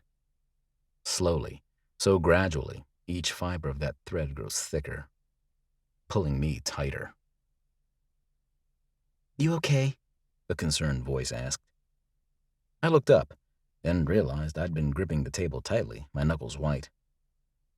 Roselock was calling. The pull at my brain was agonizing. The screams in my ears were so loud. The ground at my feet felt slick with blood. Yeah, sorry, I apologized, squaring my shoulders, shoving the anchor back. Bobby looked at me with worry in her blue-green eyes. You look like you could use some sleep. Should we call it a night? I reached across the table, placing my hand over hers, totally enveloping it. You're always too understanding. I smiled, taking in her angelic features. The bright eyes, the narrow nose, lips stained pink by color, her blonde hair. As much as I want to say no, I have to admit I'm exhausted.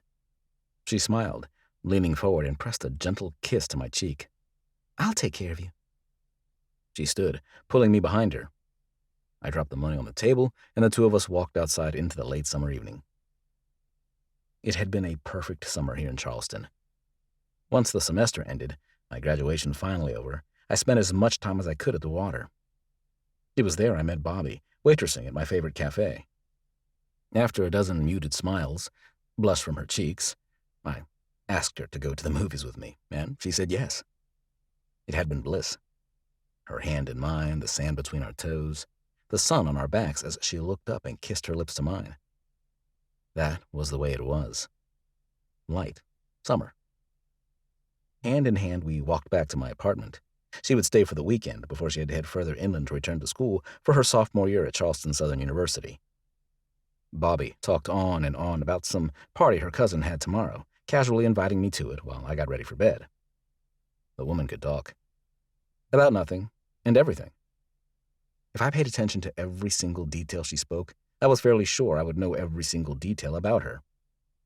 But it sometimes became difficult to absorb all her words, especially when she was so beautiful to behold. It was distracting. I lay on the bed, she in the bathroom, talking while even brushing her teeth. I smiled in amusement, lacing my fingers across my chest, letting my eyes slip closed. I grew heavier. Heavier. People milled about, doing their daily activities, beating the dirt out of rugs, harvesting vegetables from their side gardens, shouting at the children to stay within sight. And then there was the beating of drums and screams, the horrified looks on darker-skinned faces. Women hid with their children, men went for their guns. Arrows were fired, tomahawks thrown. Gunpowder filled the air. Blood. Blood poured onto the soil, splattered against the houses. It bubbled up from beneath the church. Bubbled. Gurgled. "Sully!" The screaming grew louder, morphed into my own name. "Sully!" Hands shook my shoulders, violent. I was suffocating. I rolled over, coughing violently. Blood splattered from my mouth, spraying onto the wall, all over the floor. I pushed myself up on an elbow, coughing more blood up, gasping to catch my breath. "Sully!" Bobby cried in horror. "Keep breathing. I'm going to call 911. I gasped, finally sucking down air. I flung out a hand, grabbing her arm. "No, don't." "Sully!" she cried in horror. "You start suffocating on blood in the middle of the night. You need a hospital." I gripped her arm tighter. Darkness made it near impossible to see. I shook my head, though. "No," I repeated. I didn't need a hospital. Roselock wanted me back, and it was going to do anything it took to bring me back. 3 nights in a row I had the nightmares. Last night I woke up with the taste of blood in my mouth. The stories of my grandfathers were true. And it was my time. Pulling back to the present, I lean over the sink and spit, clearing the faint taste of blood from my mouth. In the window above the sink, I can barely make out my own reflection. Wild hair, overgrown beard, dark eyes. Savage man. The product of Roselock and all its madness. I glance over the clock above the stove, reading 5 in the morning. It has taken me 7 hours to clean Iona's apartment, but I turn and observe my work. It's habitable again. The floors are clean, the surfaces have been wiped, the fridge has been sanitized, all smells have evaporated. Tired and sore, I head toward the bathroom next to the bedroom. Starting the water, I strip my filthy clothes off. Wrapping a towel around my waist, I cut back to the washer, throwing my clothes in. I return to the steaming hot shower. It's been a long time since I had to worry if I was actually clean or not. But I remember the look on Officer Langford and Tilton's faces yesterday. It is likely I will have to interact with others before I return to Roselock, and I shouldn't look like a savage. When I'm finished showering, I find a brush under the sink and drag it through the mass of hair. Tame my beard as much as I can. Looking at myself in the mirror, I seem a little more civilized. Walking out of the bathroom, towel wrapped around my hips, I aim for the laundry closet, when a figure next to the dining table freezes me. The woman stares at me, horror and shock pinning her features. I look around, feeling panicked for a moment. An explanation. I have to give some kind of explanation. "Who?" the woman stumbles. "Who are you, and why are you in my sister's apartment?" Sister. Looking at her now, it's obvious. Put about 30 pounds on her, and Iona would look just like this woman, perhaps a little older. Viola? I guess, feeling bare and exposed. Literally, considering I'm wearing only a towel. Yes, she confirms. I'd say you're a maid, considering. She looks around the now clean apartment. But you don't look like a maid, and it's 6 in the morning, and you're not wearing any clothes.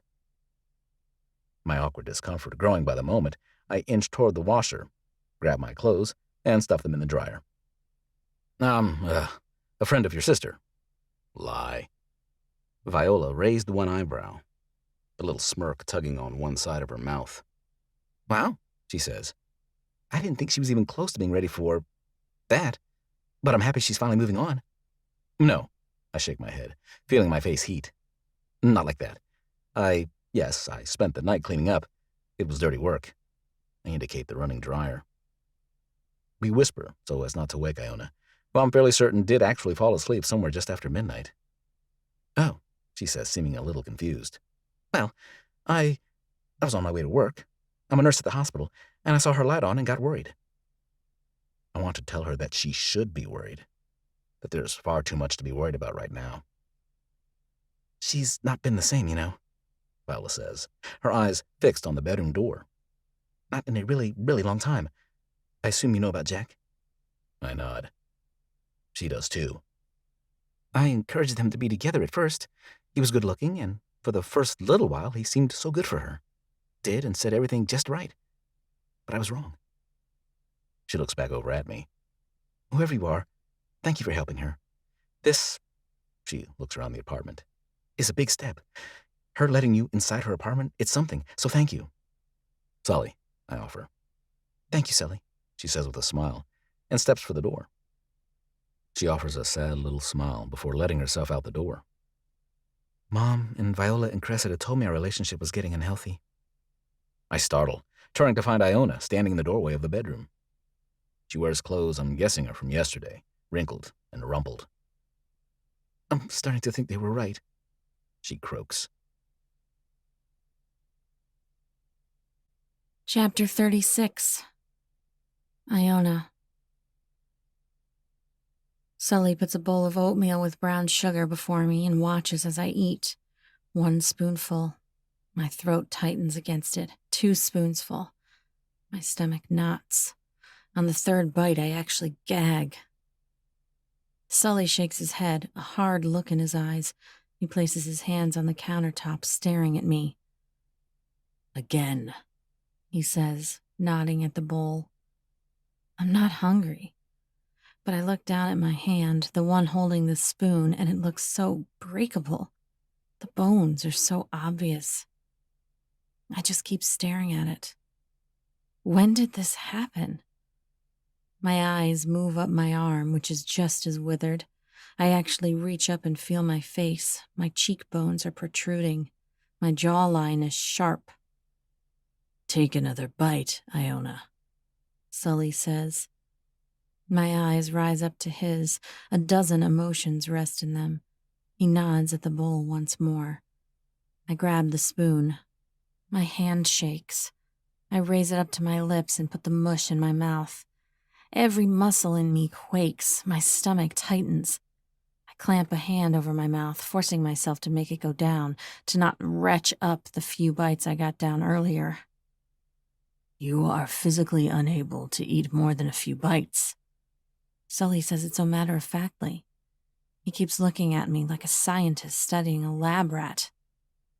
You're eating only just enough to keep you from dying. I nod, even though tears sting the back of my eyes. I think back to the past few months, to really the past 6 or so of them. I'm never hungry. Food has held no interest for me. Everyone kept telling me I was losing too much weight. I say, my gaze blurring as I stare at nothing. But it's been like I didn't even hear them. The words, they didn't connect. You need to start connecting again, Iona, Sully says, leaning forward slightly. You need to see the damage that has been done. I look up, meeting his eyes, but it's hard to keep him in focus. I get to my feet and head into my bedroom. I pull my shirt up over my head, unbutton my slacks. My clothes fall to the floor. I step in front of the mirror that hangs next to the closet, and the tears burn my eyes. A sob gets caught in my throat. My collarbones cut sharp lines across my chest. My rib bones are so visible I can count every one of them. My hip bones jut out sharply against my panties. There's a wide gap between my thighs. My skin looks a little loose on my own body. This is dangerous, Iona. I look to the side to see Sully standing in the doorway. He turns away sheepishly, but there's that look in his eyes, like he can't help but look at the sad sight. Can't help but stare at the horror. You're literally wasting away, he says. I look back in the mirror and my lower lip trembles. The woman I see is not me. I don't know when I morphed into this thing. It took time to get here, but I don't remember the effort it took to become this. I shake my head and words fail me. How? How could this be because of Jack? This is my body. I have control over it. How could he have anything to do with it? Sully takes another step into the room. The mind can do powerful things to the body. The body has to obey. There's a dark echo in his voice that tells me he knows from experience. A tear breaks free from my lashes and slips down my cheek. I can't accept it, that someone I loved so fiercely could do anything like this to me. Would you have ever chosen to do this to yourself? But there it is, the brutally honest question. I have to answer truthfully. No, I breathe. Never. I more sense than see Sully nod. Get dressed. Let's go find some answers. Jack had no family or relatives left, I say as we walk down the street. I pull my coat tighter around me, slush washing over my boots. So everything of his went to me, not that he had much. We cross the last street and Sully and I walk up to his office. I should be at work, but it is the very last thing I care about today. Sully called in sick for me. I've been paying the lease since he died, I say as I fish the keys out of my purse. Though I'm not going to be able to afford it next month, I'll have to clear all of his stuff out in the next few weeks. The door opens and the bell above it chimes. I have to take in a deep, steadying breath when we step inside.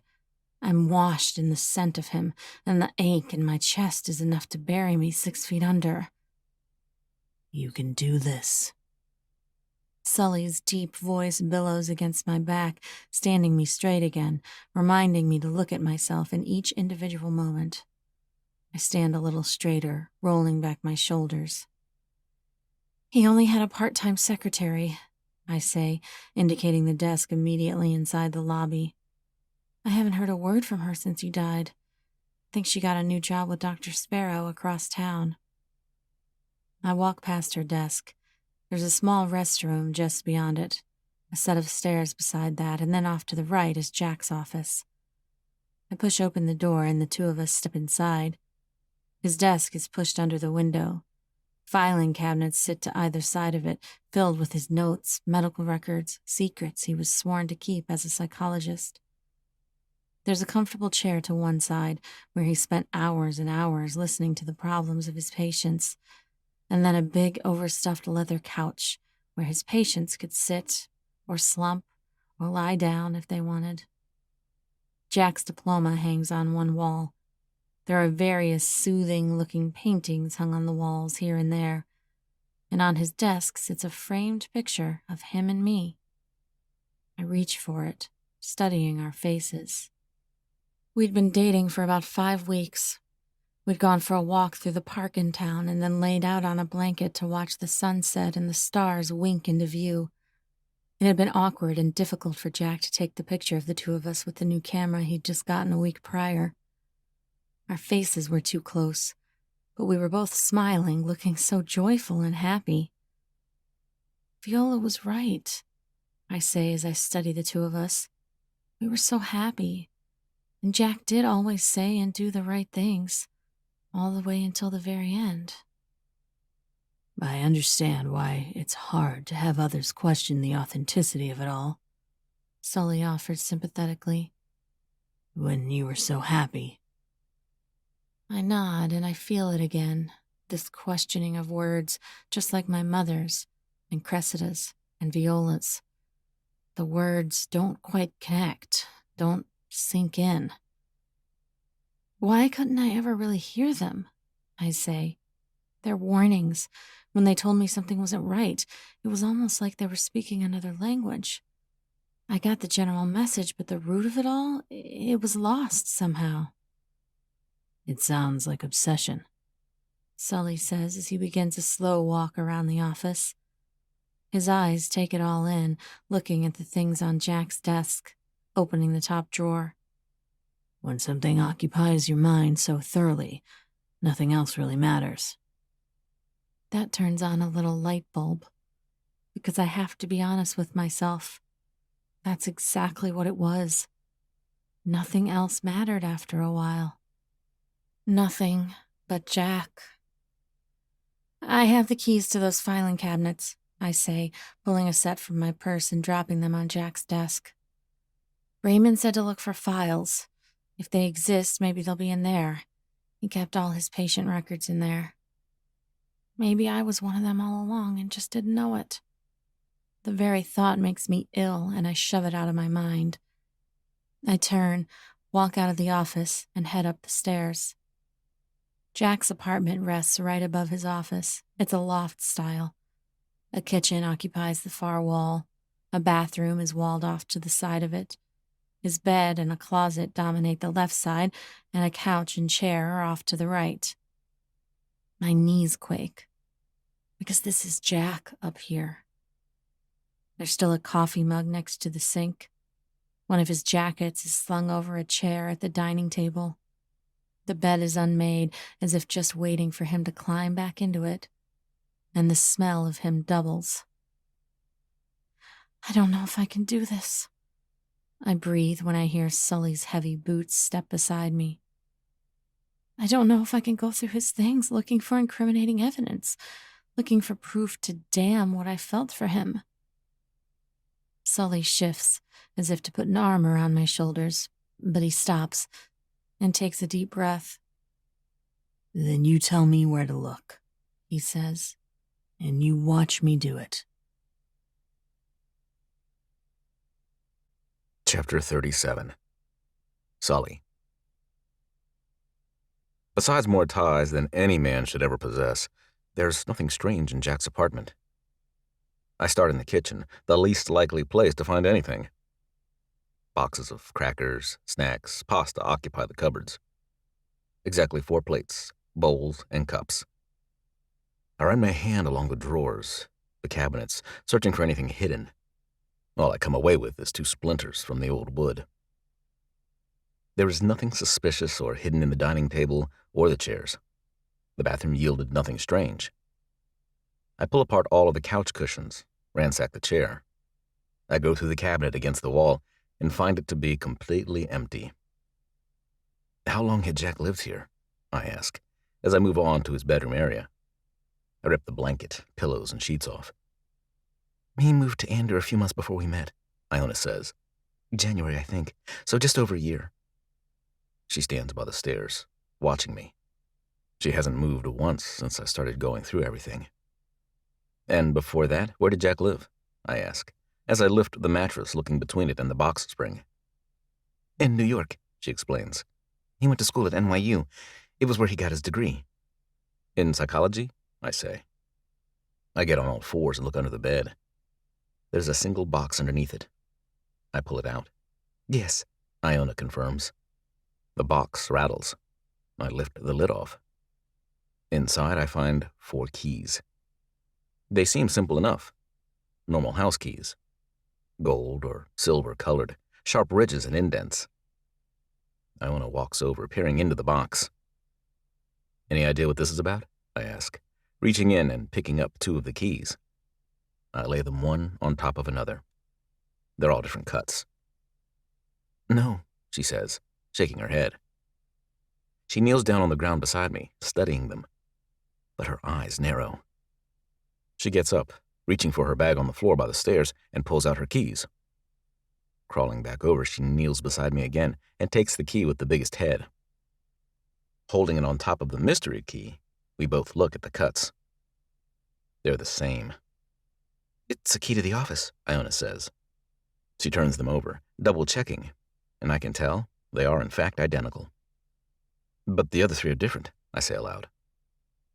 Iona compares the other 3 keys to her own house key, but they don't match. "Maybe they're just old keys," she muses, sitting beside me, leaning her back against the wall. "They could be to his parents' house back in Toronto before they died. They could be to his old apartment back in New York." An idea sparks, and my hand goes to my pocket, and I feel the ring wrapped up in it. "Did Jack only recently graduate from university?" I ask, climbing to my feet. Iona looks up in confusion, and I extend a hand, pulling her up. "No, he's been done for 8 years, she calculates. "But he had only been here in Andrew for just over a year," I say, walking back downstairs to the office. Iona quickly follows me. I turn into his office, going to look at the diploma. Sure enough, the date is from 8 years ago. What was Jack doing before he came here? Iona stands at my side, looking at the diploma as well. "He was still in New York, working at the public library. He only started his practice when he moved here." I shake my head. "You said Jack was good. If he was so good, why would he wait so many years before practicing what he studied?" Iona looks over at me, and I see the wheels turning behind her eyes. She doesn't respond. "Where was Raymond Douglas from?" I ask, turning my eyes, sweeping the room, looking for answers. "Pittsburgh," she answers. I nod. A map hangs on one wall above the client couch, and I cross the room to it. I place my finger on this town, trace over to New York, and then over to Pittsburgh, forming a triangle. Iona crosses the room and reaches into the box I hold. She lifts out the keys. "You said there were 3 other women tied to my ring," she says, her voice holding a little quiver. She holds up a key. 1, 2, 3. "And then me?" She holds up the last key, the duplicate of the one that unlocks that front door. "Maybe Jack wasn't in New York that entire time," I say, my eyes locking on the dot labeled Pittsburgh. "Maybe there are really 3 other offices that those keys open." Iona drops the keys back in the box and turns away. "If what you say is true, you can find out the answers by reaching into your pocket." I look over my shoulder to see her cross the office and sit in Jack's chair. She reaches her chin against her knuckles and stares out the window. What am I doing? I mentally ask myself. Why am I here? Why do I care? This has nothing to do with me. This isn't my life. But my hand drifts to my pocket, and I feel the outline of the ring through the thick material. I've helped grieving widowers, mourning mothers, despondent children. Every one of them was heartbreaking in their grief. But they were all natural. They lost a loved one. We're going through the grief process. We're only looking for closure. But in opening the gate between Jack and Iona, I've found myself tangled in a web of deceit and black veils that now wrap an echo around 3 hearts. I will ask them, I say, sinking onto the couch. But only if you want me to. Only if you want me to find out the truth. My eyes rise up to Iona, and at first I don't realize what she's doing. She twirls a letter opener between her 2 hands. Her eyes study it, never looking away. A drop of red falls to the wooden floor, followed by another. She's pricked every one of her fingertips with the opener. Blood drips from every one of them. Iona! I bark, darting forward to grab it from her hands before she can prick her thumb again. What are you doing? I kneel at her side, and looking up into her eyes, I see they're distant, hazy, just like when she was up on the rooftop last night. Iona, I say, gripping her arms and giving her a little shake. She blinks. Once, twice, and I see her vision come back into focus. Your hands, I say, grabbing one of them, holding them up for her to see. Blood drips in tiny trails. Her face fills with confusion. It's like horror. Did you even realize you were doing it? I ask, my voice breathy. She holds up her other hand, looking at the blood.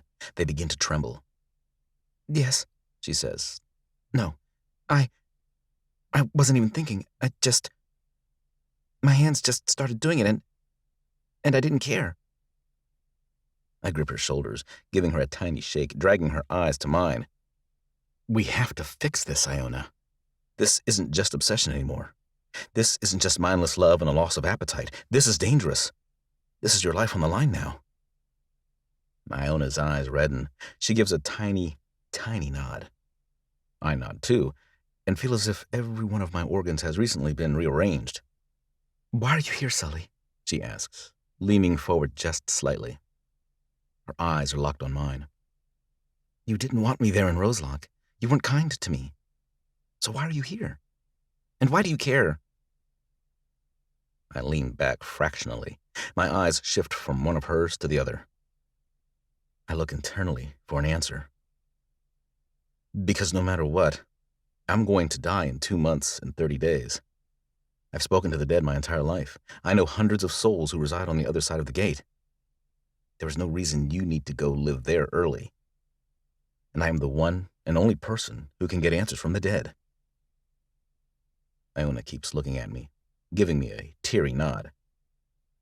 And she leans forward, wrapping her frail arms around my wide shoulders, burying her face in the mane of my hair. But my mind has moved on from the moment to the solution. I can get answers anytime. Go straight to the source. I could open the gate straight to Jack again. Chapter 38. Iona. Take me home, I tell Sully. I look at my hand, just staring at it. The little drops of blood are already trying to clot.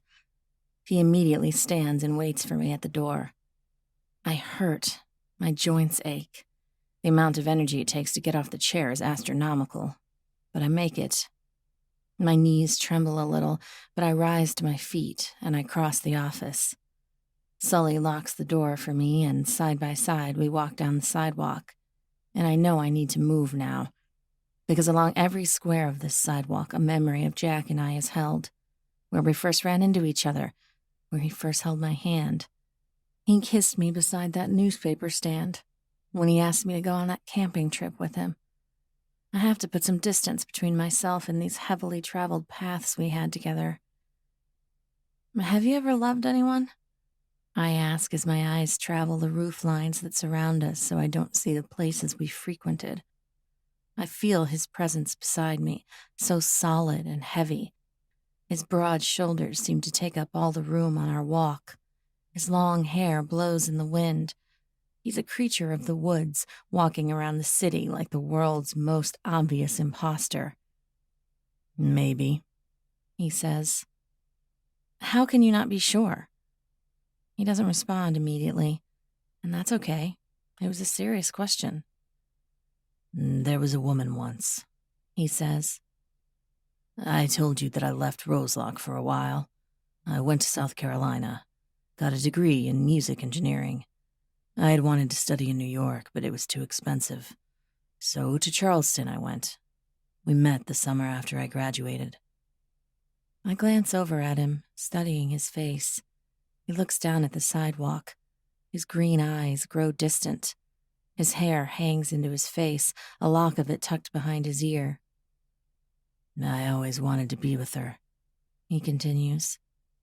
She could make me smile and laugh without even trying, but... He trails off and looks up, his eyes sweeping about, not really looking for anything. But what? I encourage. We had nothing in common, he finishes. She was light and I was dark. She had a future and I did not. In the end, it didn't matter if I loved her or not. Roselock called me home, and I wouldn't have dreamed of asking her to come and live all of that with me. I tear my eyes away from Sully, looking forward once more. I imagine it. asking the woman he was with to go home with him to Roselock, to the church that's falling apart, to the forest of bent trees, to the ground that bleeds. You loved her, I say. You loved her enough to let her be free of that. Sully takes 5 more steps before he says, maybe. He makes me eat 4 bites of a sandwich when we get home, and after that I can't force any more down. He finishes the rest for me, but tells me to expect to eat more in an hour. Maybe that's how I'll overcome this. Eat a tiny bit at a time all throughout the day. Maybe then I won't look like a skeleton. But eating requires food in the house, so we climb into the ancient car Sully drove here from Roselock and head to the grocery store down the street. 2 thoughts keep rolling through my mind as Sully grabs the cart and starts down the aisles. 1, how out of place he looks here. He looks like he just walked out of the jungle, a wild man meant to live with beasts, not humans. His tall figure, broad shoulders, and wild hair make him intimidating looking. And 2, there are so many people here. I've walked these aisles once a week for years, but somehow all these people became invisible to me in the past few months. And they're familiar faces. People I grew up with. Friends whose houses I once slept over at. People who came over to my childhood home to have dinner with my parents. No less than 3 people say hello to me by the time we reach the end of the produce. You have deep roots here, Sully says, leaning toward me slightly as Mrs. Catala walks away, my home economics teacher from sophomore year in high school. I nod, looking back at her, only to find her staring at Sully, a wary expression in her eyes. That happens when you live your whole life somewhere. It's grown a lot since I was a kid, but I still know all the core people. Iona! A cheery voice greets. I turn to see Kathy, a woman I once worked with. She's an over-the-top type, with a bubbly personality and no personal filter. She rushes over with her cart, a very pregnant belly brushing against the handle. It's so good to see you, she chatters. I feel like it's been forever. What, probably 2 years? I nod, trying to smile and be pleasant, but really it's all very overwhelming. Something like that. I heard you'd gotten engaged, she says with a coy smile, her eyes sliding over to Sully. Is this the lucky new husband?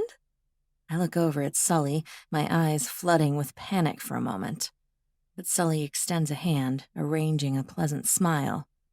Sully, it's nice to meet you. I'm sure I'm not hiding my surprise very well, but Kathy only looks up at Sully, smiling, admiring the giant beside me. It's nice to meet the man who snatched up Iona here. She's an incredible woman. She surely is, Sully says, giving me a little smile. If you'll excuse us, we have some shopping to finish. It was nice to meet you.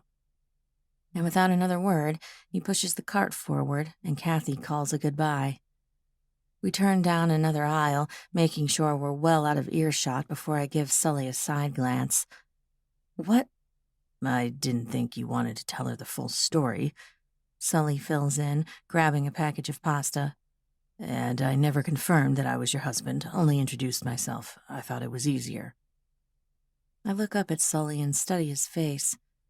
He searches the shelves for more items to add to our cart, but it feels like he's intentionally not looking at me. Thank you, I say, more clearly than I thought I was capable of. Thank you.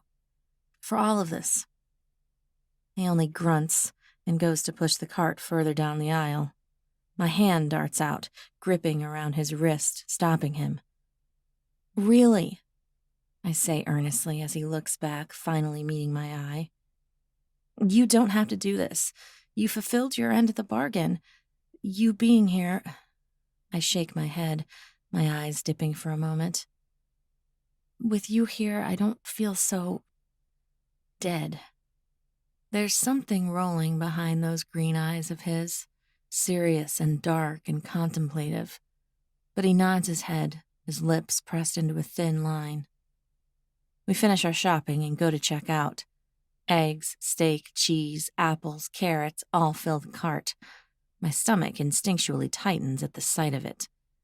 But there's something that sparks in me, anxious to try, to get my life back. I pay for the food and we walk out to the car. The bags loaded, Sully points us back toward home. Together, we carry the food up to my apartment, and Sully begins cooking dinner. What about inviting your sister over? Sully asks as he cuts the carrots and puts them in a big pot. Viola? I watch him from the couch, my knees tucked into my chest, my arms looped around them. I swallow once, the very thought making my heart jump into my throat. All recent contact with my sisters has resulted in a massive fight, in screaming and yelling and horrible accusations flung. But I have to do something about all of this. That's a good idea, I say. But it takes every muscle in my body, giving 100% to climb off the couch and actually go to the phone on the wall. It's far too difficult to press those buttons and spin that rotary. "Hello," she answers. "Viola," I say, trying to sound light and casual. "It's Iona." "Hi," she says in surprise. I stutter. I look back at Sully, twisting the cord around my finger. He only gives me an encouraging nod. "I was wondering if you'd like to come over for dinner tonight with me and Sully." She pauses for a long time. For a moment, I'm worried our connection has been lost, but finally, "Yes, that sounds amazing." And her voice is too excited, too happy to quite be casual. "What time?" 5:30, I say, looking to Sully for confirmation. He glances at the clock and nods. "Yes, I'll be there," she says, and I can hear the smile I know is on her face just through her voice. We say goodbye, and I hang the phone back up. I keep looking at it for a moment and take a big huff, feeling exhausted suddenly. You did good, Iona, Sully says. I look over at him and see him giving me a little look, a small smile pulling in the corner of his mouth. It changes his entire face. Even though it was small, even though it was a little forced, a smile on Sully's face makes him look different. Chapter 39. Sully. I scoop Iona into my arms and cross the small apartment to her bedroom. She hardly even stirs as I lay her down, pulling the covers up and over her. She lets out a little sigh. My shoulder pressed to the door jamb, I cross my arms, watching her as she sleeps, just to make sure she keeps breathing. The dinner with Viola was somewhat forced, but considering everything, it went well. Little light conversations, pleasantries. I'd almost forgotten how to converse and talk like a normal human being to other human beings, but I managed, because I had to for Iona. At 8 o'clock, I walked Viola down to her car. "Who are you?" she asked me. "And what does my sister mean to you?" It had taken me half a minute to come up with an answer, as honest of an answer as I could manage. Because this woman cared about Iona and deserved as much of the truth as I could give her. Iona came to me for help, to deal with Jack's death, I said. I'm trying to help her get the answers she needs for some closure. Viola's eyes welled with tears. She pressed her lips into a thin line and nodded. "I don't know how you're doing it. No one else has been able to reach her. She just got angry and shut down. She cut everyone out. But you're doing something." She looked to the side as a little strangled sob leaked through her lips. "This, tonight, every single minute of it, it's an improvement. She's doing so much better." She closed the distance between us and wrapped her arms around me. "Thank you," she whispered. I stood there, stiff and awkward, but hesitantly returned her hug. "You're welcome." By the time I walked back upstairs, Iona was sound asleep on the couch. I gave one last look at Iona sleeping peacefully in her bed and turned to go back into the living room. I reach into my pocket and pull out the cloth with the ring carefully folded into it. I crossed to the counter, placing it on the laminate surface. The fabric falls open, revealing the ring. I told Iona I would only speak to the 3 dead women if she wanted me to, if she really wanted answers. Staring at it now, it's all I can do to not put the cold metal against my skin and rip them from the afterlife into the present. And I look down the counter to Iona's purse, where I know Jack's pocket watch still resides. My hand twitches, slides a little further down the counter towards it. I press my lips into a thin line. I take a step sideways. A metallic tang sparks in the back of my throat as the dead press closer in on the gate. My fingers grip the leather of the bag, and I pull it toward me. For 5 seconds, I wage an internal battle. I shouldn't do this. I need answers. This has to be Iona's choice. My rage is barely contained. I yank the bag open, looking down into its contents. Lipstick, keys, a tattered book that looks like it's resided inside for months, a package of tissues, other various things. And there at the bottom, because it weighs the most, I see the glint of a gold reflection, a chain. And there, tucked in the corner, I see the edge of the pocket watch. What were you really up to, Jack? I internally ask. What are you trying to do to Iona? I look over my shoulder, back to her bedroom door. It remains slightly cracked open, the apartment utterly silent. In the dark and in the quiet, I hold my breath, fighting the monster of temptation.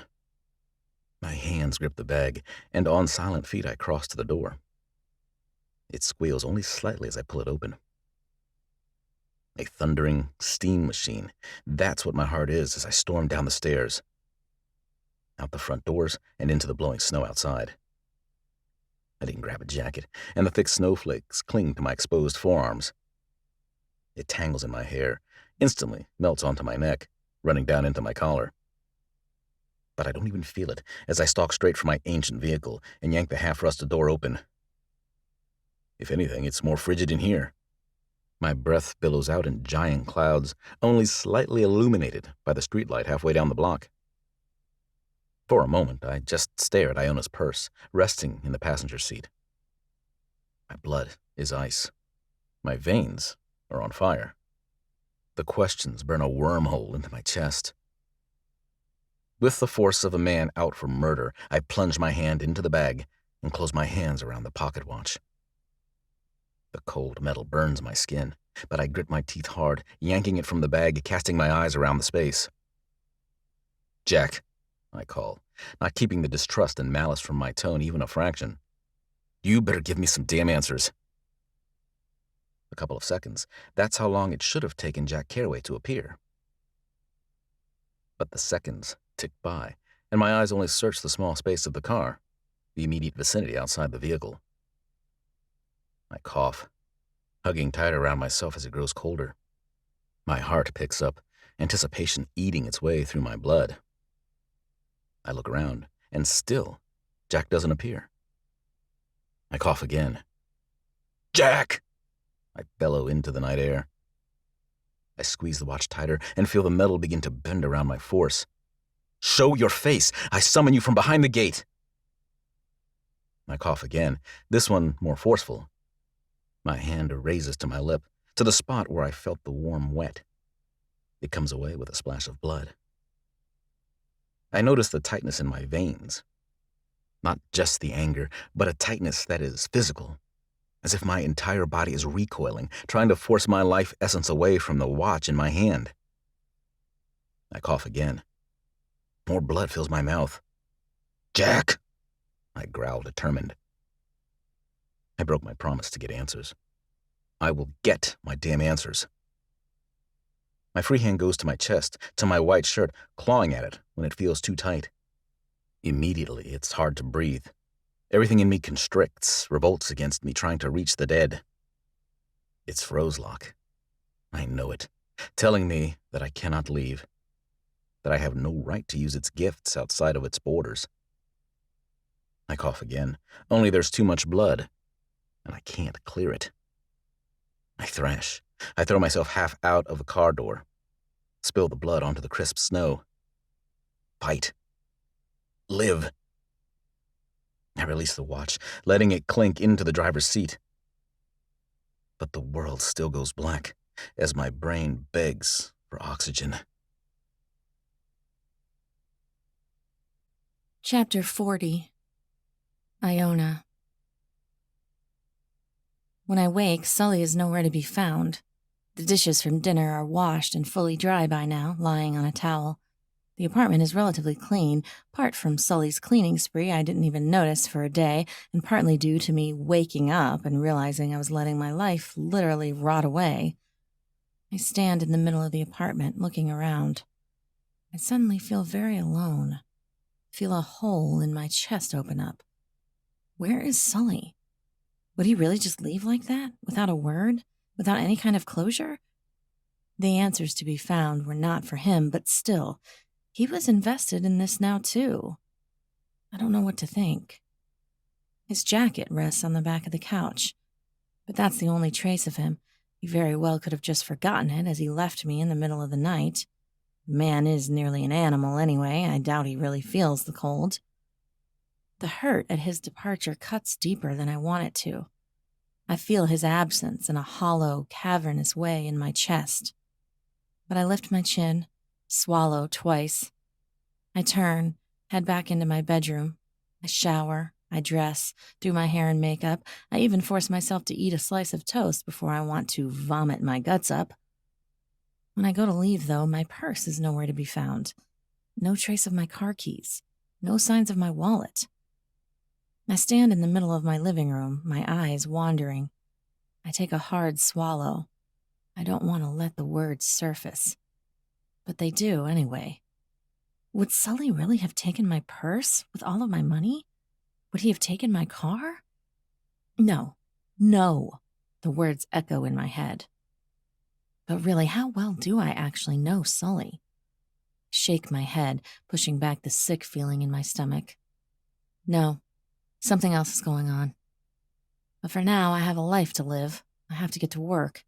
I'll figure out what's going on later.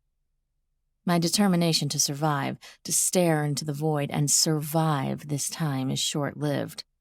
I step outside of the building into the snow-blanketed world. Across the street, Sully's ancient car still waits, buried in 6 inches of snow. The door to the driver's side is open. I squint through the still dim light, trying to make out the lumpy shape that spills out from the car onto the road covered with snow. I sprint across the street, the snow falling down into my boots. I barely make it across before a plow cuts around the corner, nearly taking me out. "Sully!" I scream, falling at his side. I sweep the snow off of him, my horror growing threefold when I uncover blood-soaked snow. I dig and dig, shoving aside the snow, uncovering the man who I thought had abandoned me. "Call an ambulance!" I scream at the first person who walks out into the early morning. The man startles, his eyes growing wide as he sees what I'm doing. "Now!" He darts into a nearby coffee shop. "Sully!" I whimper as finally I uncover his face. His head rests against the concrete as if he fell out of the car. There's blood spilling from his mouth, frozen against his skin. Snow melted against the warmth of him and then refrozen. "Wake up!" I beg, feeling around his neck, trying desperately to find a pulse. But his lips are so blue. He doesn't stir. "Help!" I scream out into the morning. Frantically, I dig, unearthing him from the snow. He wears only a white t-shirt and his jeans and boots. His lower half is half in the car, half out. A woman darts over, a gasp and half a scream. She kneels beside me, digging the giant out. "What happened? Was he shot?" She guesses at all the blood. "I don't think so," I say as the first tears prick my eyes and then immediately fall onto my cheeks. I don't know what he was doing out here." But as my eyes drift up, I see his right foot balancing on the driver's seat, and half covered in snow sits Jack's pocket watch. I know exactly what he was doing out here. The scream of sirens blares through the morning, and relief and fear saturates my body as I see the flashing lights draw nearer and nearer. In just a minute, I'm being gently pushed aside as the paramedics hoist Sully up and out of the snow away from the car. They fire a million questions at me, and I only just have enough time to grab the pocket watch before they're ushering me into the ambulance with Sully. "Is he alive?" I whisper as I huddle in one corner, staring at him as the two men work on him, checking and pumping and radioing to the hospital. They don't answer me immediately and listen to his heart with a stethoscope. And the tears flood onto my cheeks when he finally gives a slight nod yes. It only takes 3 minutes to reach the hospital. I jog alongside the stretcher as they race into the emergency room and gasp in pain as they disappear through some doors, telling me I have to wait until the doctor comes to get me. I'm not sure how long I stand there, just staring at the doors. Probably a few minutes. But eventually a nurse comes to my side and asks me to take a seat. She offers reassuring words, none of which reach me. I look down at Jack's watch in my hands. Sully went to get answers. He went outside where I wouldn't hear him speaking to Jack. He looked for privacy and dark. And along the way, something had gone terribly wrong. Along the way, he had nearly died. Sully's blue lips flash through my head once again, and my heart fractures. If he doesn't make it, if he dies, that's on me. He did this for me. I ask the nurse 5 times if there's any update yet. Each time she tells me no, and to please sit down and wait for the doctor to come out. I pace, ruin my blouse as I twist and twirl the hem of it with worry. And finally, 3 hours later, a man in a doctor's uniform comes back through those doors. There's a smear of blood down his chest. "Are you the one who found Sully?" he asks, unsure, looking in my direction. I leap to my feet, nodding. Heavens, my chest is so tight, I can hardly breathe. "Are you his wife?" the doctor asked, extending a hand back to the chair I just evacuated, slipping into one himself. It can't be good if he wants me to have a seat. I shake my head. I hesitate. What do I even define us as? We're just friends. He doesn't have any family left. He was visiting me when this happened. The doctor nods, begging me with his eyes to sit down. I don't want to, with every fiber in me, but I do. "Sully suffered from hypothermia," he begins to explain. "His internal temperature fell to 90 degrees. That may not sound too serious, but had it fallen any lower, he would have suffered some long-lasting, serious physical complications." "So he's going to be okay?" I ask, and my voice cracks. The doctor gives a tentative nod. "He's incredibly lucky. We checked the temperatures last night. It got down to 29 degrees, and it sounds as if he was outside all night. He probably shouldn't have survived. I credit it to his size and, well, that mane of hair might have helped save his life." The doctor chuckles, and I can see why. He himself wears no facial hair, has short, neat hair and dainty glasses upon his nose. They're certainly polar opposites. "What about the blood?" I ask. The tension in my chest won't release. I'm not shocked when a somewhat puzzled expression tugs on the man's face. "We still aren't sure about that," he answers honestly. "It came from his lungs, almost as if they were punctured. But there's no signs of physical trauma. Besides the hypothermia, he seems perfectly healthy. The man's as strong as an ox." Tears once more prick the backs of my eyes. I press my lips together tightly and give a slight nod. "We'll keep trying to find an answer to why there was so much blood," the doctor says. "But he's going to be fine. We've warmed him back up. I'd like to keep him here in the hospital overnight for observation while we do some more testing, but I expect he will be able to leave tomorrow morning." I squeeze my eyes closed, forcing a tear out onto my cheek. "Would you like to see him now?" the doctor asks. "He just woke up." My eyes fly back open, and my heart breaks out into a sprint. My lips still pressed together, I nod. Through the sterile-smelling halls, I follow the doctor. We pass so many doors that I begin to grow impatient. And then he turns into one of them, pushing it open for me. Sully lays there, his head turned slightly to the side, but the moment I walk in, his head perks up, looking at me with wide, unsure eyes. I let the door fall closed behind me, and I linger by it, just looking at Sully. I hug my arms tight around me, My chest is still tight. My emotions are a hurricane right now.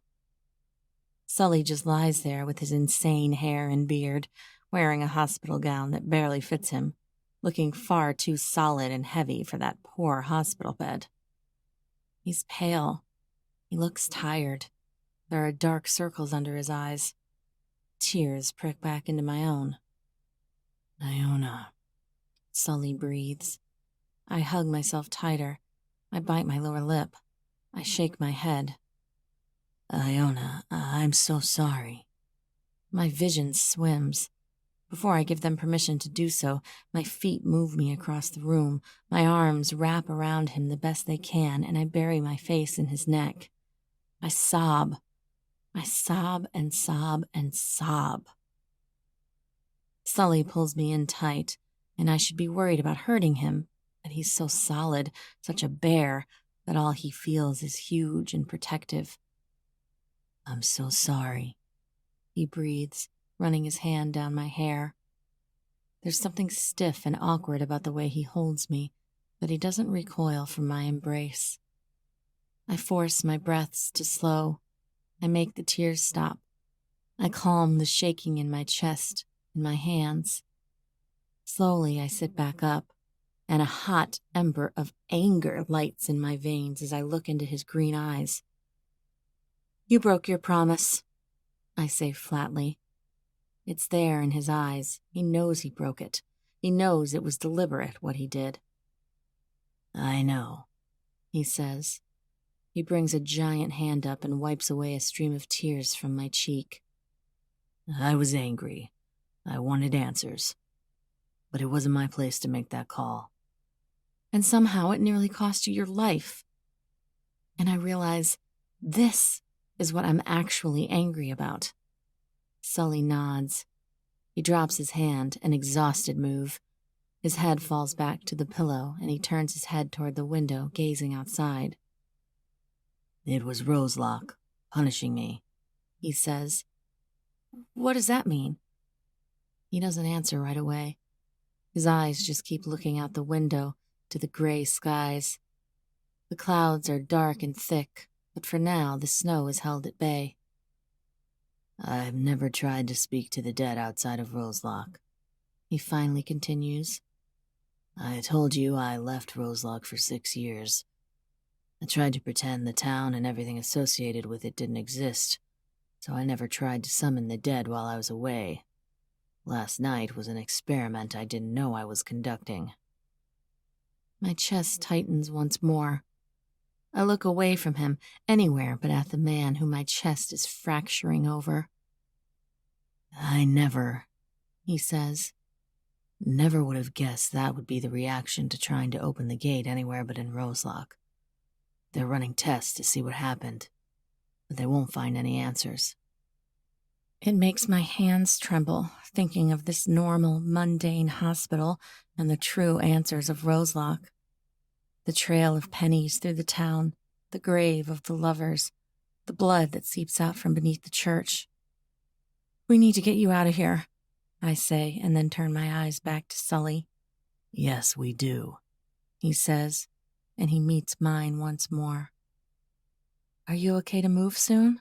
I ask, and I don't even think about it when I reach forward and grab his hand in mine.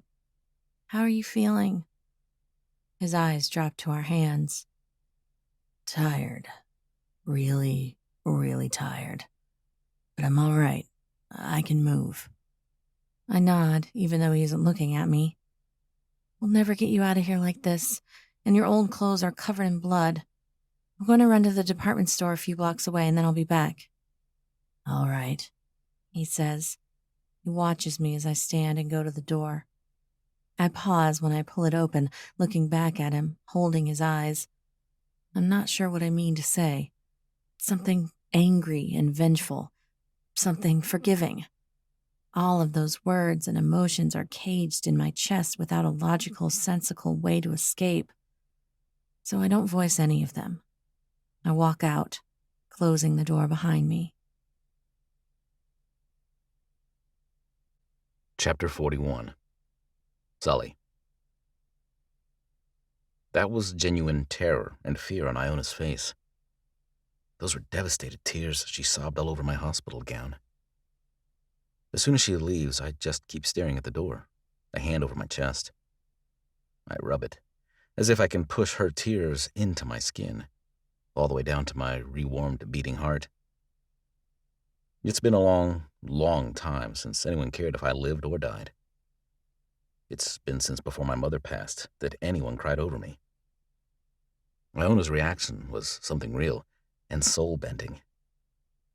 I tell myself that it's a sign of hope, of progress, that even in her grief, her obsession, Iona is still capable of that kind of concern for another. I have to push that aside. I remind myself that I'm in the midst of an escape plan. I ring in the nurse and ask if it's okay if I take a shower. After confirming with the doctor, she helps me into the bathroom and starts the shower. She returns a moment later with 7 tiny bottles of shampoo and 2 towels. I'm about to shut the door to the bathroom when I catch her eye giving me an appreciative look from behind. I smirk when the door closes and rid myself of the hospital gown. The act of cleaning myself is an exhausting one.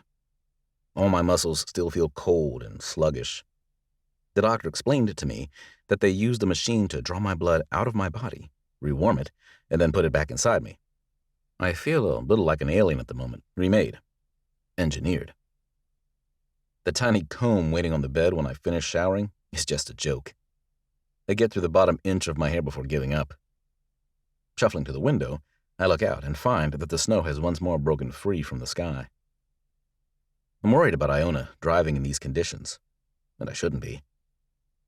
There should be a line here between keeping her alive and worrying over her in hour-to-hour moments, but it's beginning to blur. I huff a sigh of relief when, 20 minutes later, the door to my room opens once more, and Iona walks in with 2 bags in hand. "I'm not sure if everything will fit," she says, and I notice she doesn't quite meet my eyes. I had to guess, so... She kind of shrugs, setting them down on the bed. I'm certain now she's not looking at me deliberately. "Thank you," I huff, pulling the items out. She dismisses herself outside. The jeans are a little tight in the thighs, but surprisingly, they are long enough. The long-sleeved shirt, however, is perfect. I pull out a thick coat, taking note that she ripped the price tag off of it before giving it to me. I should repay her. I can't stomach being a financial burden.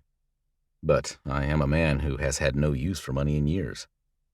I've been living off of the small stash in the church for years on a strict budget, allotted out to last me exactly until May 7th. I pull my boots back on, the only item of clothing still usable from before last night.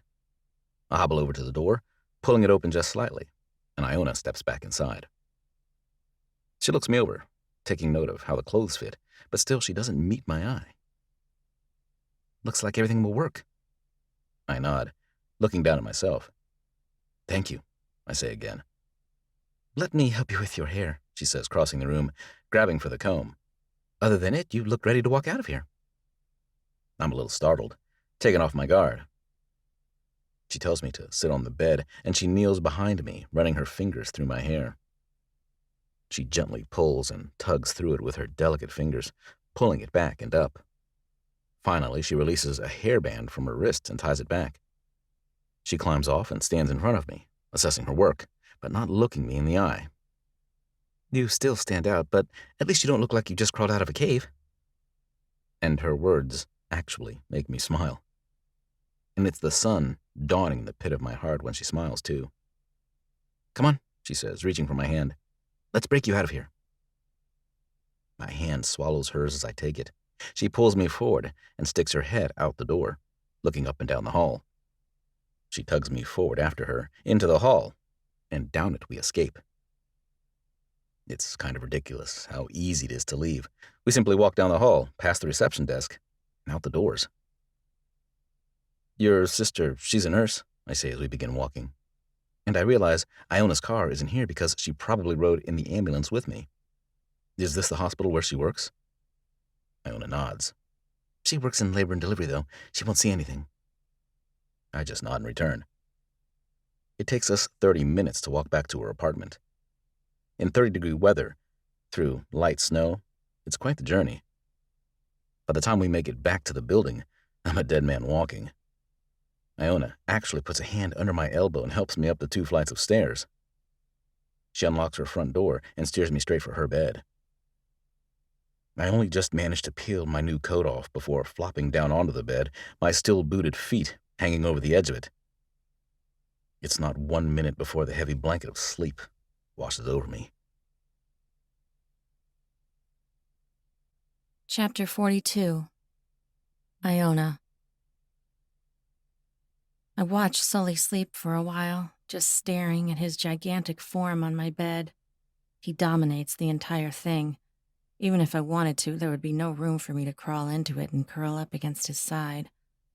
I swallow hard, pushing that thought away, and turn from the room. The phone rings, and I already know who it is going to be before I answer it. It's my boss.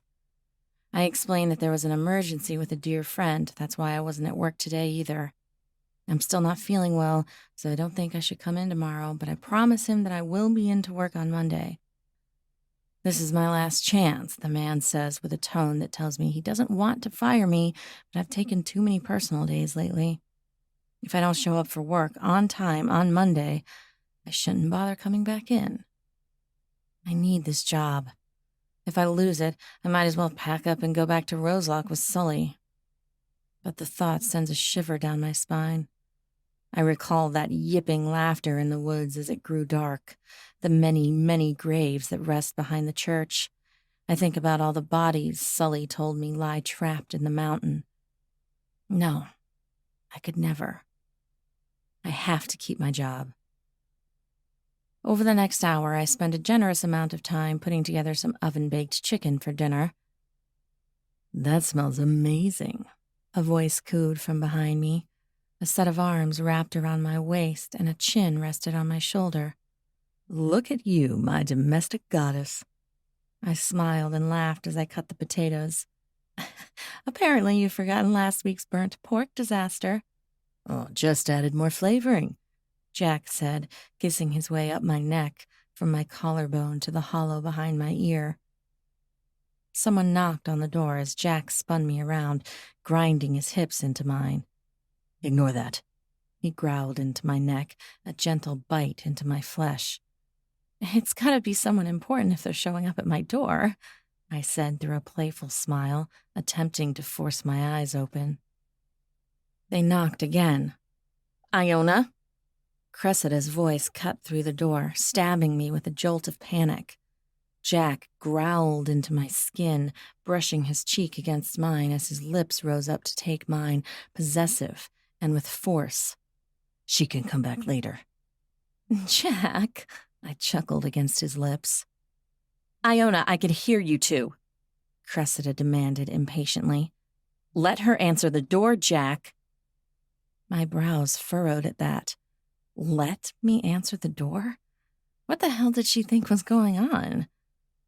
I raised my hands to Jack's hair, running my fingers into it, pulling his face harder against mine.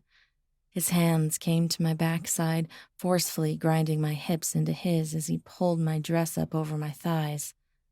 Forget answering the door. Forget my eldest sister. A biting chill tugs at the back of my brain. Cold. Cold. So cold. My teeth chatter and my entire body begins to tremble. Suddenly, a gasping breath rips from my chest, and I surge forward into a sitting position. Water sloshes all over the floor, and tiny specks of ice rush away from me. I'm sitting in the bathtub, stark naked.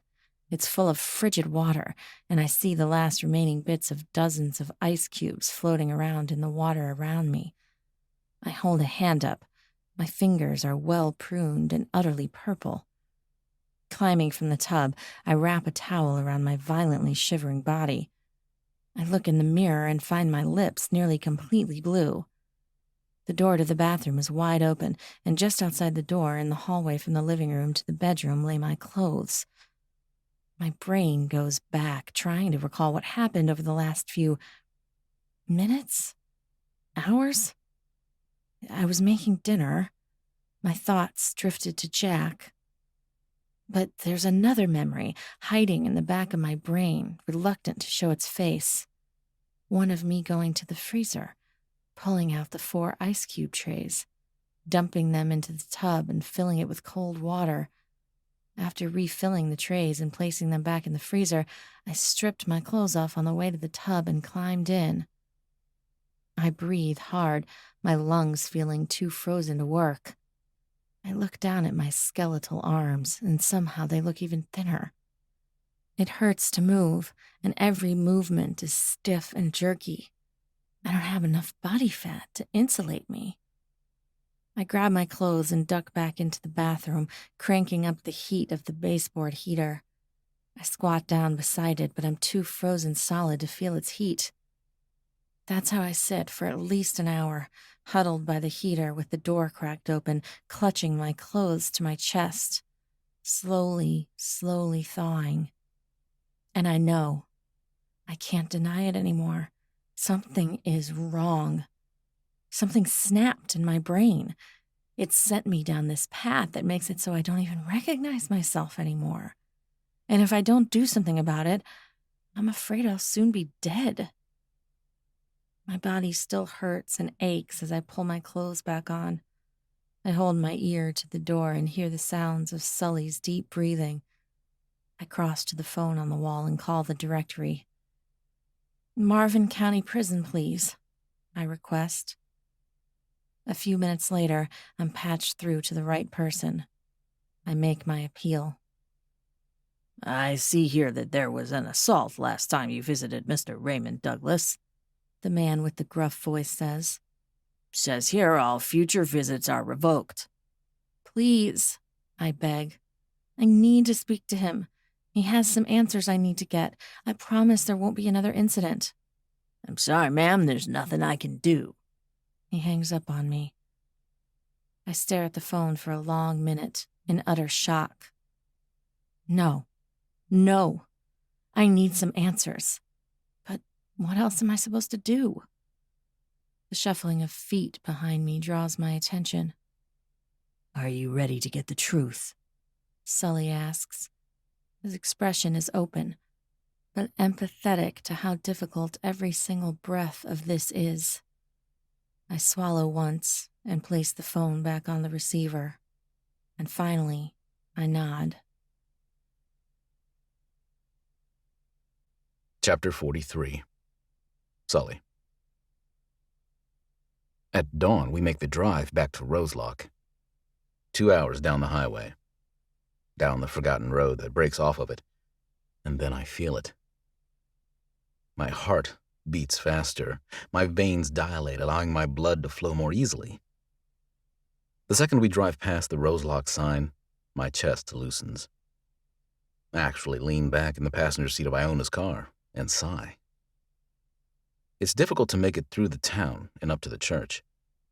Snow blankets the ground, and there haven't been any plows that have cleared these streets in 15 years, and even then, it was only Mr. Keebler in his truck, with his homemade plow attached to the front. "Come on," Iona begs her car, as we crest the final stretch up to the church. The tires spin, and we slide backward a bit. She pumps the gas, and finally the wheels catch, and we lurch forward. She pulls right up to the front doors of the church, and the two of us climb out. She tries to support me as we climb the rotting steps, and I try to hold her upright as well, which leads to an awkward, slipping climb. The scent of rot and dust is familiar as I pull the doors open. The rows of pews haven't moved at all, and there are no new boot prints. I've been gone for 4 days, but locking up never once crossed my mind. It was around to break in. I'm still exhausted from my hypothermia. Slowly, I shuffle across the chapel, but only make it to the bench at the organ before I slump down onto it. Iona sits in the pew closest, looking around. Dread and fear, but determination settle into the tiny wrinkles in her forehead and the depths of her eyes. She rubs her hands together, pinning them between her knees. "I should go start a fire," she says, and steam billows out from between her blue lips. "No," I grunt. "I'll get it. Just give me a minute."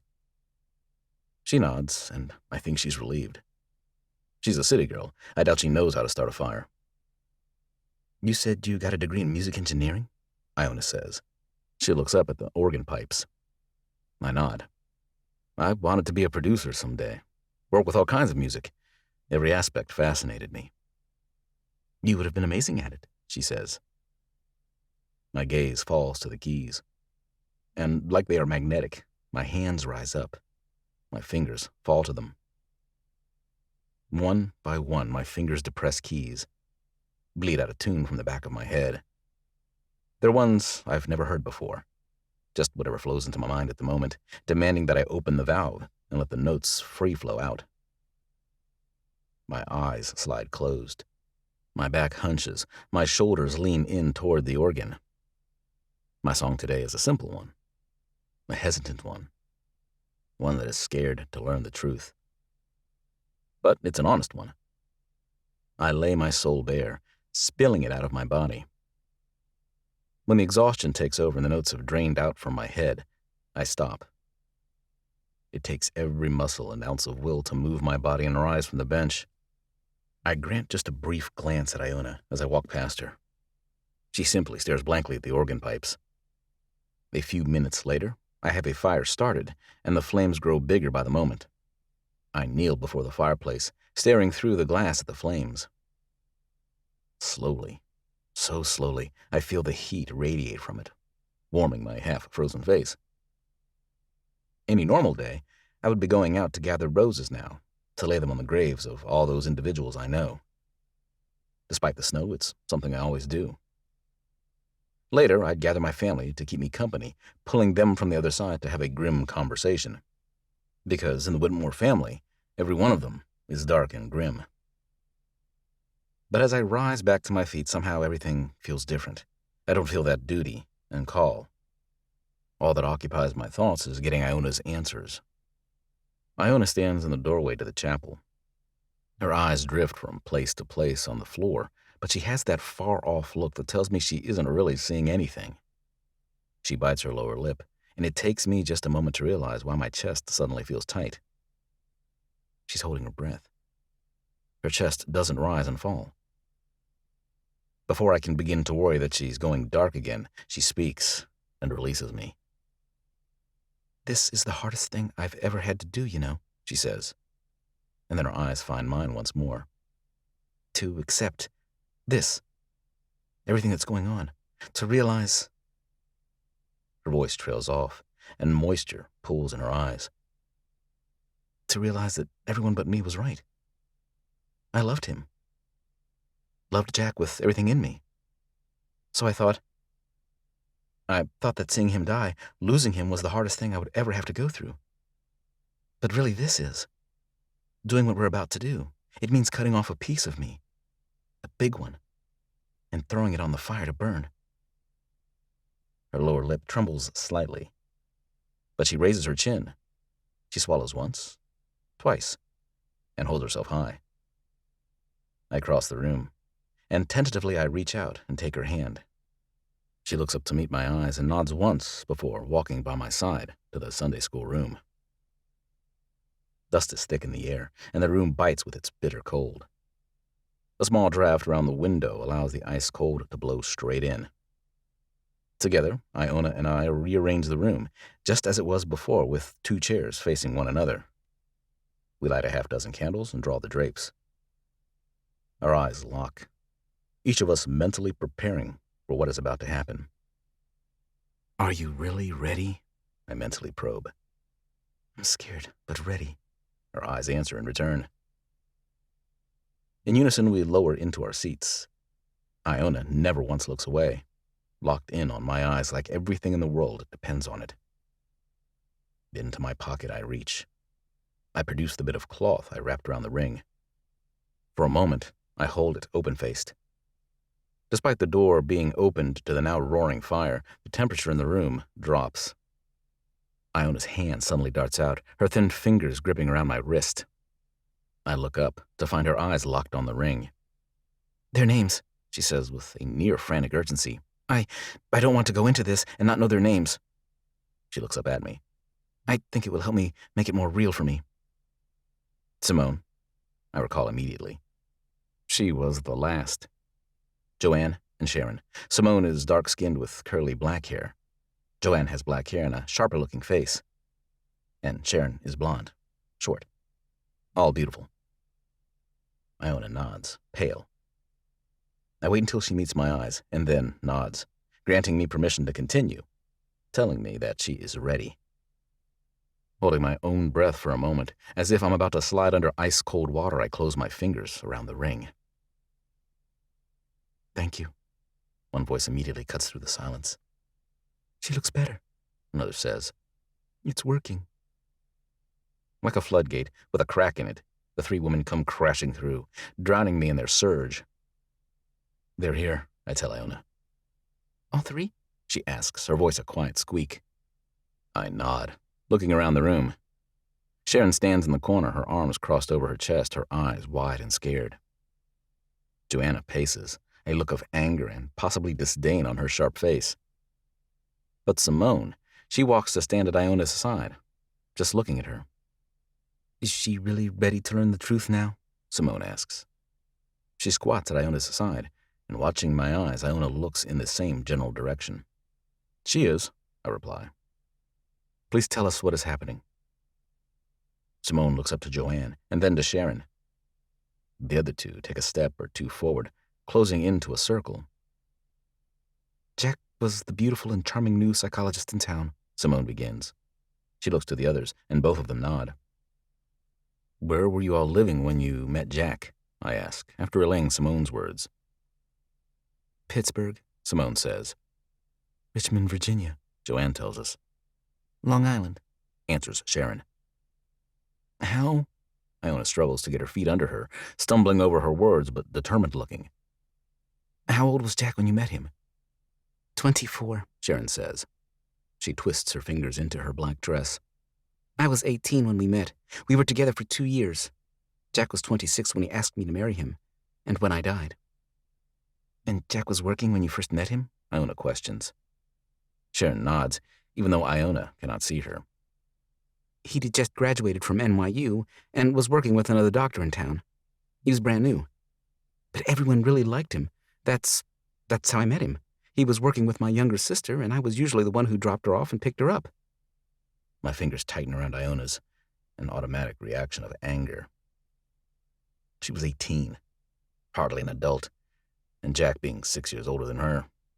I can just picture it, Jack giving a flirtatious smile to the young, naive sister of one of his clients, wooing her, the charming, older, professional man and the honey-sweet young girl.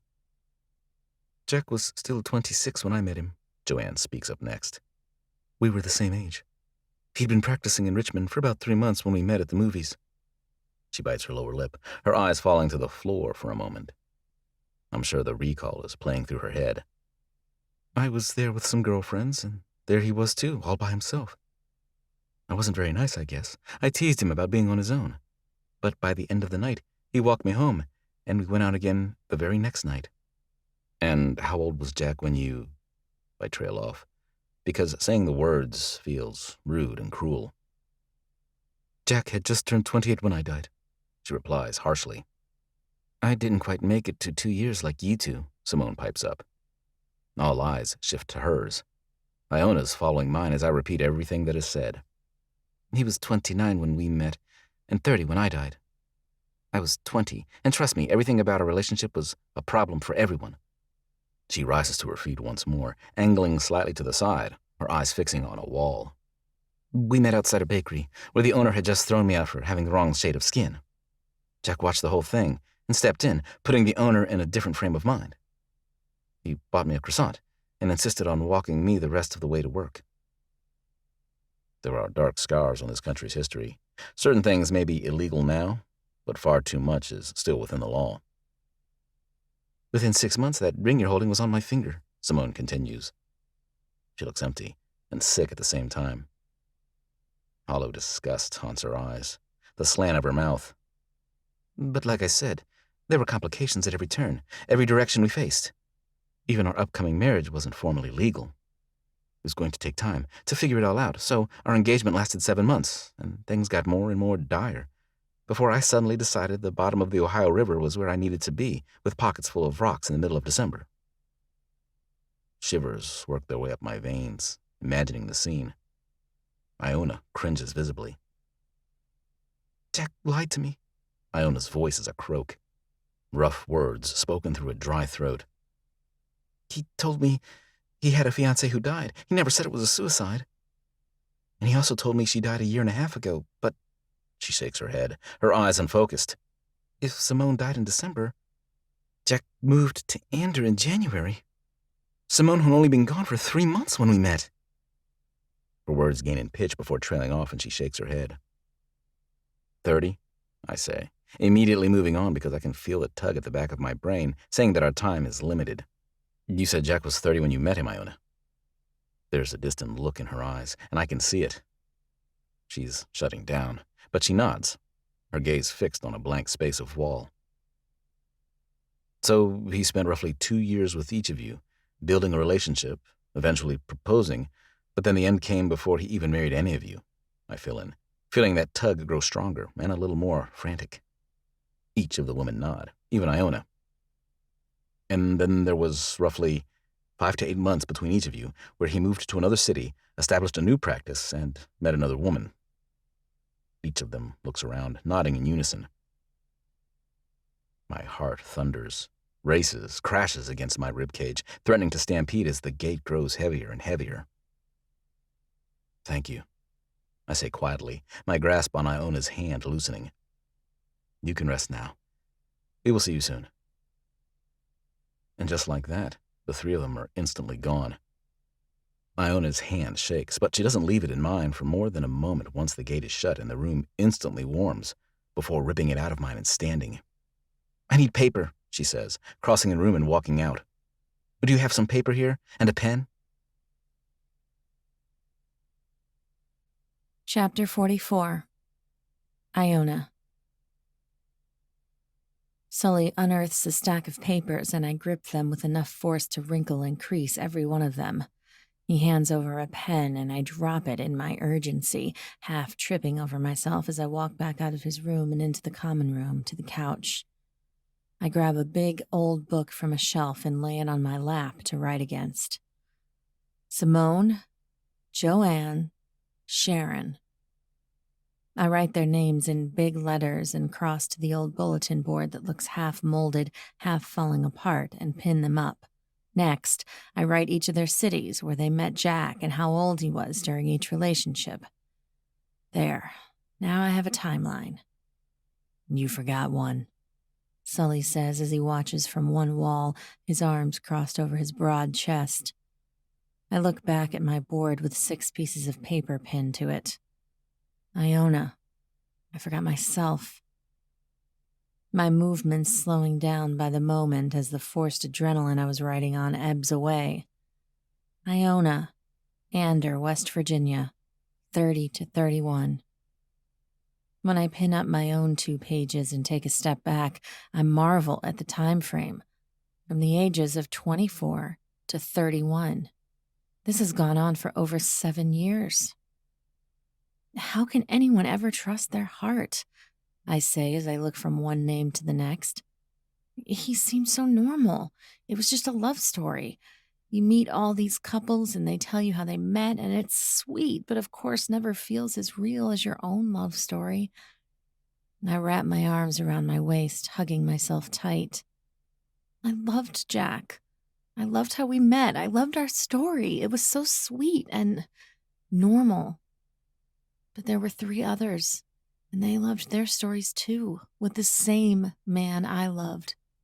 And in the end, I trail off. My throat feels tight. You can't ever really trust anyone but yourself, can you? I hear Sully take 5 steps closer, but something recoils inside of me and I take 2 more steps away toward that back door. Iona, you cannot judge the world based on one sick and twisted man. The world is full of good, honest people. Then why was I so unlucky to find the worst of the worst? I ask. I look over my shoulder back at him, daring him to give me a logical answer. He doesn't have one. So I pushed the back door open and walked outside into the snow. It was so hot that all the food was drying up. Mom's potato salad was almost ruined. Cressida's baked beans were looking more like mush. Sweat dropped off of Jack's brow, narrowly missing the grill. But everyone was in good spirits as we wrapped up the day with dinner before we would watch the fireworks from the back patio, just like every year. "How come you aren't spending Independence Day with your family, Jack?" my mother asked as she finished setting out the dishes. A long table had been set up on the patio, about a dozen different dishes lining the tablecloth. Around was gathered all of my family, my sisters, Cressida's husband Harold and their 3 kids, and of course Mom. "My parents passed away when I was at NYU," Jack said as he flipped the burgers.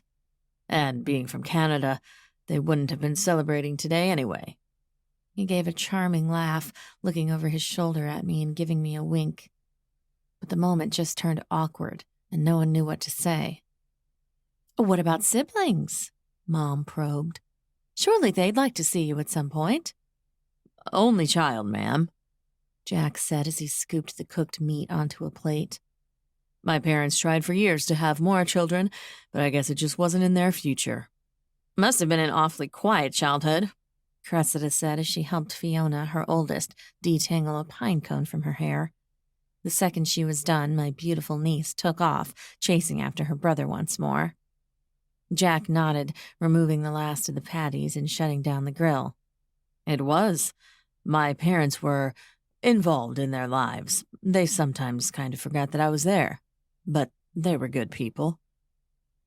It surprised me a little to hear Jack talking so openly about his childhood with my family. He rarely opened up about it, even with me. I suspected there were some resentful scars there, coming from a family who always seemed dissatisfied that there weren't more children, so their reaction was to pretend there wasn't even the one of them. None of my family seemed to quite know what to say to that, so instead, Mom just declared that it was time to eat. I settled down with my plate, cozying up to Jack, who placed his hand on my knee under the table. I leaned in, pressing my lips to his as his dazzling eyes met mine. Sparks ignited in my chest when he kissed me. Strings of connectivity wound between us, with each and every one drawing me closer to him. "I love you," I whispered against his lips, smiling. "I love you too," he said in a growl that was hungry and possessive. "I better see you eat every bite on that plate." Cressida's voice cut into the intimate moment. "If you lose 1 more pound, I'm going to start force-feeding Jonah's breast milk down your throat until you put that weight back on." I forced a little laugh, despite the violence that sparked in my blood. Cressida and her big, bossy mouth, always telling everyone what to do. I tentatively scooped a bite of the potato salad and put it in my mouth. It didn't taste like anything, and I wanted to push my plate away, but I looked up at my sister across the table and smiled. Jack leaned in, tracing his nose up my cheek, igniting another storm of desire instantly. "Don't let her get to you," he whispered. "You're beautiful any way you are." So I did as he said. I ignored my sister, and I relished Jack's hand running up and down my thigh underneath the table.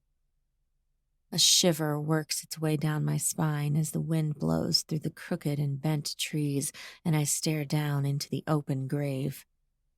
Not a flake of snow makes its way down to the exposed dirt, 6 feet down. The 2 skeletons lie side by side, clinging together, refusing to be separated, even in death. I shiver once more, letting out a long, slow breath, clouding the air before me. Chapter 45. Sully. I knew I should leave her be, let Iona deal with her grief and anger in private, which she obviously wanted, considering she'd walked out the door and away. But considering all of her recent behavior, considering it was involuntary, I didn't dare let her roam around a town like this on her own. So I'd waited 3 minutes before I hauled my aching, sluggish body out the door, following her small footprints through the deep snow, and out into the gray day. Down the road, turning at Penny Oswald's house, and down the lane to the grove of crooked trees. And then she just settles there, looking down into the grave of the lovers. And I just watch her, standing there, lost in that head and the past, for 2 hours. Chapter 46. Iona. How much time do you think we'll have this go-round? I ask Sully as he greets Simone, Sharon, and Joanne. The second time is always longer than the first, he says.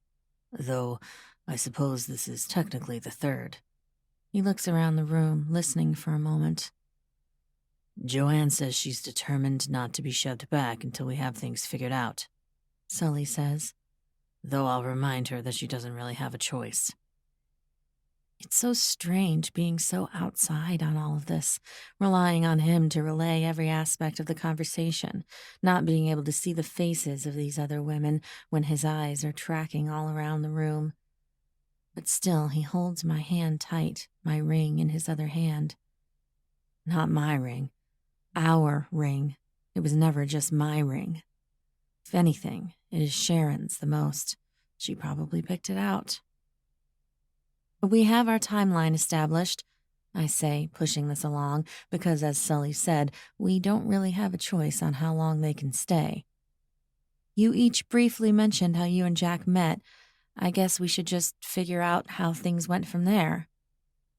Sully's eyes slid away from me, going to the same corner he kept looking into this morning.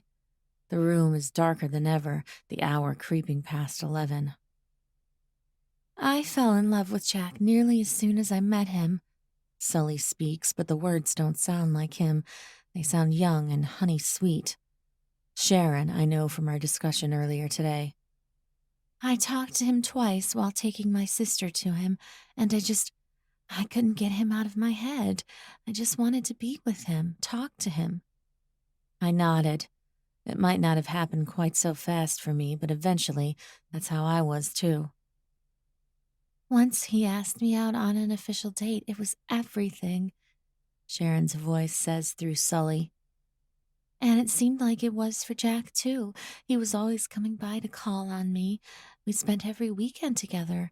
It just all clicked so fast. Sully's eyes shift, tracing back and forth as if following someone who was pacing. I kept thinking to myself that it was weird, how enamored I was with Jack. It's Joanne. We were so opposite. Really, we had nothing in common. But I just wanted to be with him all the time. And he was so insistent, so attentive. It was like he'd put his sights on me, and he wasn't going to let anything change either of our minds. And I liked it for some reason, even though I had never been like that with another man. There was a reason that I was 27 and still single. I didn't buy into the notion of obsessive love and settling down because everyone else did it. But there I was, fully sunk in love with Jack. How long? I ask, my stomach nodding. Until you knew you loved him. Sully's eyes slide over to mine, but I swear it's not him I'm seeing. It's a raven-haired woman with sharp cheekbones and a narrow nose. 4 weeks, she says. But I'd been fighting it, lying to myself for at least a week. By the time I said the words to him, though, it had been 4 weeks. Not that quick, but still alarming considering what Joanne knew to be true about herself. I told Jack I loved him after just 1 week. Simone's voice fills the Sunday school room. After the day we met, we spent every single day together. The longing in her voice, the desire, the love.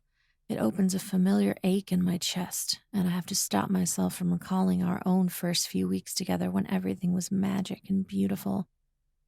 And it was like nothing I'd ever heard of before. Better than books, better than the movies. He was magic and life, and I loved him from that first day. The crack in Sully's voice is spot on. I look at him, really seeing him instead of the dark, beautiful woman I have pictured in my mind, and I see it. When he opens the gate, Sully is a conduit. He is a puppet, and the dead are the masters. What a gift Sully has. What a curse. And that's the part that I hate the most, Simone says. That I don't know if that first week was him or me, because I think that I genuinely fell for Jack. He didn't force me into anything in the beginning, but how can I really know that, considering everything that followed after? So, is that the first symptom of what he's done? I ask, once more propelling this forward, when all I want to do is spend hours mulling this over, absorbing and studying. But time is short. These moments with the dead are limited. Obsessive love?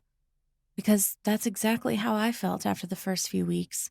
He was all I thought about, all I wanted and needed. Sully looks around, and the three women seem to concur.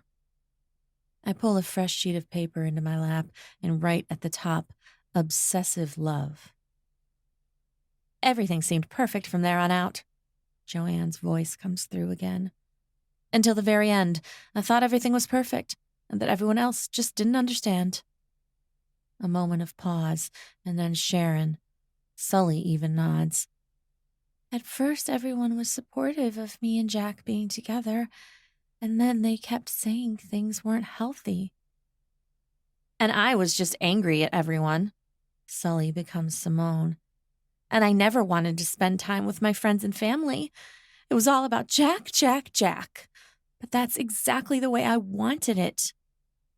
I look back down at my paper again. I underline the word obsessive. My family kept telling me that I was getting in too deep with Jack, that it was okay to be in love, I explain, but that it wasn't okay that I was letting him occupy every day of my life. I thought they were just overreacting and had forgotten what it was like to be in love.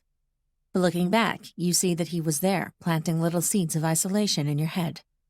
Joanne once more. Did any of you also get really, really thin? It's Sharon now. Sully's eyes shift around, and he actually nods. I couldn't fit into any of my clothes after a few months. Simone comes through. Everything just fell off, and I couldn't afford to buy new ones, so Jack stepped in, buying me a whole new wardrobe, telling me I was beautiful no matter what. I didn't even notice, it felt like. Sharon. People were telling me that I didn't look healthy, but I don't feel like I even heard them. I nod as something bites at the back of my eyes. I actually feel angry. I feel sick every time I take a bite. Like my body has been trained to recoil from all food. I swear I can feel it when each of them nods too. Loss of appetite, I write next on my paper. Sully's hand suddenly tightens slightly around my left one. I look up into his face and I see the message clearly there. The gate is wanting to close again. About a month before I died, the dangerous behavior started. Sharon's voice suddenly cuts out of Sully. Most of the time, I didn't even remember doing it. I didn't think about it. I would just do these insane things. And again, my family was concerned, but it was like I didn't even realize, and Jack didn't even seem to notice either. I broke my left leg and got 17 stitches after I tried to jump from the roof of my house, Joanne affirms. It just kept escalating for another week and a half, until finally, took a gun from a passing police officer and put it to my temple and pulled the trigger. I flinch, my eyes squeezing closed as the sound of a gunshot gives me an instant headache. It was almost like a relief doing all those things, Simone concludes. It just felt right, is the best way I can describe it. With every dangerous, insane thing I did, I felt like I was doing what I was supposed to, like fulfilling my destiny. It makes me sick, but she's right. With every crazy thing I've done so far, it's felt good. Dangerous behavior, I write next. My hand shakes a little as I move down to the next line and write, death. Once the dangerous acts start, how long was it until... Again, Sully can't quite say it. Until you killed yourselves, is what he wants to ask. 1 month, Sharon restates. 2 weeks, Joanne condemns. 4 weeks, Simone says, and every syllable tells me the horror she dealt with in those 4 weeks. 3 days, Sully says, looking over at me. It's been 3 days since I found you standing on the roof in the wind. My eyes widen a little. Sharon was right. I didn't even think about what I was doing. Until this moment, I hadn't thought of that as a dangerous act. So, does this mean I have 1 to 3 weeks left before I suddenly kill myself? And there the words are, out. Finally confessing that this is the end that somehow Jack is leading me to. Chapter 47. Sully. The cracks in my ceiling have grown 2 inches in the 3 days that I've been away from Roselock. The cobwebs have grown thicker, more intricate. I stare up at the ceiling in my bedroom, one arm lying across my forehead, the other hand on my chest. 3 days. How has it possibly been only 3 days since I left Roselock for the first time in 2 years?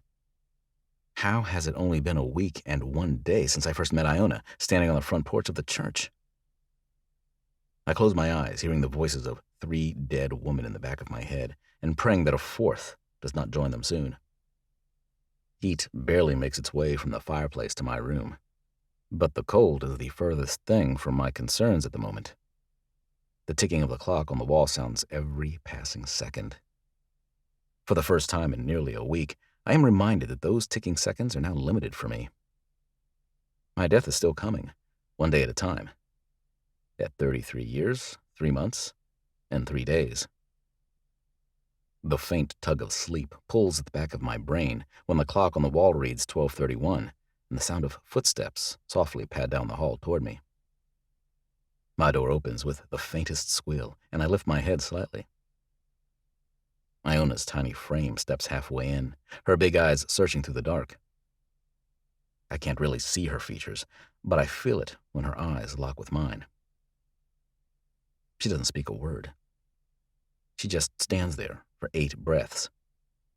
And then she steps inside, her bare feet not making any noise. She crosses the room. She lifts the blanket and climbs inside. Not a breath of hesitation, she curls up, tucking herself against my side, her knees pressed into the bare skin of my ribs, her lips and nose pressing against my shoulder. I adjust the blanket, making sure it's tucked up to her chin, never moving away from the contact of her. She wraps one hand around the crook of my elbow, pulling my arm a little tighter to her. Without a single word spoken, she closes her eyes. I lie there in silence, just listening. And not 2 minutes later, her breathing grows even and calm. My eyes slide back open, fixing on the ceiling. But every nerve in me is aware of the tiny woman lying beside me, fast asleep. I wake long before Iona does, but I don't dare move. Don't want to wake her. I lie there, utterly frozen. She sleeps with one leg thrown over mine, her arms still curled around mine, clinging tight. When she stirs as the sun begins to tear through the clouds, I close my eyes and focus on making my breathing even. She slowly detaches from my side and gently climbs out of the bed, trying not to disturb me. I keep lying there, feeling the warm spot in the bed beside me until long after I hear her footsteps retreat to the living room. When I hear her start a bath and splash when she climbs in, I rise and dress myself. The pruning shears on the dresser still hold a little slash of my blood, left there from the day the fawn knocked on the front doors. I retrieve them and walk outside. The sun breaks out from behind the retreating clouds, promising a warmer and sunny day. Stepping in the snow that is growing glossy as it begins to melt, I make my way to the back corner and begin clipping green stems. Thorns cut my hands as usual, leading to 2 small streams of blood dripping down my hand. But 20 minutes later, with an armful of red roses, I head into the graveyard. A rose for my neighbor. A rose for my friend Agatha. A rose for Ben and his wife Karen, who used to babysit me. And roses for my grandfathers and their wives, roses for my father, my mother, and my sister. I turn at my family's grave and look back at the church. The sun has broken out from the clouds, and a waterfall of melt runs off from the roof, drenching the deck and ground around. Inside is a woman. Here because of her. Here because of me. I never anticipated this happening. My feet are fully soaked by the time I trudge my way back to the church, in through the back door. The scent of cooking food fills the air. I take my boots off next to the fireplace, getting a change of socks before going to find Iona in the kitchen. She's just finishing making some mush and cutting up an apple from the cellar. She scoops a heaping amount into a cracked bowl and puts some sugar and milk into it. I help her carry everything to the table, and then we sit, and I dish it into my mouth, watching her. The look on her face is slightly nauseated. She just looks at the food for a long minute, but finally she reaches for the spoon and puts some in her mouth. It's not getting any easier, is it? I ask as I watch her. She chews slowly, and it looks like it takes her a great deal of commitment to swallow. No. With a huge amount of effort, she takes another bite. We'll get this figured out, Iona, I say. I study her, begging her to look up at me, and finally she does. I want to add, I promise. But can I really, truly make that promise? She just nods and looks back down to her food, taking another bite. We will open the gate one more time, I say, finishing off the last of my breakfast. We should be able to glean any more information there is left to gather in that time frame. I don't think we can ask any more of them. Is there a limit to how many times the dead can handle being pulled back through the gate? She asks, as she holds a spoonful up, watching as it drips back down into the bowl. Everyone is a little different, I explain. Some can't handle coming back more than a few times. Others can handle it longer the more they are brought back, like my family. But most wear out eventually. Generally 3 to 5 times, and they're exhausted and in agony. She meets my eyes again at that, and I know she's looking for the story in my eyes. The one with a poor, grieving mother, unable to let go of her 8-year-old daughter. She made me open the gate over and over. 8 times. By the end, it was like the poor girl was dying a death all over again. The mother blamed me, thought that somehow I was harming the child. She'd tried using violence before she finally just broke down in tears and left Roselock for good. Besides Iona, that was the worst visitor I'd ever had to endure. We'll get what answers are left. I move on. And then I think we should return to Ander to find answers there. Iona chews and swallows forcefully.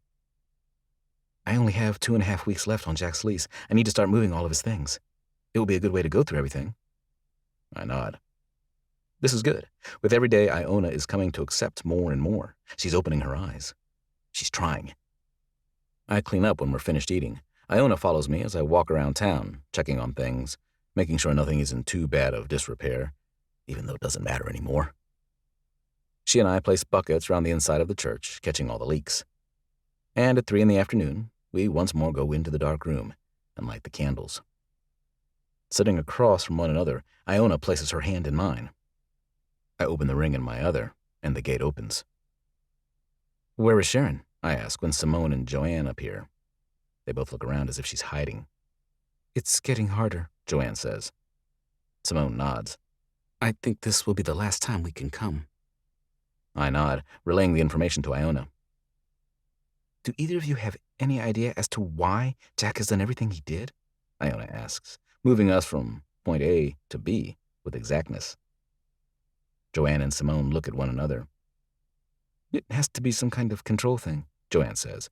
It's some kind of process. Practice makes perfect, Simone says. You were his 4th experiment.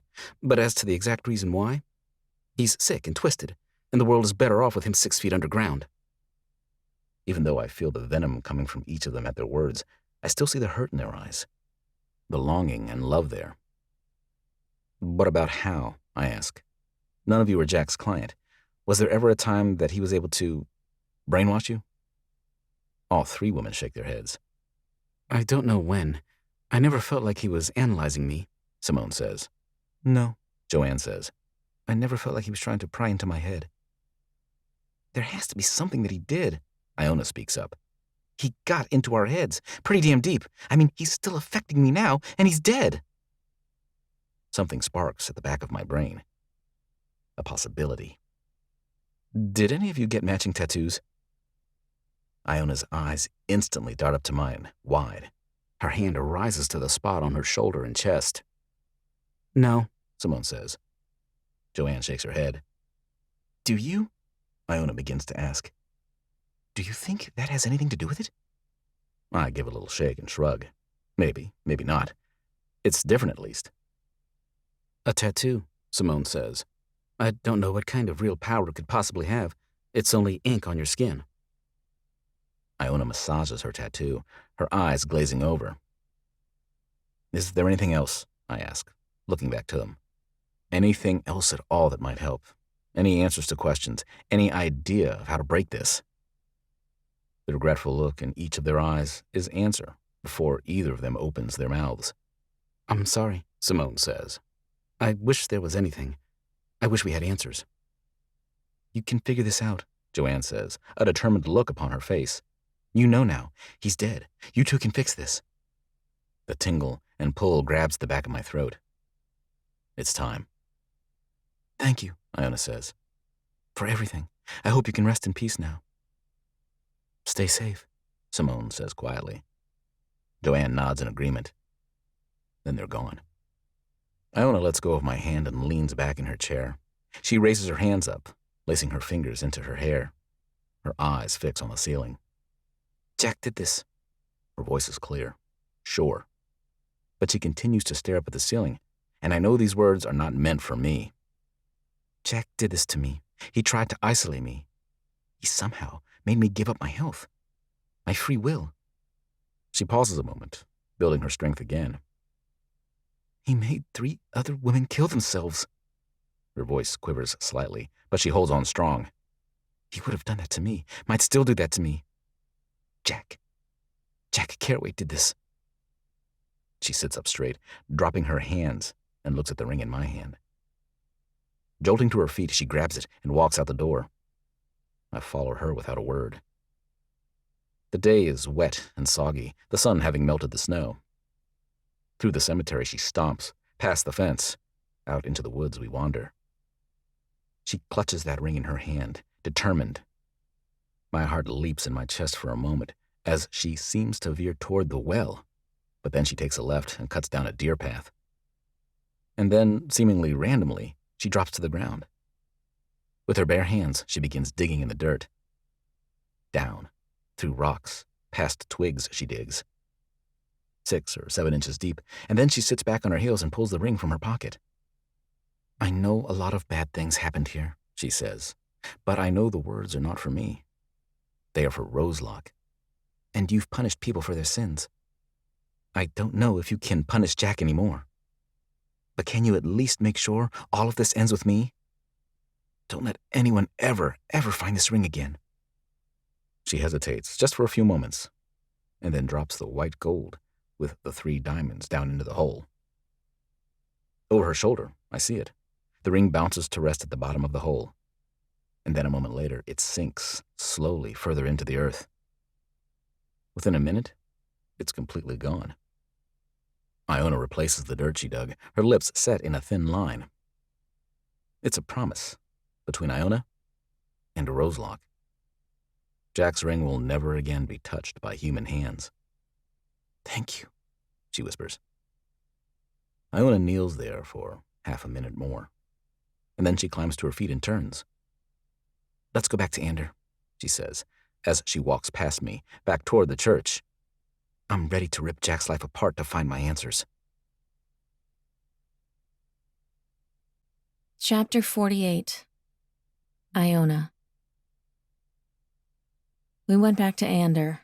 I drove Sully and I back to my home where we found his car had been towed away, but with no need to worry about that until morning, we went to bed.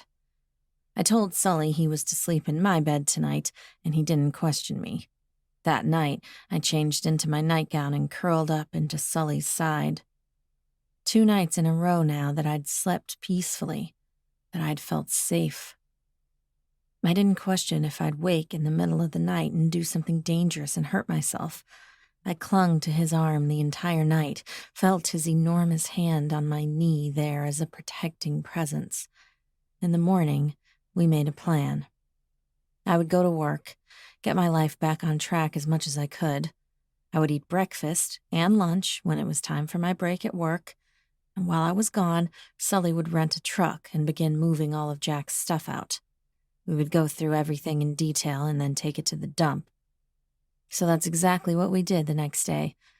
I went to work, I did my job, I smiled at my boss and thanked him for his understanding while I dealt with my latent upsurge of grief and life drama. I talked to my friends in the office, even though everything in me wanted to sit at my desk and pretend that no one else existed. And during my lunch break, while I forced myself to eat half a sandwich, I wrote a letter to Raymond Douglas. I poured out my heart in that letter, telling him that I was sorry for striking him. I told him that he was right to do what he did. I told him about Sully, about what he could do without disclosing Sully's name or location. I told him how I'd spoken to Simone, his sister, through Sully, the answers she'd given me about the other women. I thanked Raymond for saving my life. Tears stained the pages by the time I folded it up, placed it in an envelope, and put it in my work's outgoing mail. But a heavy stone dropped into my stomach, because I was giving all the evidence to a man that he was justified in murdering another human, but knew it would never be enough to free him from bars. So I allowed myself to cry, and then returned to work. At 5 o'clock, I left work and headed down the road. I walked, passing all the old familiar places, down 3 blocks. I cut behind the building, out the back that butted up to Jack's office. Sully carries an office chair from the building to the truck, lifting it as if it weighs nothing. He sets it down inside and pushes his hair out of his eyes. "Anything interesting yet?" I ask, surveying the scene. There are stacks of boxes toward the front of the truck. Random bits of furniture are stacked up, and looking inside, it's a mess. Not yet. Sully shakes his head. I ripped apart the couch that was in his office, went through every bit of stuffing in it. He indicates the big black garbage bags on one wall of the truck. Same with his desk. Only a few files for a few clients. Nothing interesting in them. Pens, rubber bands, paper clips. I nod. Jack was a tidy person. If we're going to find any evidence, it's going to be hidden well. Late into the night, Sully and I go through his office. Combing through his client files takes the longest. We dig through the secretary's desk. The 2 of us work until the hour grows dark and late. Exhausted and feeling slightly disheartened, we close up the truck, lock down the office, and head home. We repeat the same process the next day. And I get worried because we've gone through 80% of his office and at least half of his apartment. On the 3rd day back in Ander, I feel a sense of dread as I walk from work back to Jack's office. I can't stand the thought that we may go through all this effort, all this pain and confusion, only to find 0 answers. What if he left absolutely no evidence behind? The thought twists my stomach. I want to throw up the 7 bites of food I've consumed today. What's wrong? Sully freezes in place when I walk inside holding a box rooted on the spot, his eyes fixed on mine. Nothing. I try to recover, wiping at my eyes, even though I'm not crying. I just... Sully sets the box down and walks over to me. He stops, so close in proximity. Tell me. I look up into his face, beneath the long mane, hidden behind that long beard, to his green eyes. He stares down at me, every single bit of his attention focused on me. And now the tears do prick at the backs of my eyes. I bite my lower lip. and I don't even give them permission to do so, but my hands raise up, both of them coming to Sully's cheeks, cupping his face. I chew my lower lip, ashamed to voice the words inside my head, but he just keeps looking down at me, open, accepting. But there's a spark of flame in those eyes that tells me he's ready to tear through the gate, to destroy souls if only I tell him what direction to aim the fury. I just want answers, I speak in a whisper. And I'm afraid. What if we never find any? He hesitates, studying me a moment longer, but then he wraps those massive arms around me and pulls me into his chest. I take a deep breath there, inhaling his pine and moss scent, and instantly my heartbeat slows. I will get you your answers, Iona, he says, the words causing his chest to rumble. One way or another. I don't let him go. I just want to freeze the rest of my existence like this, cradled safely in these arms, away from the rest of the world that now feels alien to me. He lets me. I don't know how long we stand like that. A long while. But eventually, I know we have to move if I'm going to get any answers. Through the rest of the drawers in the closet, we dig. We fill 3 boxes with random decorations, all of which we carefully scour for anything hidden inside of them. I realize, as we go through the things in his apartment, that it should have been more apparent how often Jack moved. He really owned very little. Only a week's worth of clothes, only 4 sets of dishes, 1 small bookshelf of books, and absolutely no clutter. If we weren't going through all of his things so thoroughly, we could have packed up and moved all of his belongings out in 2 hours. I've just finished cleaning out the medicine cabinet, which contained a toothbrush, paste, 2 bottles of painkillers, and an antacid, a brush, and hair gel. And that's all. I throw it all into a smaller box and reach for the broom and mop in the tall cabinet on the far wall. But I lift too high to get it around the toilet. The handles hit the ceiling fan, and I scream and dart out of the way as the cover crashes to the ground. Sully is inside in 2 seconds. You all right? He doesn't finish his sentence because both of our eyes rise to the hole. Where there should be a box where the fan is installed and operates, there's just a hole into the ceiling. And poking over the edge, just barely visible, is my own face. Sully swears. He crosses the bathroom in 1 long stride. He stands on the toilet seat and reaches up into the ceiling. My lip immediately begins trembling, but my fingers curl into a fist. No, I say. No. No. Sully steps down, a handful of papers and pictures. I yank them out of his hands, scattering things all over. Pictures. Pictures of me. Pictures of a blonde. Pictures of 2 dark-haired women, 1 light-skinned, another dark. Funeral programs, Sully says, looking through the stack of pages and pictures. Simone, Sharon, Joanne. All 3 of them are here. Now there really are tears in my eyes. Before I can even process the images of me, I'm looking at the images of Jack's other fiancées, his other victims. Joanne, harsh but beautiful looking. Sharon, looking as sweet as I imagined her. And Simone, absolutely stunning. And I can even pick out a few similar features she has to Raymond. And there are images of Jack, with these women. They all look so happy, so in love. With all 3 of them, with all 4 of us. Simone's, from 2 years ago, Sully says, handing over the funeral programs. And now I really start to cry, because Simone was only 22 when he made her kill herself.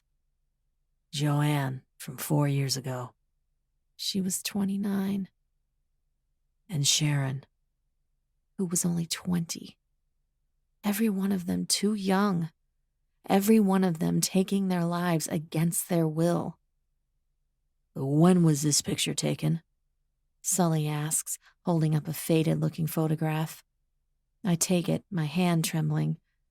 It's an image of my father and I sitting at Terry's Brew, a pub with fantastic fish and chips, but there's something sinister about what should be a sweet image of me and the father I lost. It's taken from across the bar, the view slightly obscured. About a year ago, I breathe, studying the image. This would have been about a month before Dad died. Over a month before I met Jack. And this one? Sully holds up another image. This one is of me laughing, walking down the street with Viola and her friends, headed to the theater. Another tear leaks out onto my cheek. My hands tremble as I reach for this one. Probably 2, maybe 3 weeks before Dad died. The first time I met Jack was at my father's funeral. He came to pay his condolences, along with the rest of the town, because of the role my father played in protecting the people of Ander. He's been watching you, Sully says. He shuffles through the rest of the pages in his hands and produces a few pieces of lined papers, all filled with Jack's careful handwriting. Iona, I think he'd been studying you before he introduced himself at your father's funeral. I cover my mouth with my hand, dropping the box of things from the medicine cabinet. I pull the last picture closer to my eyes, looking close. And there, in the reflection of the ice cream parlor's windows, I can see Jack, camera out, pointed in my direction. Iona Fay is the middle child of Mason and Willa Fay. She is looked down upon by her older sister Cressida, Sully reads from the pages, and seems to help take care of her younger sister. She has all the classic symptoms of a middle child, keeping a level head but also craving loving attention. Please stop, I beg him, letting my eyes slide closed. My heart is fracturing inside my chest. Lies. Lies. Everything. Everything about the past nearly year has been nothing but lies. Sully folds the pages up and stuffs them into his back pocket. He reaches out for me to pull me into his arms again, but I step away, wrapping my arms around my waist. So many lies. So much darkness. I sink to the floor, my arms folded over my knees, my forehead resting against them. And I cry. Jack never really fell in love. He studied me, probably studied other women as well. He picked me as his most likely option. What does that say about me? That I'm weak? That I have no backbone?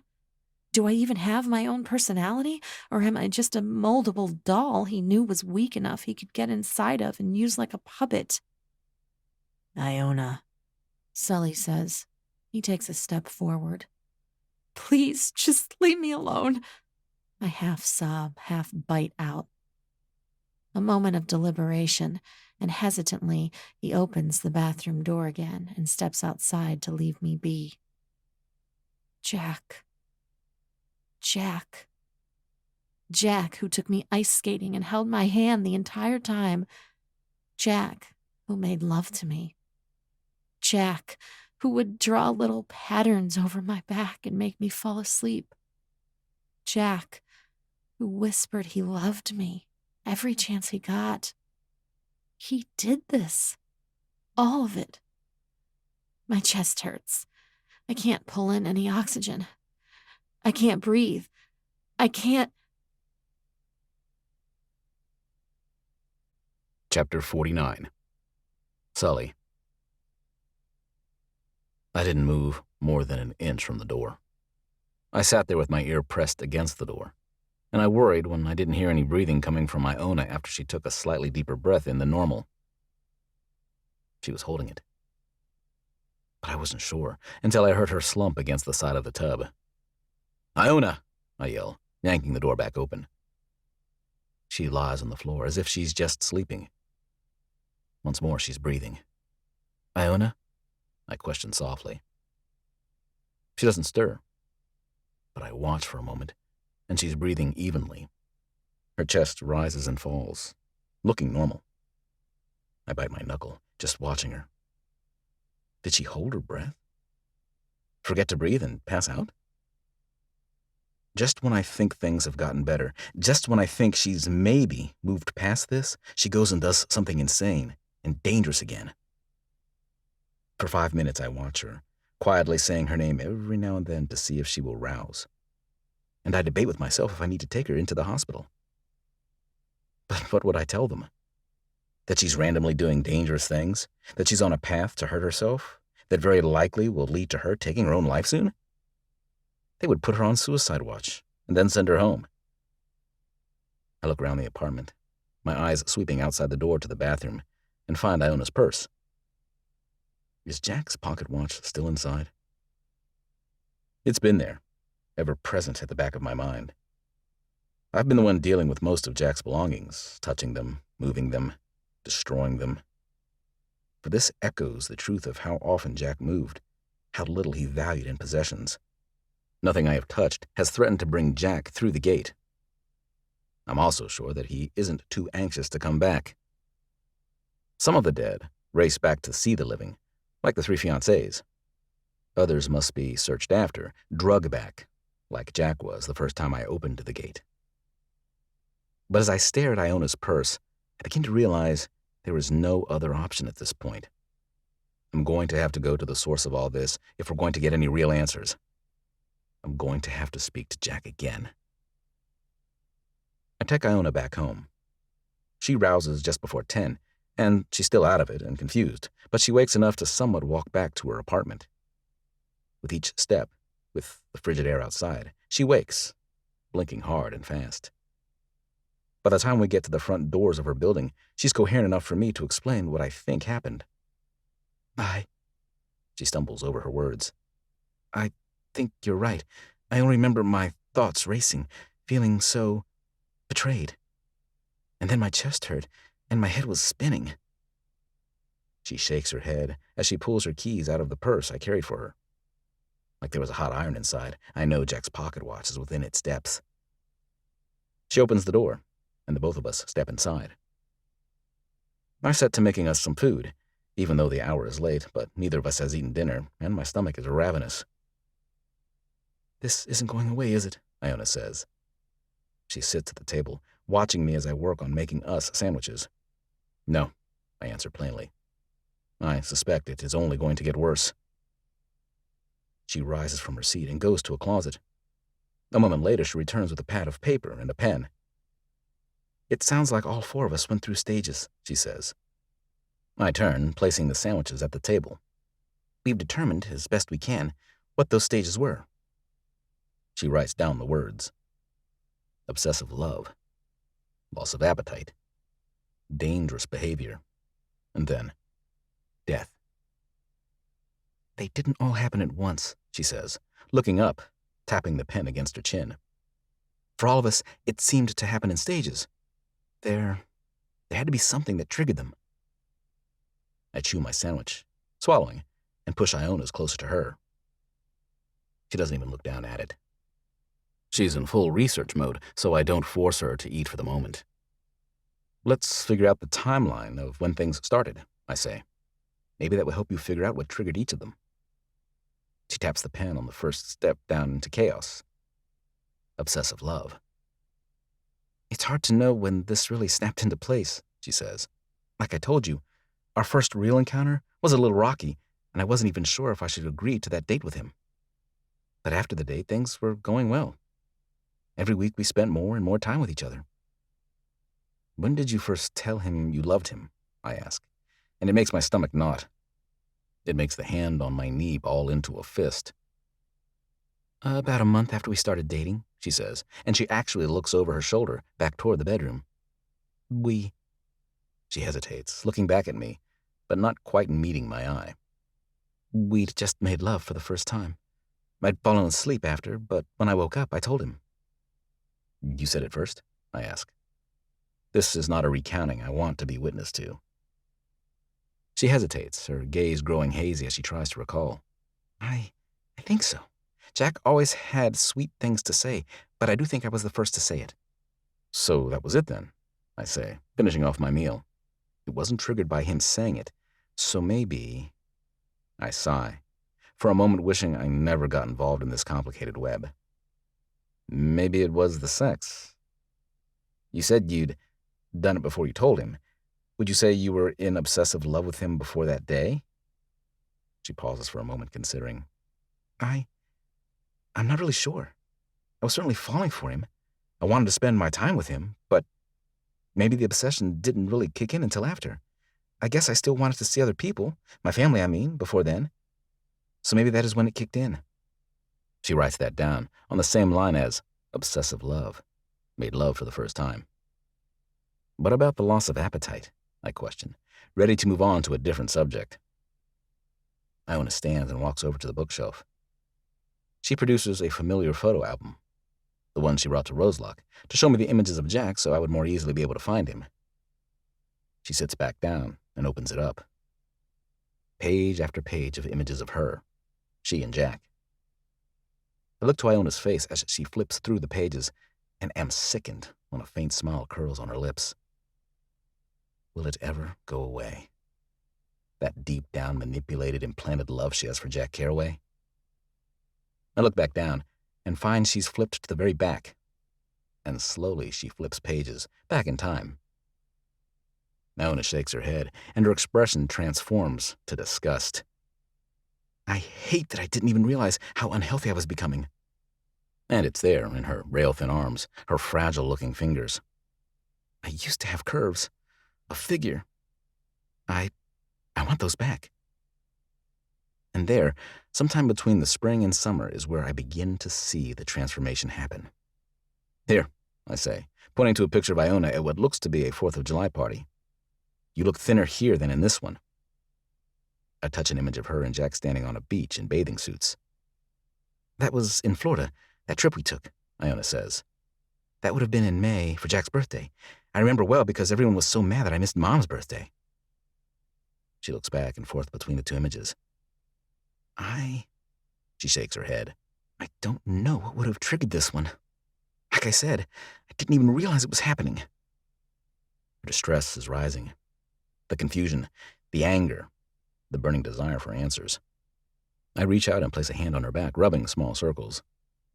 Write it down at least, I say. It happened sometime between spring and summer. She lets out a frustrated sigh, but does it. Dangerous behavior, she moves on. She taps the pen to the words just once. I know exactly when this one happened. She looks up at me, and I see it there. She may still have moments when the love and desire still rises up for Jack, but she also hates him with a burning, fiery passion. I wasn't acting like this before I came to see you, she says flatly. Something got triggered when we spoke to Jack during one of those 3 times. I didn't realize it at first, but when I left Roselock that first time, I tore out of there like a maniac. I could have killed myself with the way I was driving home. It was during that trip that some kind of switch was flipped. I sit back, just studying her face. The wheels are turning in my head, 1,000 miles per minute.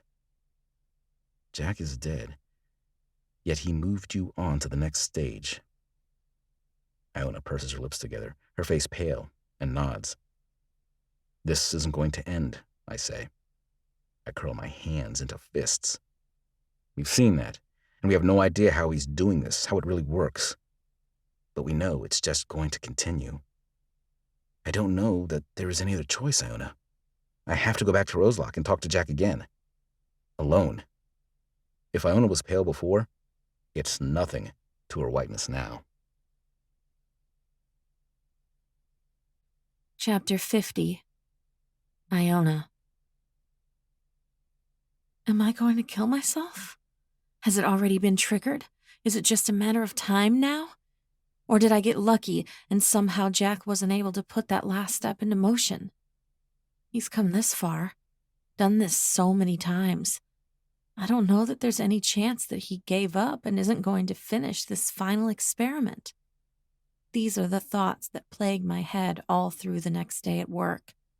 The thoughts that caused me to mess up not once, twice, but 4 times at work. What gets me dragged into a meeting with my boss, telling me to pull it together or I can go find work somewhere else. But I hardly even hear him. This is my life, my death that's on my mind. The moment the clock hits 5, I grab my bag and I'm out the door. The air is warmer today than it has been in months. The sidewalks are completely dry, the very last remains of snow from the storm gone. More people are out and about than there have been since fall. But I can't even enjoy the sunshine because it's my death that I'm consumed by. It's my very own mind that I'm scared of because it keeps blanking out on me. It keeps telling me to do these insane things. Sully hauls out the last of Jack's furniture when I get to the office. I look around, the space almost totally empty. "Anything?" I ask, going for a box on the floor to gather the last few little things. "No," Sully says. No, nothing. No answers. My entire body tightens, tenses, wants to fight, to rage, to have something physical to hit. I turn, finding Jack's diploma on the wall. Gritting my teeth hard, I yank it from the wall and hurtle it across the room. Glass shatters and wood splinters against the wall, and I cringe away, avoiding being cut as debris clatter around the room. Sully darts inside, his eyes wide and questioning. "That was me," I promise, holding up my hands. "I swear, I did that on purpose." He looks at me for a long moment, as if trying to decide if he believes me. And he must, because he turns again and finishes hauling things out. Internally cursing myself, I walk over to the broken debris and begin carefully picking up the glass and broken shards of wood. It seems a shame to throw out the one piece of solid evidence that Jack spent 6 years of his life earning this degree, this piece of paper, but it deserves to burn in hell with him. I grab it to throw it in the box as well, only it slides apart, 2 individual pieces of paper, one placed behind the other. The first is his diploma from NYU, his master's degree in psychology. And directly behind it is another certificate from the New York Hypnosis Training Center. Holy shit, I breathe. I hold the piece of paper, my hands trembling. My eyes run over the words, over and over, but only 3 of them stand out. Jack Carraway, New York, hypnosis. "What is it?" Sully asks, crossing the room. He stands over my shoulder, reaching to touch the paper and pull it into his view. "Hypnosis," Sully says. I look up into his face to see his brows narrow. "I thought that stuff was all for show. That can't really work, can it?" I step away, leaving Sully with the certificate.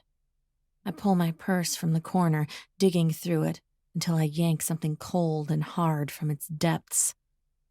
"Jack always had his pocket watch with him," I say, holding it up by the chain, letting it swing.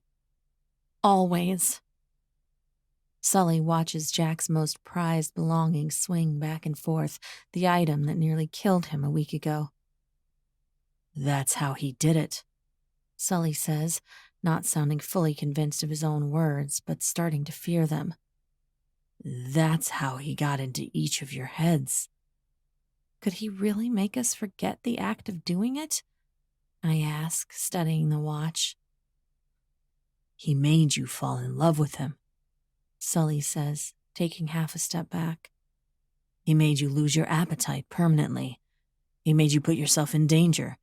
He made those women take their own lives.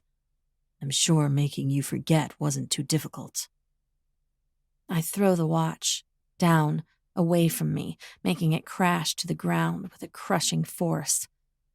But it's made of metal. It doesn't bend. But I do hear something fracture inside. I hate him. The words come out over my lips immediately. I hate Jack. I hate every minute we stayed together. I hate every time I told him I loved him. I hate every time I let him into my body. I hate him. The words come out as sobs now, and I feel my knees weaken. I sink to the ground, resting back on my heels, letting the fury and betrayal wash over me. Sully walks toward me, but he doesn't reach out to embrace or comfort me. He only places a hand on my shoulder. At least he's dead now. May he rot in hell. Chapter 51. Sully. Iona sits silently in the passenger seat, holding the hypnotism certificate and Jack's diploma in her hands. She stares out the window, not looking at anything. Through the darkening night, I drive the truck to the dump. With only 20 minutes until it closes, I drive faster than I should. We get there just 5 minutes before it closes, and 3 of the employees come over to help me clear it out so they can close up and head home for the day. I hate it that Iona has to pay for everything. She pulls out her wallet and pays the fee, and my manhood is twisted just a little. Maybe I'll just get a job.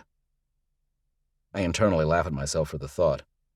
Just imagine it, me working some construction job before eventually I start vomiting blood, before I pass out on the scaffolding, because Roselock will never let me go, especially this close to my death date. The stretch between the dump and town cuts through fields and farms. Through the dark, Iona quietly directs me back to town where we can return the truck. Up ahead, I see the bridge we passed over earlier, only a mile back into the city. "What sounds good for dinner tonight?" I ask, scratching at my beard. "Tortellini or spaghetti?" Iona doesn't respond, and I glance over at her. She stares out her window, silent and dark. "Iona?" I probe. She sets the 2 pieces of paper on the seat between us. "Did you hear me?" I look back forward, making sure I keep the oversized vehicle in my lane as the road narrows to cross the bridge. The sound of wind rips through the cabin. Iona flings the door open and leaps out. "Iona!" I bellow, slamming on my brakes, causing the back end of the truck to skid, swinging to the left, across both lanes, crossing the bridge. Before it has even come to a full stop, I fling my door open and leap out. My shins bark in pain, but I dash around the front of the truck, smacking a hand down on the hood to catch myself. My feet can't move fast enough until they see a still figure wrapped around the first pole of the railing on the bridge. "Iona!" I scream into the night, closing the distance between us. Gravel flies everywhere as I drop to the ground next to her. Her stomach is pressed up against the concrete post, her legs curled up, her chest against it as well, wrapped around the post. Carefully, I run a hand down the side of her face, only to come away with my palm coated in blood. "Iona, can you hear me?" My voice quakes. She lets out a little whimper of pain. "Iona," I breathe. "Is anything broken? Do I dare move you?" She lets out another little cry. "Sully?" "I'm here," I whisper. Carefully, so carefully, I help her roll over. There's a big gash above her right eye, and the right side of her face looks as if it's scraped through the gravel. She winces, holding her right arm, a hiss of pain. I swear, guilt instantly clawing its way into my stomach. "Your arm, your collarbone, do they feel broken?" She lets out another sob of pain. "I don't know. Everything." She tries to suck in her breath, but it doesn't want to fully cooperate. "Everything hurts." "I have to move you, Iona," I say. Panic is eating its way up my spine, clawing its way through me like a rabid beast. "We have to get you to the emergency room." As gently as I can, I scoop her up into my arms. She gives a little cry of pain, but not as guttural as I expected. Careful to make my steps as smooth as possible, I half run back to the truck. She bites her bottom lip to hold in a scream as I set her back on the seat and lock the door before I close it. I slam on the gas the second I get back inside, and I reach over and take Iona's hand in mine to give her something to hold on to and to make sure she doesn't try to jump again. 5 minutes later, I screech into the pull-through in front of the emergency room doors. It's a flurry of activity as people rush out, as they help Iona onto a stretcher, and all of us race inside. She fell asleep on the drive back. I lie on my feet. She was leaned against the door when it popped open and she fell out. Lies. Because the truth? Even I don't understand the truth. We reach the entrance of a room, and I'm told to go back to the waiting room. I stand outside that room, my hands fisted in my hair, feeling utterly helpless. No more. I can't let this go any further. Because she easily could have died tonight. She could have smacked her head against that concrete pillar. She could have fallen off the bridge and plunged 20 feet to the river below. This is getting too out of hand. Sir, a nurse says as she walks down the hall, you need to go back and wait in the waiting room. I nod and begin walking back toward it, hoping and praying no one recognizes me from my own stay just last week. But suddenly, an idea dawns on me. Excuse me, I say as she begins walking away. Is Viola Fay on duty right now? She works in labor and delivery. As a matter of fact, she is, the nurse says. Can you please help me find her? I ask in desperation. Her sister Iona is in that room right there. Chapter 52. Iona. Such dark weight holds me down, which is good because the fog in my brain would probably make me float away. A sliver of light sears my brain, but instinctually I flutter my eyes open, blinking 5 times fast before I raise my hands up to block out the light. Only something binds my right arm, and everything hurts. Don't move around too much. A familiar female voice cuts through the cotton in my ears. Gentle hands grab mine and guide them back down. Viola? I ask groggily as my eyes adjust to the light and blink them open. I'm here, she says, and she comes into focus. She sits at the edge of my bed, wearing her work uniform. I blink, looking around, and remember that I'm in the hospital. Where? I struggle to make my words form. Everything in me is sluggish and tired. Where's Sully? Viola shifts, sliding closer up the bed toward me. He tracked me down last night and asked me to stay with you. He said he had to go take care of some business and fix all of this. And instantly I'm 100% alert. Roselock. Jack. Sully went back to confront Jack. What is it? Viola asks, her own eyes widening. What's wrong? And I realize I've given away too much with my panicked expression, so I force myself to calm down, to lie back in my bed. Nothing, I lie. I just wish he didn't have to go. Viola looks at me intensely, warily. She's studying me, looking for answers. So what's broken?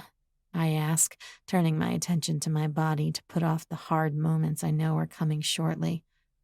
It works. Viola tears her eyes from mine, looking over my body. You've got 8 stitches above your eyebrow, Viola says, her eyes rising to look at the spot. The gravel kind of ate up your face, though it probably should have been much, much worse. You'll have some scarring, but not too bad. I'm not worried about scarring too much. It's been a long while since I really cared about my appearance, but I do want to see the damage in a mirror. You fractured your right collarbone, my sister continues. You'll need to keep it in the sling for about 2 weeks. No big movements or it might actually break. Anything else? I ask, half sarcastically. Viola's eyes narrow, annoyed. There should have been a lot else, she says, her tone biting. What the hell happened, Iona? The doctors all think the door just popped open, but Sully said I need to ask you about the truth. Internally, I curse. No, he wouldn't go and do that. Get my sister involved in this craziness. He said that I need to ask you about Jack and who he really was. Ice-cold acid drops in my stomach, burning a hole. What did he do to you, Iona? My sister asks, but her tone eases up. It's pleading and scared. I look over at her, not saying a word, evaluating. Isolation. That's one of the things Jack made me do. Isolate myself from everyone I loved besides him. I used to be close with my younger sister. We used to be best friends. Were, up until Jack inserted himself into my life. You won't believe me, I whisper. Viola stares intently at me. Please, tell me, she says as she slides further up and takes my good hand. I promise, I will believe you. There's so much pleading in her eyes, so much sincerity. You can't tell Cressida or Mom, I say. My voice grows quiet. So quiet. They won't understand. They'll think I'm crazy. Viola hesitates at that, studies me for a long moment, and I can see her evaluating, deciding if maybe I am crazy, if I've lost it. But she nods. I promise. I swallow once. My heart rockets into my throat. My entire body breaks out into a sweat. I'm scared. So scared to tell anyone the dark secrets of the truth. But I take a breath, and I tell her everything. Chapter 53. Sully. Leaving after dark was a bad, terrible, reckless idea. But I wasn't going to wait a moment longer. I took the moving truck. Considering I hadn't bothered to find out where my ancient Cadillac had been towed to, it was my only option. Iona likely wouldn't be driving anytime soon, but I couldn't bring myself to take her only mode of transportation. So, in the moving truck, I took off into the night. I drove the 2 hours back to Roselock. At the turnoff from the highway to the town, I stopped, right in the middle of the road. With Iona's purse right next to me, sitting on top of Jack's diploma and certificate, proving what he was allowed to practice, I sat in the road, in the dark. My breath filled the cabin in a cold billow. Crystals of ice formed in the corners of the windshield. Slowly, I let off the brake, shifted the truck into gear, and crept forward. The temperature continued to drop with every foot I rolled further into town. A yipping yelp sounds through the night, the first signs that I've arrived back within the godforsaken borders. It grows louder and louder, more frantic. My breath pulls in and out of my chest faster. Don't go out at night. Don't go out at night. Something hits the side of the truck, in the back. A small but fast ping. A moment later, it's accompanied by another. I push harder on the gas, as more and more arrows strike the side of the truck, coming from every side. There will be no evidence of the insanity of the night come morning, but here in the dark, it's very real. Gunshots fire through the darkness, hitting the rock beside me, blasting it apart. Screams echo through the night, crying grows and grows until it reaches a frantic decibel. I rip down the crumbling street, past the homes of my friends and neighbors. Soon there is the roundabout, and the truck threatens to tip onto 2 wheels, but moans and settles as I whip around. Cresting the hill, I feel the drag, as if a dozen hands have grabbed hold of the bumper and threaten to pull me back. The tires slip, spin. No! I bellow, throwing my voice out into the dark. I must speak to the dead, and you will not stop me. A moment of considering hesitation. And then there's a give, and the tires find purchase once more, and I rocket forward. Cresting the hill, I listen. The cacophony of the night has quieted marginally, as if they're holding their breath for me, waiting. I park in front of the church and look up at it.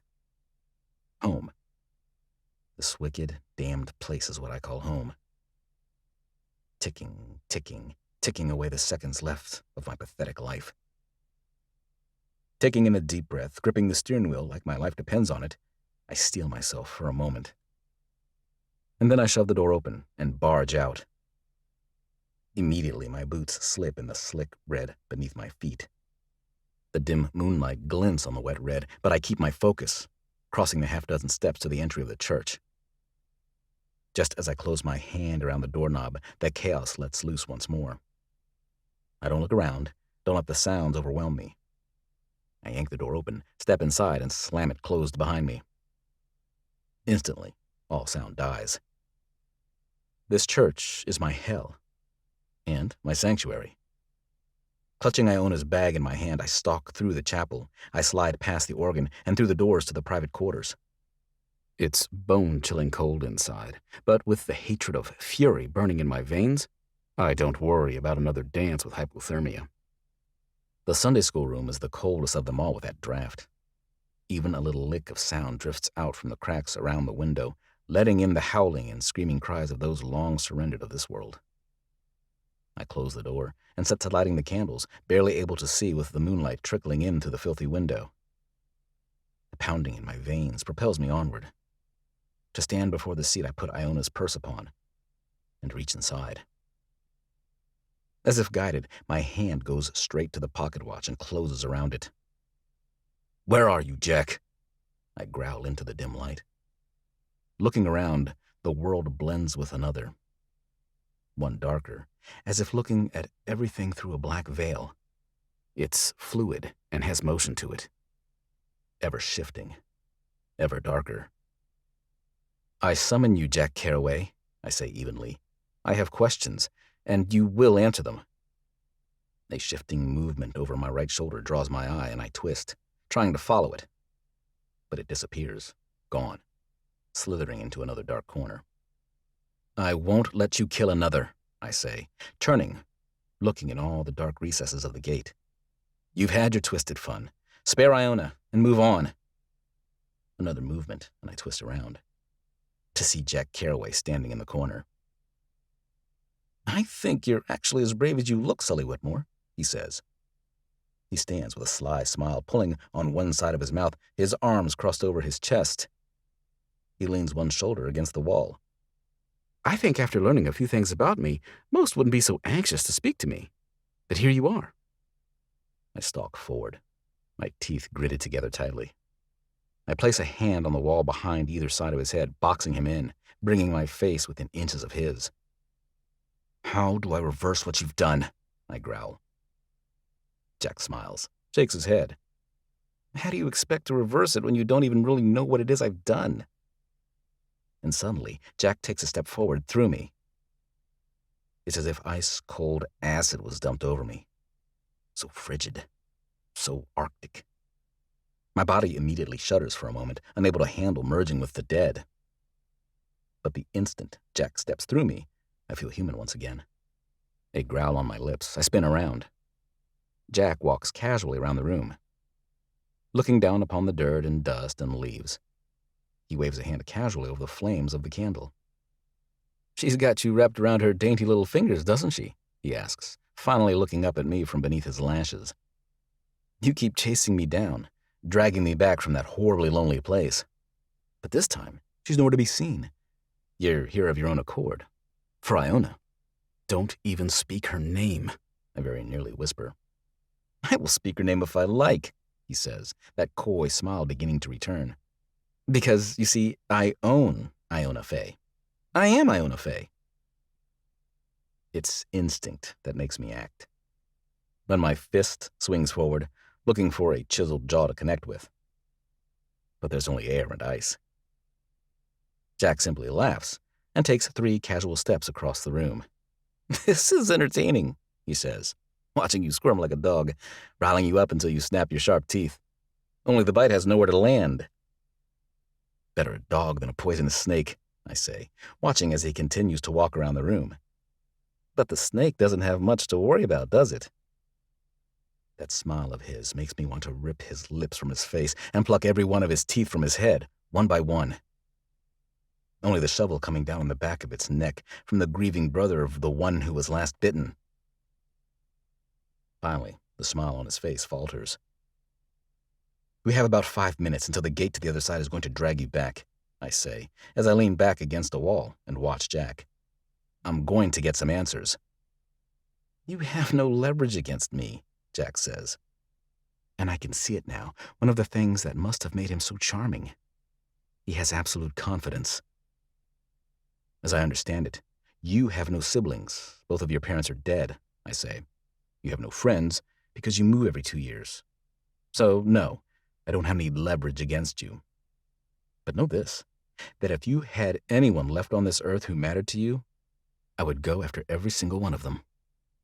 I would do to them whatever it takes until you talked, until you begged me to have mercy. That is the kind of man I am. And that is the kind of force I will use to keep Iona from taking things just a little further and ending her life. His expression is a little more unreadable. Contemplative, angry, considering. He just watches me for at least a minute.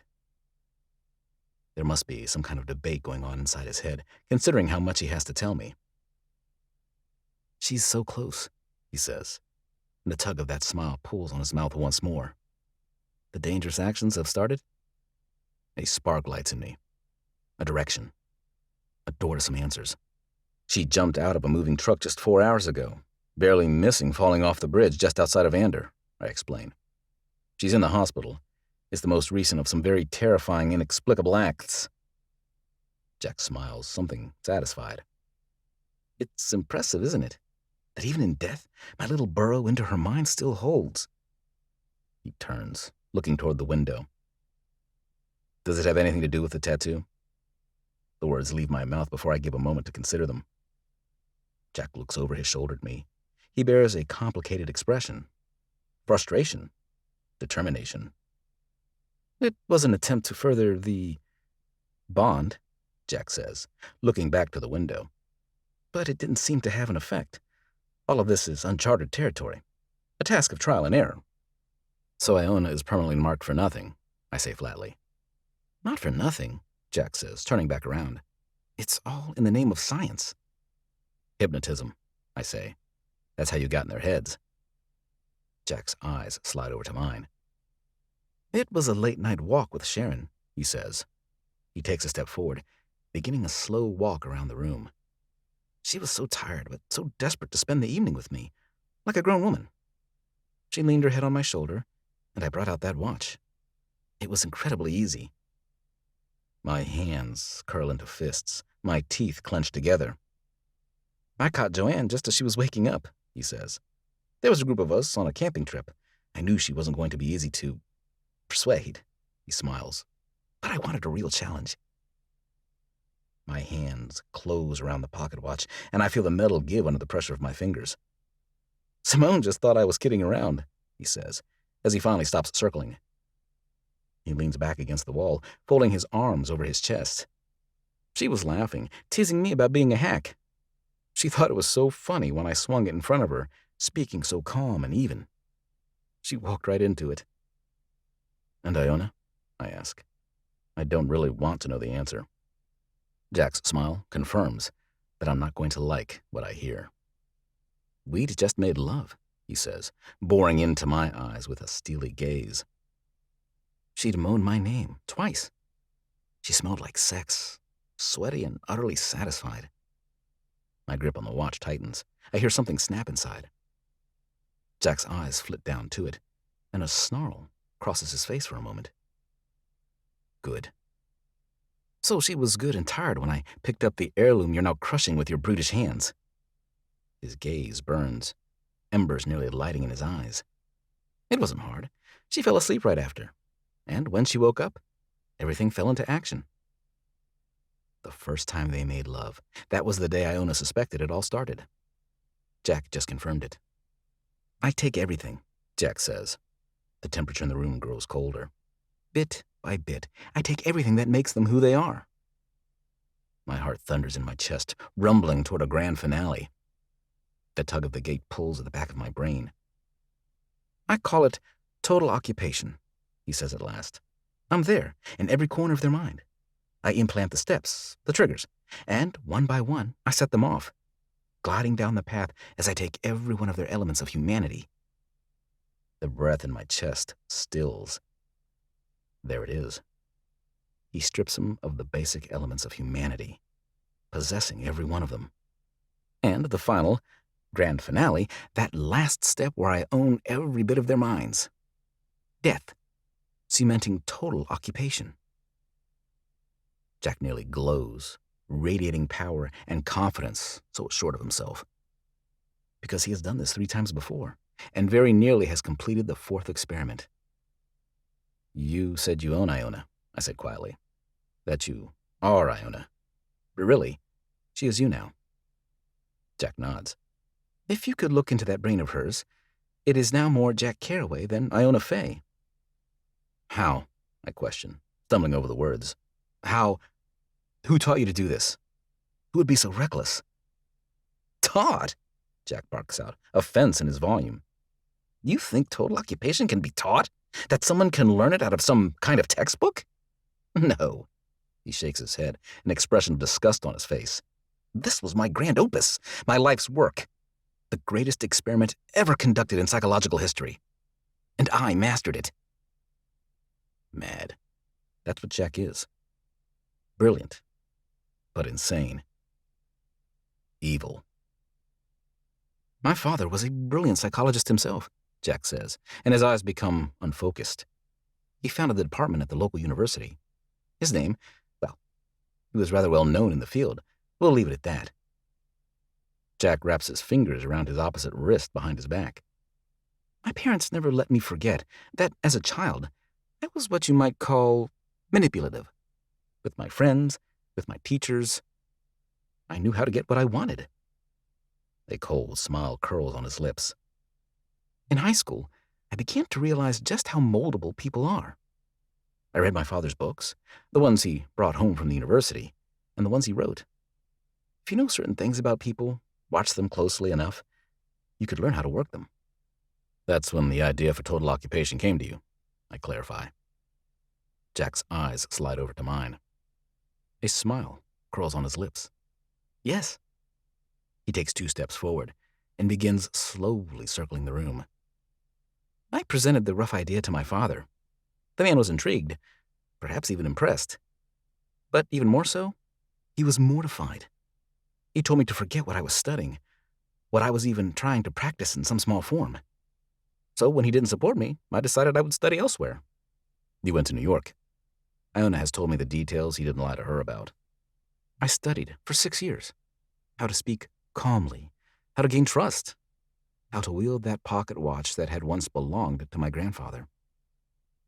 Jack stops, and I feel him studying me. There were 2 women I practiced on during my years at NYU, he continues. The first didn't stick well. I could never get her to confess her love, and she always regained her appetite after a week or so. The second, Jack smiles. I want to smash it, crush all of his teeth, make him bleed, make it so he can never speak again. It worked, but not smoothly. She went mad after about 4 weeks, and she took her life just a week after that. I squeezed the pocket watch, threatening to crush it. I thought things were over, that I would never be able to master total occupation. Jack speaks again. I was overwhelmed, thinking maybe I was just trying something too impossible. But that woman's death, it sparked an idea. His voice grows quieter, but his eyes widen as he stares at the floor. His shoulders seem to broaden, his balance rising onto his toes just slightly. Excitement builds under his skin, sending him nearly manic. She threw my plans askew with her death, but then I realized that was the finale to my beautiful experiment. Jack's eyes flick to mine. That would be the final step to total occupation. That I would own them enough to claim everything, even their very lives. I feel 2 steps away from snapping, from breaking, with an aftershock powerful enough to drag the entire world to hell with me. And I would have perfected it even further, Jack says, taking a step forward. I would have expanded into other arenas beyond love. I would have created tools to get into any head, make even the best spy spill their secrets, get entire colonies to become compliant, and accomplish incredible movements and advancements in human society. Jack stops just inches from my face. I could have been a god, shaping people as I needed, creating new, better ones. Over the past few weeks, this has been one of my biggest questions. Why? And here's the answer. Jack has a god complex, a controlling appetite like never seen before. How did you trigger it all? I ask. I have to throw water on that bright, hot fire burning inside of Jack. His face transforms into a smile. A magician never reveals his secrets, right? I stalk forward, only a breath between us. How do I stop it? Eye to eye, Jack and I stare at one another. Please, I whisper, I can't let her die. 2 heartbeats. 3. 10. 20 heartbeats. You've proven you've mastered this total occupation, I say. And I'm begging now, pleading with a dead man. When the gate closes today, you can go in peace. You'll never see me again, and you'll never see Iona again. So please, tell me how to stop this. He stares at me a full minute longer. His expression doesn't soften. He just continues to look at me, his brows slightly furrowed, his eyes hard. Say the words, absolution of resurrection to her. Jack turns away and walks back across the room. He stands at the window, looking out. That's it? I ask. I take 3 steps forward. Say those words and she's fixed? He looks over his shoulder, but not at me. I've never used the failsafe before. I can't make any guarantees. But everything else has worked so well, I expect positive results. Absolution of resurrection. I repeat the words. But I cut myself off. No, I won't thank you, I say, turning away. You're only helping me fix your evil obsession. God does terrible things in the name of creation and advancing human society, Jack says. Am I truly any different? It's 4 lives in 3 billion. A great roar climbs up my chest and I whirl back around. You are a monster! A soulless, arrogant viper of a monster. Did you ever love any of them? Every fiber inside of me hates it when he crooks a little smile. I love them all, Sully Whitmore, he says. In my own way. And in the blink of an eye, Jack Carraway disappears once more from the face of the earth. Chapter 54. Iona. Everyone is smiling at me while I down the slice of carrot cake Mom made for this Sunday dinner. I laugh, wiping a bit of frosting from the corner of my mouth, looking up to catch their eyes as they smile once more and look away. Mom, looking genuinely happy to see me for the first time in so long. Cressida, who took one look at me when I showed up for this family gathering and pulled me into her arms for the first real hug she'd given me in about a year. My niece and nephews, they run around without even noticing anything at all has changed. But even Harold's face brightens at the sight of me. And Viola, she stays at my side, watching closely, monitoring me as I use my right hand a little with the aid of the sling. There's a knowing look in her eye when she glances at me. There's still doubt in it. She doesn't really know whether to believe everything I told her or not. I don't blame her. I probably wouldn't believe all the facts either. But there she is again, my best friend. It's so good to have you here again, Mom says for the 5th time since I walked through the front doors of my childhood home. I look up at her and smile. It's good to be back. Such a strange thing to say, considering I've hardly left town other than to go to Roselock, but every one of them catches my meaning, that I haven't really been here in a long time. Do you want another piece? Cressida asks, leaning over the cake pan with a knife in hand. I laugh and shake my head. I think 2 was enough, thank you. 2 pieces of cake. An entire meal of roast, potatoes, carrots, rolls, butter, the Sunday works. I ate it all, every single bite on my plate. I look up at the clock above the kitchen sink and find it reads 9 o'clock. I better get home, I say. Can't be late to work tomorrow. Are you sure? Mom asks, and the wrinkles in her forehead deepen just a little. The worry that I'm going to disappear again and not really return. It's been such a perfect day. I smile and step forward to hug her. It has. Let's do dinner at my place on Wednesday. Does that work? We step back, and the glowing look on Mom's face warms my heart. But that's perfect. I crossed to the bench by the front door and grabbed my purse. Do you both want to go to a movie with me on Thursday? The flash of doubt on Cressida's face twists my stomach. But there's hope there. A little door opened to me once more. I'd like that. Viola bounds across the room, a wide smile as she pulls me into a hug. She hasn't stopped hugging me since I was in the hospital and opened up to her. I'll be there. With smiles, I say goodbye and walk out into the dark. Fumbling through my bag for my keys, I unlock my car and start the engine. It's just a short 5-minute drive from my parents' home to my apartment. I park and hurry inside, getting out of the cold. Up 3 flights of stairs, down the hall, to apartment 308. It's warm and cozy inside when I walk in. Clean floors, a cleared kitchen, and a scented candle burns on the coffee table. I hang my purse on the hook and breathe a contented sigh. Sully steps out from my bedroom and leans in the doorframe. I guess dinner went well? I smile, looking at him there, with his wild hair and beard. So solid and so real. It was perfect, I say. I lean back against the kitchen counter. It was just like it used to be. Smiles and jokes and old stories. Sully smiles, and something cracks in my chest when he does.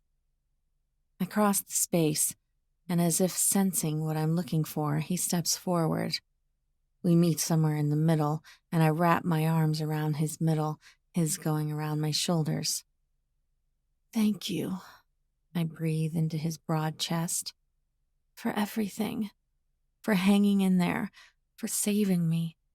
For knowing how to patch things up with my family.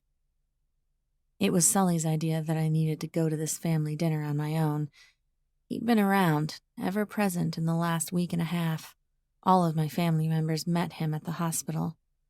But today, Sunday dinner, was about just the phase patching things back together. He'd waited here in my apartment by himself until I returned. You're welcome, he breathes, pressing his lips to the top of my head. A week and 2 days ago, I'd just finished telling Viola about everything that was happening when Sully burst in through the door. Absolution of resurrection, he'd blurted the second his eyes met mine. It was like a wet, soaked wool blanket was removed from over my shoulders, my face, a weight lifted. I could breathe. My chest loosened. I looked at my sister, and I didn't want to cringe away from her. I wanted to hug her and never let go. I took one glance at my hospital tray of food and was ravenously hungry. But the biggest of all, I didn't feel a hollow void in my chest. Where Jack had once resided, where he had once occupied every corner of my being, even though I tried to ignore him, there was just me again. Thinking on Jack, I felt nothing but hatred and betrayal, no lingering feelings of love, of obsession. I didn't love Jack anymore, and it was all thanks to Sully, who had saved me, literally. You should get to bed, Sully says. He releases me. I look up at him once more, and I just feel happy, alive, free. I turn to get ready for bed, looking over at Sully once more. Come tomorrow, he will head back to Roselock because he can't survive being gone for long, and I will go to work. But when I am done, I will be at the library, researching, looking for ways to break his curse, looking for anyone who might be able to do something about what is happening in Roselock. Sully saved my life. I'm determined to save his. Good night, Iona, he says as he heads toward the couch. And there is a little empty void when we walk opposite directions. I miss him there in my bed, a protective presence. But I've just escaped the clutches of needing a man in a way there was no logical explanation for. I need to make sure I can stand on my own 2 feet again. that I can do something as simple as sleep on my own. "Good night, Sully," I call, looking at him one more time before I close the door behind me. Every book in the library catalog referencing curses sits on the table I sit at. There are 16 of them. 5 are fairy tales, 2 are old Wiccan texts. They're the ones I pore through more carefully, but am the most afraid of. And the rest are textbooks referencing old witch hunts and other bloody historical events. 2 days later, I pull up everything I can find on the Native American tribes who used to come through this area of West Virginia. Sully went home to Roselock Monday morning. I went to work, and then I went to the library. Every day, from the moment I got off work until the library closed, I researched. My head ached, my eyes burned, but still, my fingers turned the pages. My eyes continued to scour text after text, hoping and praying for something, anything. And the entire week, I thought of Sully, alone in that church, sitting inside it while the town went insane every single night. My heart breaks for him, bleeds. Such a good-hearted man, someone willing to sacrifice so much for another, being utterly alone, waiting for a fate he's resigned that he cannot fight. Chapter 55. Sully. March 3rd has arrived. Throughout the entirety of the day, I had wandered through town, scattering red roses. 33 of them for the souls of the Shawnee tribe who were slaughtered. 4 for the settlers who had been killed as well. 33 for the men and boys trapped in the mountainside. When I was finished, I returned to my room. I stared at the wall that housed the sorting unit, with those hundreds of little drawers. One by one, I brought the dead forth, paid honor to every one of those who had died before me. Slowly, the sun slid from one side of the sky to the other. The pace of my heart picked up. Echoes sounded in the back of my head. My heart twisted a little tighter. March 3rd. On exactly the 200th anniversary of the slaughter. Alone, alone, once more alone, I ate dinner. I washed the dishes. I stoked the fire. Alone, alone, always alone, I now stand in the chapel, looking out over the town. The last of the sun's rays slipped behind the mountain. That feral, otherworldly yipping chirps once. Twice. Like a breath released from 100 mouths, all at once, the town moans, and a scream rips through the night. I slip my hand into my pocket and close it around the pendant, the bow, and the hairpin. "Sully," a soft voice says emphatically, "you should have stayed away on this day. What is the point of staying here, witness to this cursed day, if you don't have to?" My sister stops at my side. Cheyenne's soft face is filled with despair and concern. "She needs to be her own person," I say, watching as homes are blasted apart. A loud shriek, the sound of a baby crying, cuts through the church. My eyes once closed. I have to let her discover who she is once more. "She cares about you, son," my father says. He walks forward, looking out over the town. He doesn't say anything else, and I wonder if he's thinking about how 8 generations of cursed Whitmore men are finally coming to an end with me. "Never mind outside sources," my mother says, stepping forward. She reaches for my father's hand, and then my sister's. I cannot touch the dead, but the dead may cling to one another. "Our days as a family are limited now. Let's not waste a moment of them." I look to her, disconnected from my family, but not for long. I offer them a sad smile and go to stand beside them, watching as the town of Roselock lives out its cursed anniversary. Chapter 56. Iona. Friday evening after work, I load up a box of research books into my car, a weekend bag packed full of clothes, and take off in my car. But little tendrils of doubt begin wrapping around my brain the further away I get from Ander. Here I am again, going out of my normal in an extreme way for a man.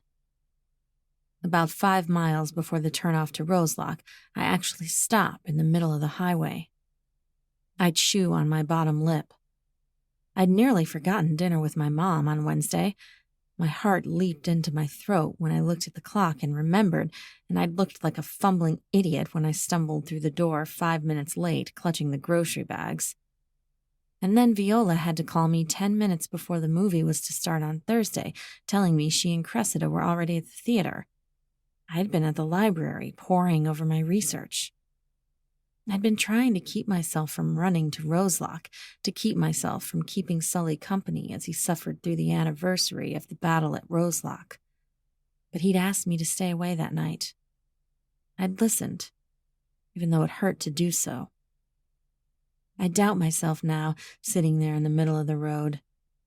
I'd nearly forgotten all those things with my family because I was obsessed with finding a way to save Sully. I'd been obsessed with a man before, cut everything off once before. This is different, a voice coming from my heart says.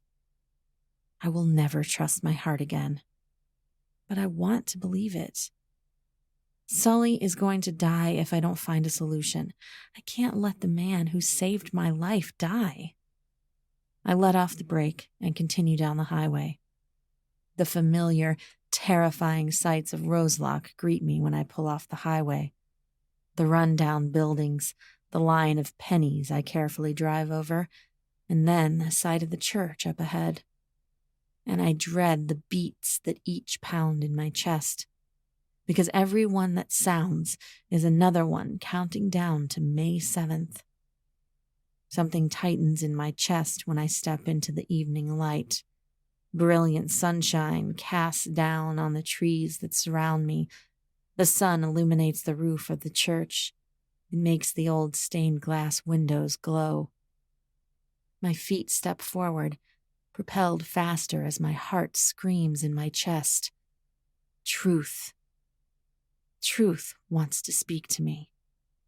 But fear and doubt are ever going to be my constant companions. The stairs squeal under my gaining weight as I climb them. The porch sags, but I actually smile, recalling the first time I feared I would fall through it. A lifetime ago. I knock loudly on the doors. It's silent for a moment, and my heart sinks, worrying that I'm going to have to go and search for him. But then, heavy footsteps sound within. Anticipation burns in my veins. I shift from one foot to the other. I bite my lips together to contain the smile. I hear a hand land on the doorknob, and finally it swings open. I actually press a hand to my chest, trying to still my heart. But my smile breaks free of my bite and spreads on my face. Sully stands there, so different from the first time I knocked on this door. First, because his eyes are bright, hopeful, happy to see me. And second, because he looks entirely different. He's cut his hair. It's now short, cropped, clean cut. And his beard has been trimmed, now short and groomed with purpose. It fractures all those hard walls I was attempting to build when I stopped in the middle of the road. My body acts of its own accord as I surge forward, wrapping my hands behind his neck, and pull his face to mine. Chapter 57. Sully. The floodgates are opened. The second I opened the door and saw her standing there, so permanently changed from the scared fawn I found standing there once before, everything came rushing in on me. I wanted this woman. I wanted her with me, wherever I was, wanted to be with her, wherever she might go. I wanted to fight for her, every day, and be there to remind her to fight for herself. And as she rushes forward and wraps her arms around my neck, I know this is where my heart is going to be for the short remainder of my days. Our mouths collide without hesitation. Hunger and passion rip through me like a tornado out of the plains. My hands go to Iona's sides, slowly wrapping around her waist as she leans into me, A hungry sigh escapes her lips, and I let her into my mouth, her tongue darting out, tangling with mine. Her lips mold to the shape of mine, promising bittersweet escape from everything in the world. She leans in harder, and I give 2 steps back into the church. She follows, her body glued to mine, inch for inch as we move. The door still sits wide open because who would be around to witness?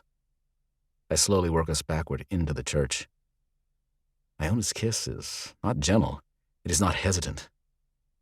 Every one of them claims me, declares me hers.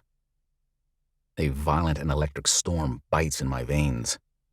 Desire and the instinct to claim run savage in my blood as I twist us, backing Iona into the wall as we stumble from the chapel into the common room. Her tiny little body feels so much more feminine even after just 2 weeks as I grasp her hips and lift, pinning her to the wall. "Sully," she sighs as she tips her head backward. But I don't slow. Can't slow. My mouth moves from hers, over her jawline, down her neck. My hand curls from her hips, under her thighs, holding her up, holding her legs around my waist. It takes every ounce of control in me not to pound my hips, to not thrust, to not claim this woman as my primal mate. Mine. Mine. Mine. A medieval voice screams the words through my brain. But suddenly I jerk back. My eyes go to Iona's. Because that's what Iona was to Jack. He owned her. She became him. And I will never, ever claim possession over her. "Is this what you want?" I pant, my chest heaving, my body trembling from head to foot. "You've only just found your freedom again, Iona." I struggled to keep my words under control, to breathe evenly. "Is this what you want?" Those caramel eyes of hers stare back at me, searching, pouring over my soul like a fortune teller looking through a crystal ball into the depths of my dark and twisted soul. Her breasts heave up and down, her lips already swollen and red.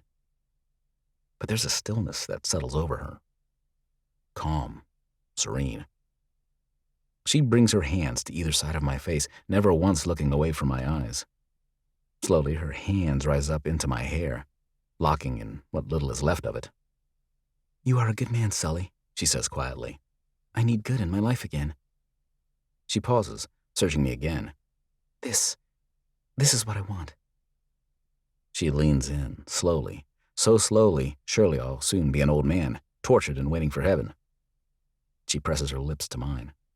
She breathes a breath into me. Every nerve in my body shudders with want. Need. Steadily, our lips move in sync. Assuredly, our mouths open. Iona shrugs her coat off. I kick my boots off as she squeezes her legs tighter around my waist. She reaches for the hem of her shirt, and I carry both of us to the bedroom. Chapter 58. Iona. The dim glow of the sunrise tickles the horizon. I lie on my stomach, looking at the dirty window. It faces north, so my view of the eastern sunrise is blocked, but I can see a trace of light blue dancing behind the tree line. Sully traces a finger over my bare back. He's quiet, just letting me sort through my thoughts, getting utterly lost in them, but the tip of his finger keeps lazing over my skin as if drawing a map to some exotic destination where only he and I can exist. We made love last night. Soul-crushing, soul-healing love that went on and on through the night. At some point, I finally fell asleep, lying on Sully's chest, skin to skin. When I'd awoken, I rolled over and just looked at his profile in the dim light. But the moment I turned over, Sully stirred, and then his fingers were there. My mind is a tangled web of thoughts and questions. This was different. So under my skin deep, so bend me backward, look at the sky and see to the stars and moon different. But there is something broken in my mind now. Something fragile and scared, but willing to fight until my last breath. But I turn my head. looking back at Sully. His hair is wild, sticking up in all directions from my fingers endlessly running through it all night and sleeping finally. But there's peace in his eyes. Light. He leans forward and presses his lips to my shoulder. He takes a deep breath, breathing me in. I will be frightened. I will fight for myself. But the truth is there, nesting itself in the center of my chest, so obvious and large that I can't ignore it. Sully and I. Me and Sully. An ache forms in me when I think of parting from him. I roll over to my back and look up at him as he hovers, looking down at me. I reach up, placing a hand on his cheek. There doesn't need to be words, Sully says. He lies there with his head propped up on one hand, his elbow to the bed. His other he laces with the fingers of my other hand, resting on my chest. There doesn't need to be any promises. Just whatever you need, Iona, and I'll do it. Peace. Real peace. And real happiness. That's what I feel. That's what courses through me as he leans down, gently pressing his lips to mine, bare chest to bare chest. I'll never trust my heart again. Never, ever say the words again. But inside, in my heart, I know the truth. I love this man. Sully tromps around all that day, going about his duties. He takes care of the town of Roselock. He visits the graves of the dead. He clears debris and speaks to an old friend he summons from an old pair of spectacles. I watch him. At least once an hour, he finds his way back to me, kissing me deep and long, our hands all over one another. But he goes back out. I walk around the church, looking all around the base. In the light of day, it looks so normal, just a crumbling foundation, just weeds and bushes jutting out here and there. How does it bleed at night? How do the voices of the dead call out in the dark for any and all to hear? How did the town curse Sully? That night, as we sit together eating, I ask him, is there anything left of the tribe that used Roselock as the burial ground? He looks up at me from beneath his dark lashes. Why? I finish chewing my bite, keep his gaze. Because there has to be an answer to this. I want to look for clues, signs, anything. He stirs the stew in his bowl without looking at it. Why? He asks again quietly. I'm still as a statue. Because I can't lose you in 2 months and 4 days. My features feel rock solid, unmovable. I won't lose you. Sully is true to his word. No promises, no words, just whatever I need. But I see it there in his eyes, that this means just as much to him as it does to me. I rise, leaning over the table, and let my lips go to his, letting two lonely souls find companionship. Please, there has to be something, I whisper. I think he suppresses a sigh as he leans back. Come, he says as he stands. I'll show you where they were all buried. Chapter 59. Sully. One perfect weekend becomes a week of separation, to be free again, to learn independence once more. And then another weekend brings emotional and physical fulfillment I've never in my life experienced. And then a trip to Ander for a few days before the call of the dead pulled me back to Roselock. For a month, this was my life. Creating a balance of being with the woman who had come to inhabit my every thought, every direction of hope for me, and letting her find herself again, to reconnect with her friends and family. And Iona thrived. She laughed with her sisters. She got a promotion at work. She reintegrated into the town she'd lived in her whole life. But she also desperately searched for a way out of my fate. Through books, through phone calls to shaman and priests and professors. I could only give her a hopeful, false smile and feel gratitude that someone cared about me enough to go through so much exhaustive trouble. But I knew the truth. I knew the answer. There was no answer, because the damage had been done over 200 years ago. There will never be any forgiveness for the Whitmore family. I'm a cursed man, forever. My rose continues to fade from red to white, but Iona never gave up hope, and it felt incredible to have someone fight so fiercely for me.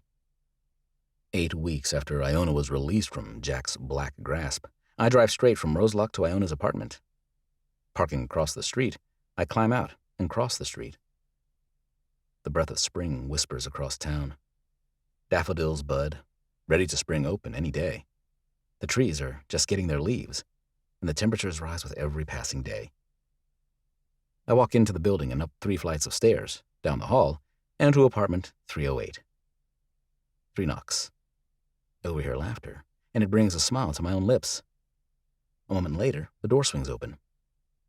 Iona stands there in a red dress, red lipstick, her hair done up in an elegant twist, and she wears a smile that has changed my entire world. "Hello, handsome," she says with a coy smirk. I step forward, my hands automatically going to her hips, and I'm about to press my lips to those tempting red ones when someone standing from the table draws my eyes. Hold it," Viola says, slinging her purse over her shoulder. "You two can hang on for just a minute until I clear out of here." Despite her teasing, she crosses the room and wraps her arms around me. "Good to see you," I greet her, wrapping the woman into my arms for a quick hug. "You just get off work?" "What gave it away?" She once more teases, smirking down at her work uniform. "I'm glad you're back, Sully." I give her a little half smile. Viola chuckles and shakes her head. "I have to say, I think I miss the hair and the beard." I give an exasperated laugh, dropping my hands. "You too?" Iona laughs, coming to my side, wrapping her hands around my arm. "I don't know what it is," she says, beaming up at me. "You just looked so dangerous and wild before. It was sexy. Now you're just threatening Outback Man," Viola suggests. She pauses in the doorway, looking back over her shoulder at us, giving a wink. "I'll see you two later." "Bye," Iona calls, and gives a little wave. "You know how long it took me to grow out all that hair you never told me you wanted me to keep?" I say, looking down at Iona as I wrap my hands behind her back. "Years and years," she answers. There's a playful smile on her lips, but there is also a look of fear that creeps into her eyes. Because it's there, in the back of our heads. There will be no time to grow it back out, because I only have 3 weeks and 3 days left on this earth. "You ready?" I ask, moving on, because I won't spoil this night for either of us. Dodging boxes, Iona goes back for her purse. Her entire apartment is packed up. She found a new one across town, where she will never have to walk the same path she frequented with Jack. In 2 days' time, I will be moving all of her belongings into a truck and then into the new building where she will continue to rebuild her life. But for this day, the night is spent at a fancy restaurant across town. It actually looks out over the river. The evening draws to a close as we clear our plates. When Iona finishes her fish, potatoes, and steamed vegetables, every bite of them, she reaches across the table and takes my hand. "I have an idea," she says. She keeps looking at my hand. "It's the only thing I can think of, so please listen. Really listen." Maybe my false front of hope hasn't been as solid as I thought it was. "Of course," I promise her. She draws 2 little lines with her finger on my hand, and I realize it's a cross. "The town was cursed because it was built upon sacred grounds, correct?" I watch her, moving from the cross to random swirls and shapes. It's always been assumed that was the reason. Pain and torture for all the lives lost in that battle, for building upon what we didn't know was there. Iona nods. In the glowing candlelight of the dinner table, I can't help but think how beautiful she is. Her cheeks have filled back in, no longer gaunt and starved. Her hips have shape to them. She's still thin. It will take several months before she's returned to her previous self. But she's beautiful. What if we remove what was wrongfully placed there? she asks quietly, and her fingers finally still. 2 heartbeats. 3. 4. What do you mean? She doesn't answer me immediately. She places her hand over mine, holding it lightly, and then her eyes meet mine. What if we burn the town of Roselock to the ground? She asks. Level it, so it is as if it never existed. Something pulses in my chest. Throbs. Surges. What if we burn all those houses one by one until they no longer exist? She says. What if we burn the church as if it had never been built? And then we create some kind of memorial for all those lives that were lost. There are too many thoughts running through my head to respond, too many questions, too many doubts. If we fix what was done, we can break the curse, Sully, Iona says with hope. Reverse what was done, as much of it as we can. Pounding, racing. My heart doesn't know what to do. Sully, we destroy Roselock, every bit of it, she says, the hope and desperation rising in her voice. She leans in closer, her hand tightening around mine. And we make sure you are nowhere close to it when May 7th arrives. And we save your life, Sully. Her voice cracks slightly when my name escapes her lips. I nod, because that pleading in her eyes fractures every bit of me. It might. Even saying the words makes me too scared to hope. It might work. She looks at me, not quite daring to believe that I'm opening the door of consideration, but slowly a smile curls on her lips. We can do this, Sully, she says. I am going to help you, and you are going to live. I lean in closer, trying so hard to give her what she wants. The waiter walks up. Your check, sir, he says. No rush. I look up at him, maybe managing a polite thank you. Again, I hate when Iona reaches for it, and then produces the money to pay the bill. Standing, I pull her seat for her, and arm in arm, we walk out the front doors. With the beauty of the day, we decide to walk. Now that the sun has set, the air is much cooler. I shrug out of my jacket and place it around Iona's shoulders. She gives a little contented sigh and clings to my arm, resting her head against my shoulder. My family likes you, you know, she says, as we slowly walk down the sidewalk. The view is spectacular. The tracks of the train stretch before and behind us, and just beyond that is the grassy banks of the Kanawha River.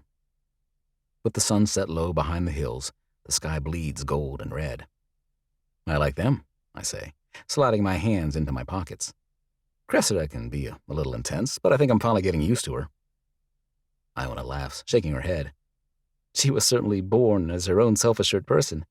Once you realize you can agree to disagree with her, she's not as scary. I smile and nod. Down we walk, along this sidewalk, which will eventually turn and lead us back into town. Do you think it could work, Sully? She asks. And her steps slow, though she keeps moving. I've studied and searched. This is the only solution I can think of. It has to work, doesn't it? It's a good idea, I say, trying not to sound too doubtful. Logically, it's the thing that makes the most sense. She turns her face up toward mine, biting one corner of her lower lip. It has to work. I don't want to lose you, Sully. I bend down, lowering my face to hers, and press my lips to her own. I won't lie, I confess, as I straighten when the blast of the train horn sounds, quickly approaching. It's hard to imagine that after 200 years, all of the insanity of Roselock could come to an end. The sound of the train grows louder and louder, the ground rumbling. That after my entire life, always knowing exactly when the end would come, to see it all come to some kind of logical conclusion. A stone drops in my stomach, because suddenly Iona's expression slackens. Something dark sparks in her eyes. Her grip on my arm loosens. The tremor of the train's approaching power shakes the ground. The honking of its horn obliterates my ears. The look in Iona's eyes distances. Iona? I question. She lets go of my arm. She turns away, taking a step toward the track. And just before the train levels with us, Iona jumps. Chapter 60. Iona. It was like a sweet release, something snapping, a cord cut. I didn't have to hold on to anything. I could just let go. Could just stop trying to keep everything pulled together and just give in to the monster. The monster told me it was time to jump, so I followed its voice. I leapt and found blissful release from this life. Now here I stand, watching it all as if in a blurry, fast-forward time-lapse. The splatter, the crunch, the spray. Sully's bone-shattering, earth-moving scream. The screech of iron on iron as the train skidded to a halt. The sirens and the screams of ambulances and police cars. And Sully. Poor, poor Sully. A blur, that's all I could see. A blur I couldn't touch, couldn't break through, couldn't say a word through. A screaming, crying, mourning family. A packed funeral. A grim-faced man who had done so much for me. And then a cursed town that brought nothing but pain. Chapter 61. Sully. A week. An agonizing, pain-filled, confused, cursed week. 7 days of repeating the same story over and over. To Iona's family, to the police, to the paramedics, again to the police. What happened? Why would Iona jump in front of a train? I endured the screaming accusations of Iona's family. I bore the questioning stares of half a town at the funeral. My things and I were tossed out of Iona's apartment the day after. I only managed to grab 2 things before they shoved me out: her photo album and her purse. Quickly, I slipped one inside the other, wrapped them in my jacket, and set them in the passenger seat of my car.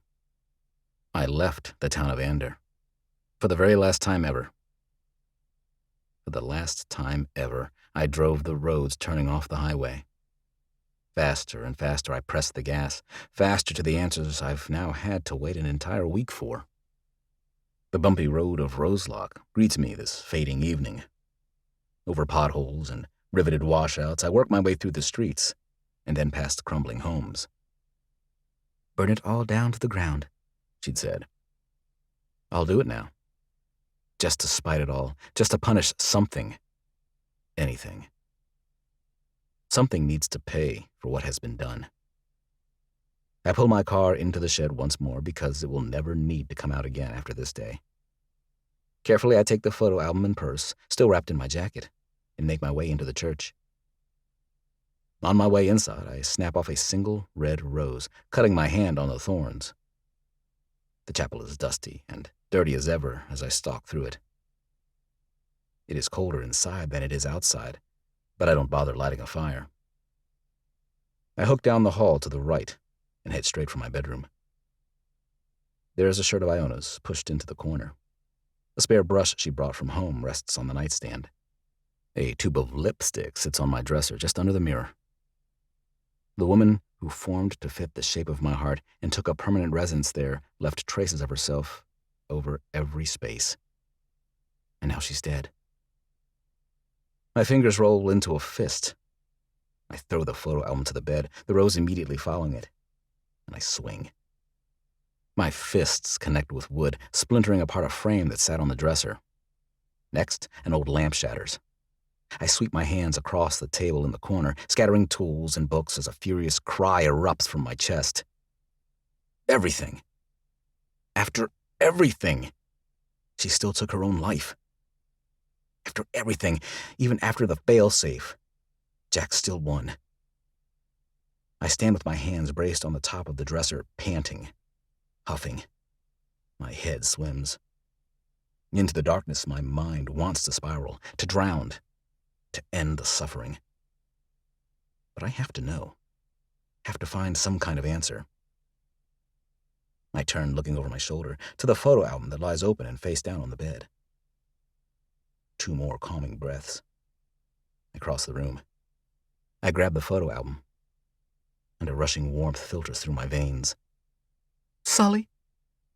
Her voice cracks, a sob barely contained. I turn to see Iona standing behind me by the door.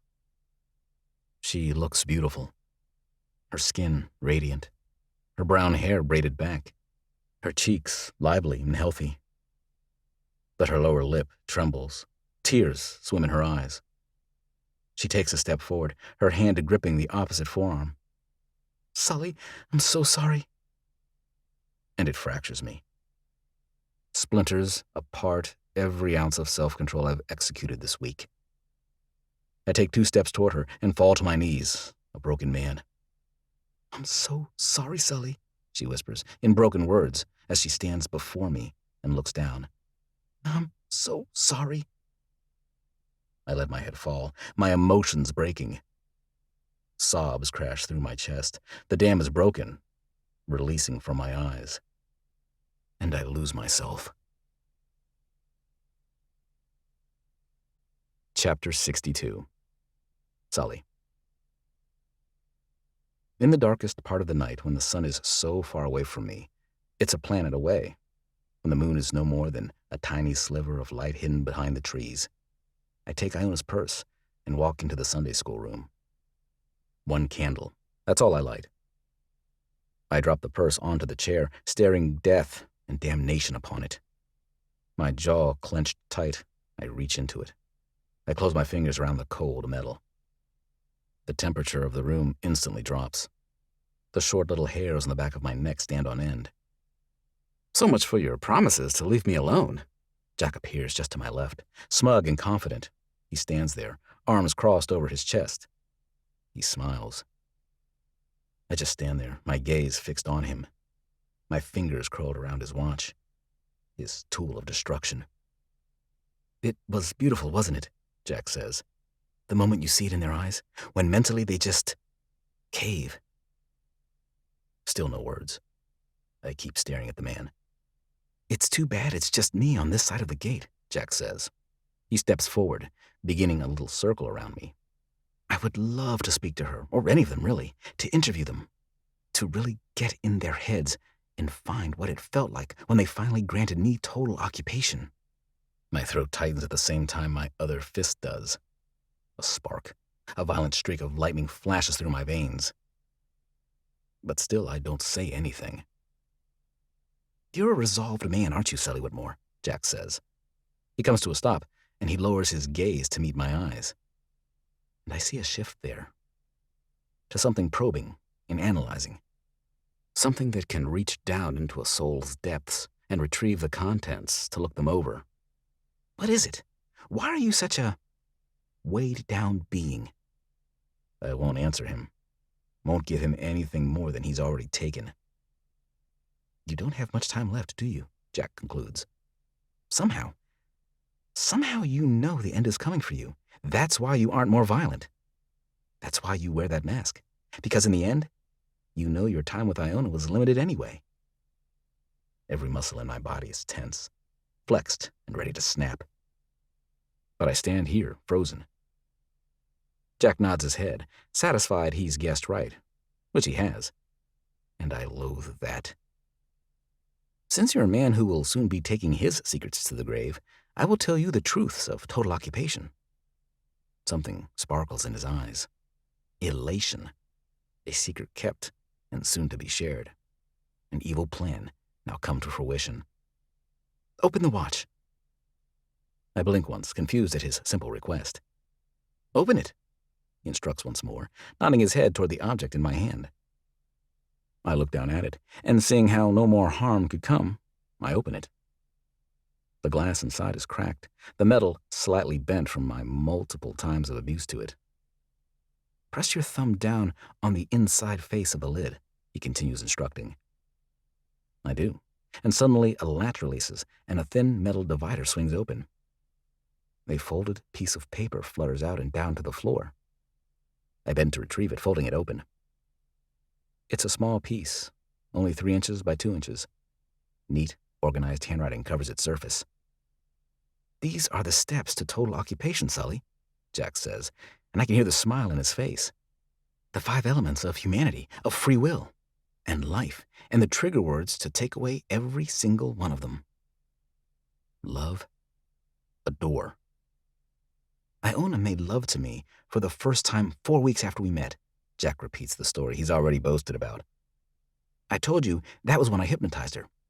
It was then that I implanted this entire journey, every word, the failsafe. When she awoke, I told her that I adored her, and the very next words out of her mouth were that she loved me. Health.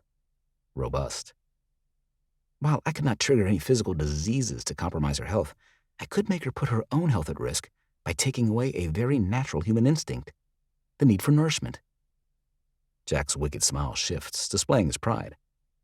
While in Florida, I told her we could have as robust of a travel life as she would like, and from that moment on, she only ate when others forced her.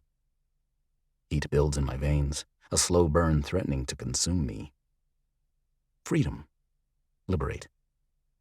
I took away her freedom to do whatever she pleased with whomever she pleased at a bar when we were out with her sister Viola.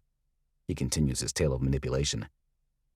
Every relationship that had been important to her, every spare moment to herself, all turned toward me. Iona never went anywhere unless it was at my suggestion. My eyes slide closed as the heat in me burns so hot it feels like ice. And things would have ended there, with her loving me obsessively, never to have an appetite again, in absolute seclusion for the rest of her days, Jack says, as he takes a step toward me.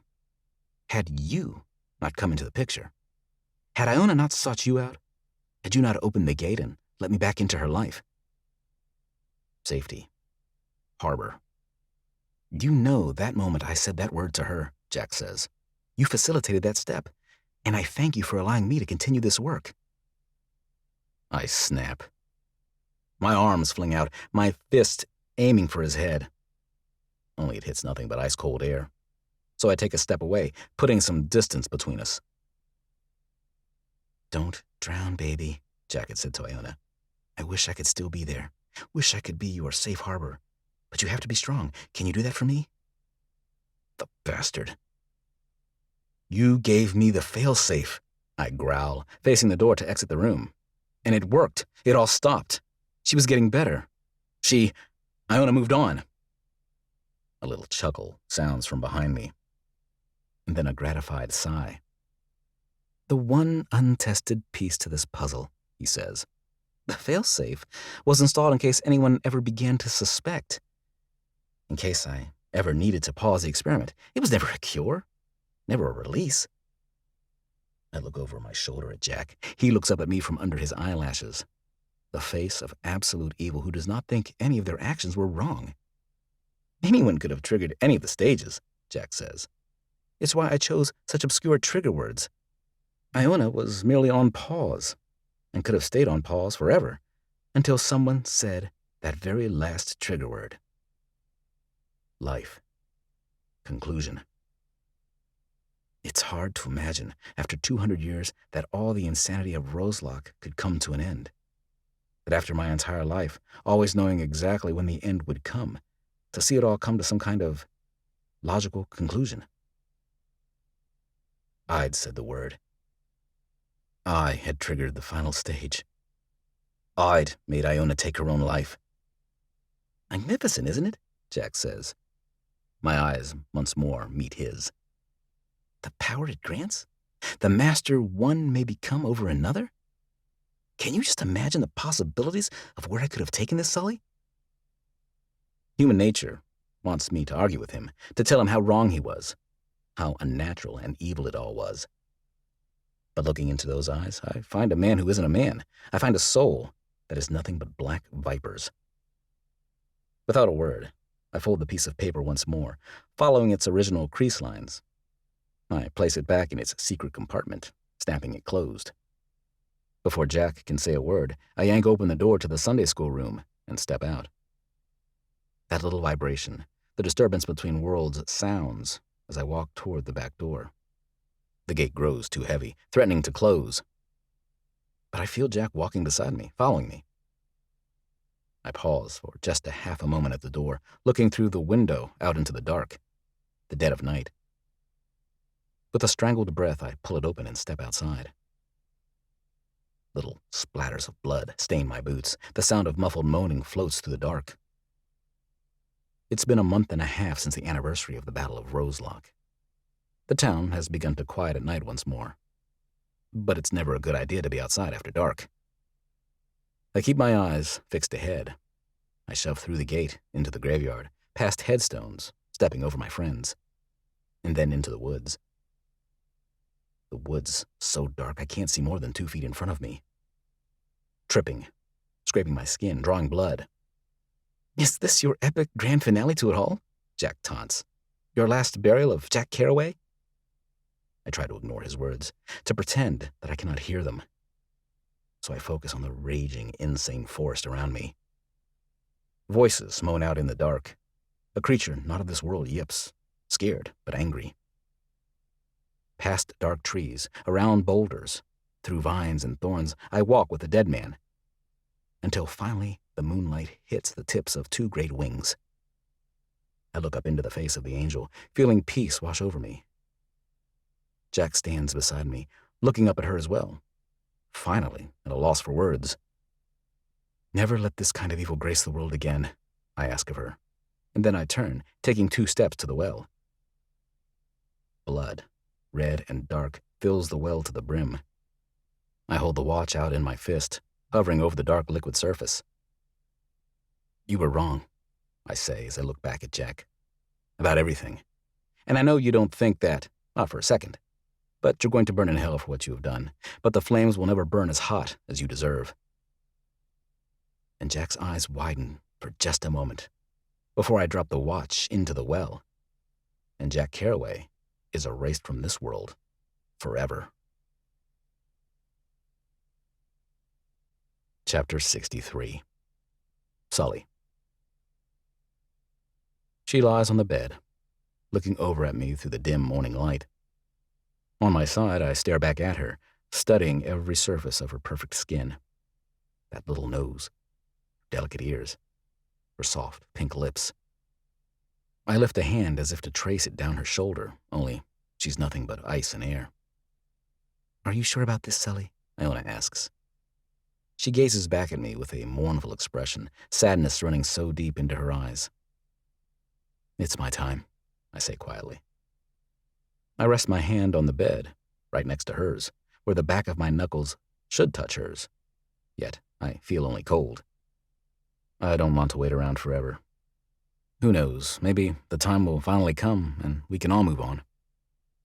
She bites her lower lip, and tears swim in her eyes, because she knows what it means. Once I go, I won't be able to pull her through the gate anymore. It means we will no longer see one another. "Please try," she says. I draw a breath as I roll onto my back. I lay my arm across my forehead, looking up at the ceiling. Possibility and hope bring pain. I have endured too much of that in the past 3 weeks. I can't stand the thought of letting more of it in. "Come on," Iona says, climbing from the bed and heading toward the doors. "There's only one left." I watch her for a moment, marveling at how she can still sound hopeful, happy. Holding on when, for me, there is nothing left to hold on to. But for her, I climb out of this bed. I don't even have to put on a jacket, the air already warm outside on this 6th day of May.